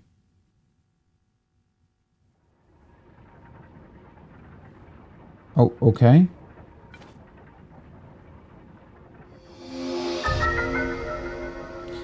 Oh. Well, there we go. Another ability, huh? Recall. Reverse an object's movement until it goes back to where it was. You can stop the reverse movement at any time.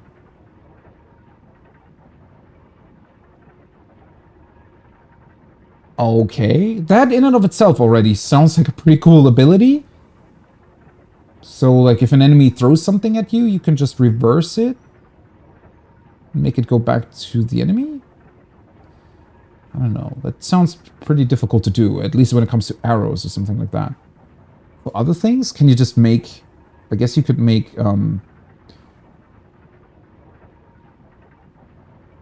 cogwheels in here turn the other way around, potentially? Why is this so different to the other ones, though? Or maybe not different. I don't know. The whole animation with it being sort of on the backside of the hand seems strange to me. Almost as if it's something more specific.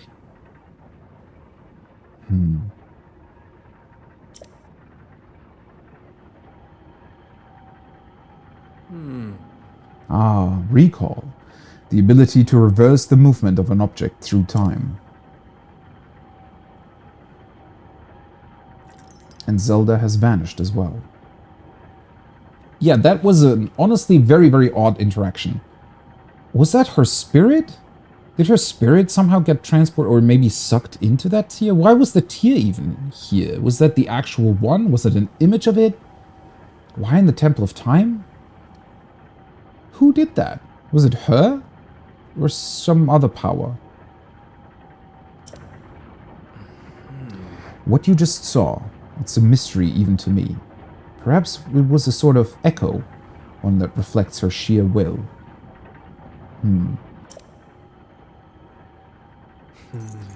That you've now been given this ability, no doubt it will prove important.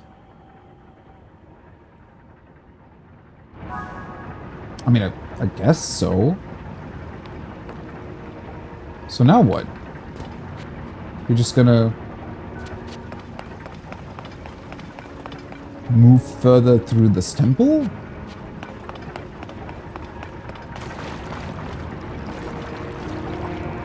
Why's there water here? Every time I see this water, I'm automatically looking for a way to use my ice pillars to get up somewhere, but obviously that's not a thing anymore, or at least it isn't now. So... okay.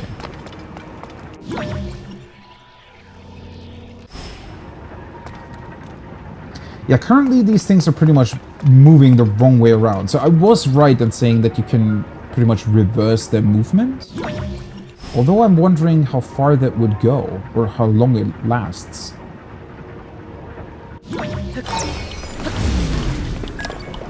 Ah, okay, so it has sort of a counter to it. It's a bit like stasis in that regard, isn't it? Again, isn't this pretty much just like a further variant of what stasis was? It's not exactly the same, but it definitely feels like as if you were thinking more about it, right? As if you were just enhancing its ability, really. It's also cool that it actually does sort of stasis stop for a second. Ah, well, I do know you.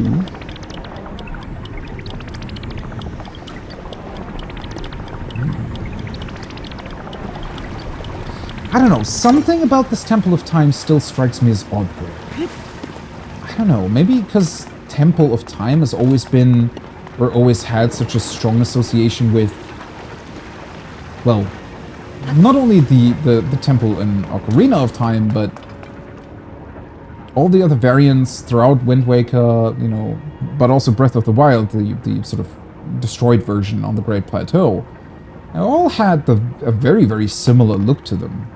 And this is just completely different, like completely. I don't think there is a single bit in here that I would point to and say, oh yeah, that's sort of a thing that was in the other temples too. Right, are we gonna get our I think I'm gonna go for a heart piece for now. Because it did definitely feel like, with all the new abilities we have, well, maybe let's see first if we even do get a choice between heart piece and stamina. Or we just get nothing. Fair enough. I guess that works too. The goddess statue smiles upon you.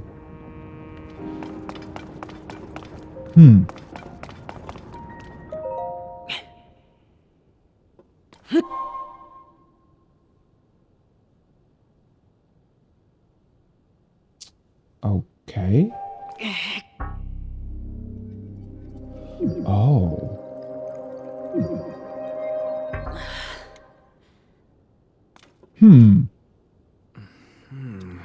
The store stands as a test of your own overall vitality. Ah, so like the Master Sword in Breath of the Wild, then. You probably need a bunch of hearts to get through here. Is this sort of the door... Well, I guess it wouldn't really be the door that leads to the end of the game. I don't think. Maybe it hides some sort of very, very special ability? You remain in a weakened state. You're not yet strong enough to open it. But there is one more shrine on this island. There we go. Maybe we just need 4 hearts to get through it. There, you can get another blessing. And then the statue. So it is 4 again. It's not 3. I was wondering about that. If you add that to the other blessings you received at shrines and offer them all to the goddess, you might just find your way forward after all. Let me see the Pura pad. There you go, buddy. The Pura pad lets you travel to certain places instantly. Now, see all of the blue marks on your map? Oh! So the shrine we're missing is at the very start where we started our journey? That's why there was another teleport point there. You can travel instantly to any of them. I'd suggest the one at the bottom of your map.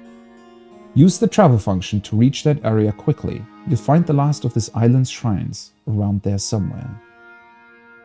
And it looks like it's all the way at the top too. The area that I was specifically mentioning when I first exited that you know, very first section after being resurrected again. It looked like there was still something up top of that mountain, or that, well, floating bit island thing.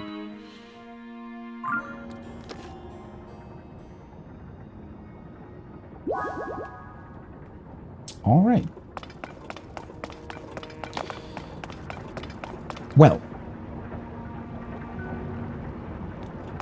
It's been a lot of fun. An absolute crazy journey so far. Can already say without a doubt that I absolutely love this game. Unfortunately, though, I also have rate in about 90 minutes. Well, was it 90? Yeah, roundabout. In 14. And of course, I'm not gonna leave my friends hanging. As much as I want to continue playing this game, there's still next week to do so. And I mean, it's been 9 hours, so I feel like, you know, it's a proper time to stop.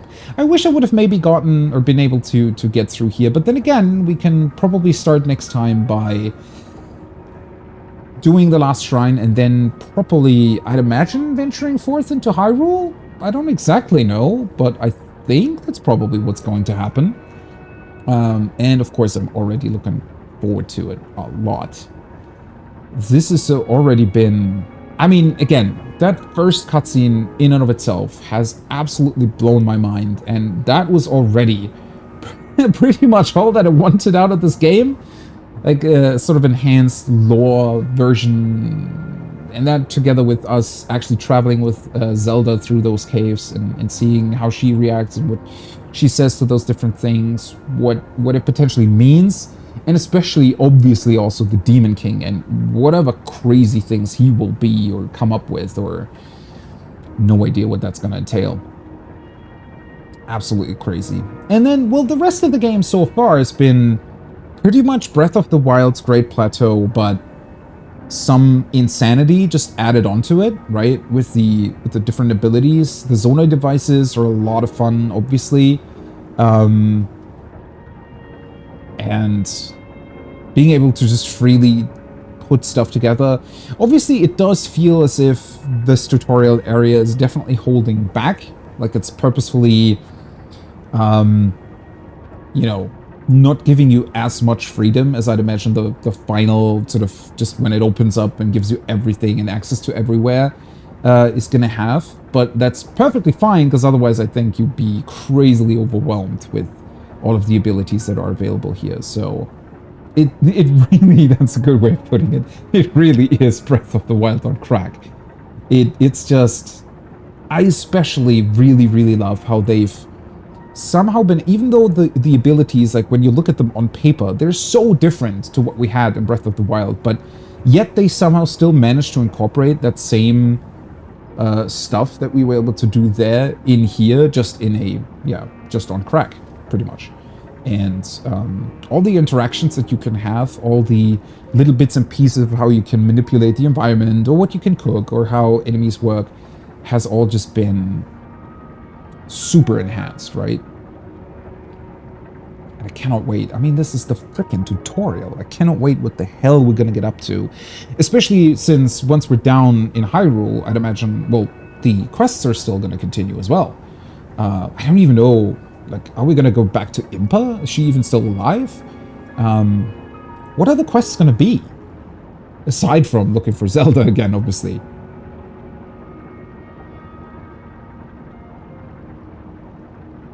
It's just gonna be crazy. And I'm all here for it. So, as I said, bit of 14 later on, because I'm gonna be raiding with my friends, but Breath of the Wild's gonna come back tomorrow, same starting time as today, and probably same length. I don't know, I don't think that I'll be able to put this game down much in the coming weeks, so I'm all here for it. That's exactly what I wanted out of it, and I cannot believe that it's actually turned out like this. Especially since I was sort of on the fence on this, right? Because Breath of the Wild, as wonderful as it was definitely lacking in certain areas. And I was honestly afraid that there just weren't gonna either address the weaknesses, right? Or improve in the wrong areas, or I don't really know. I had to convince myself for a long time to even play this game. And now that it's here, it feels like, well, like another very special game. But anyways, it's been a ton of fun. Thanks as always for being here and for chatting, for hanging out. And I just hope that it's gonna be a ton more fun as we further go through this game and discover its well, I don't know if the rest of it will be as on crack and crazy as the beginning has already been. So have a great day, morning or evening, wherever you are, and maybe I'll see you on the next one. Bye-bye.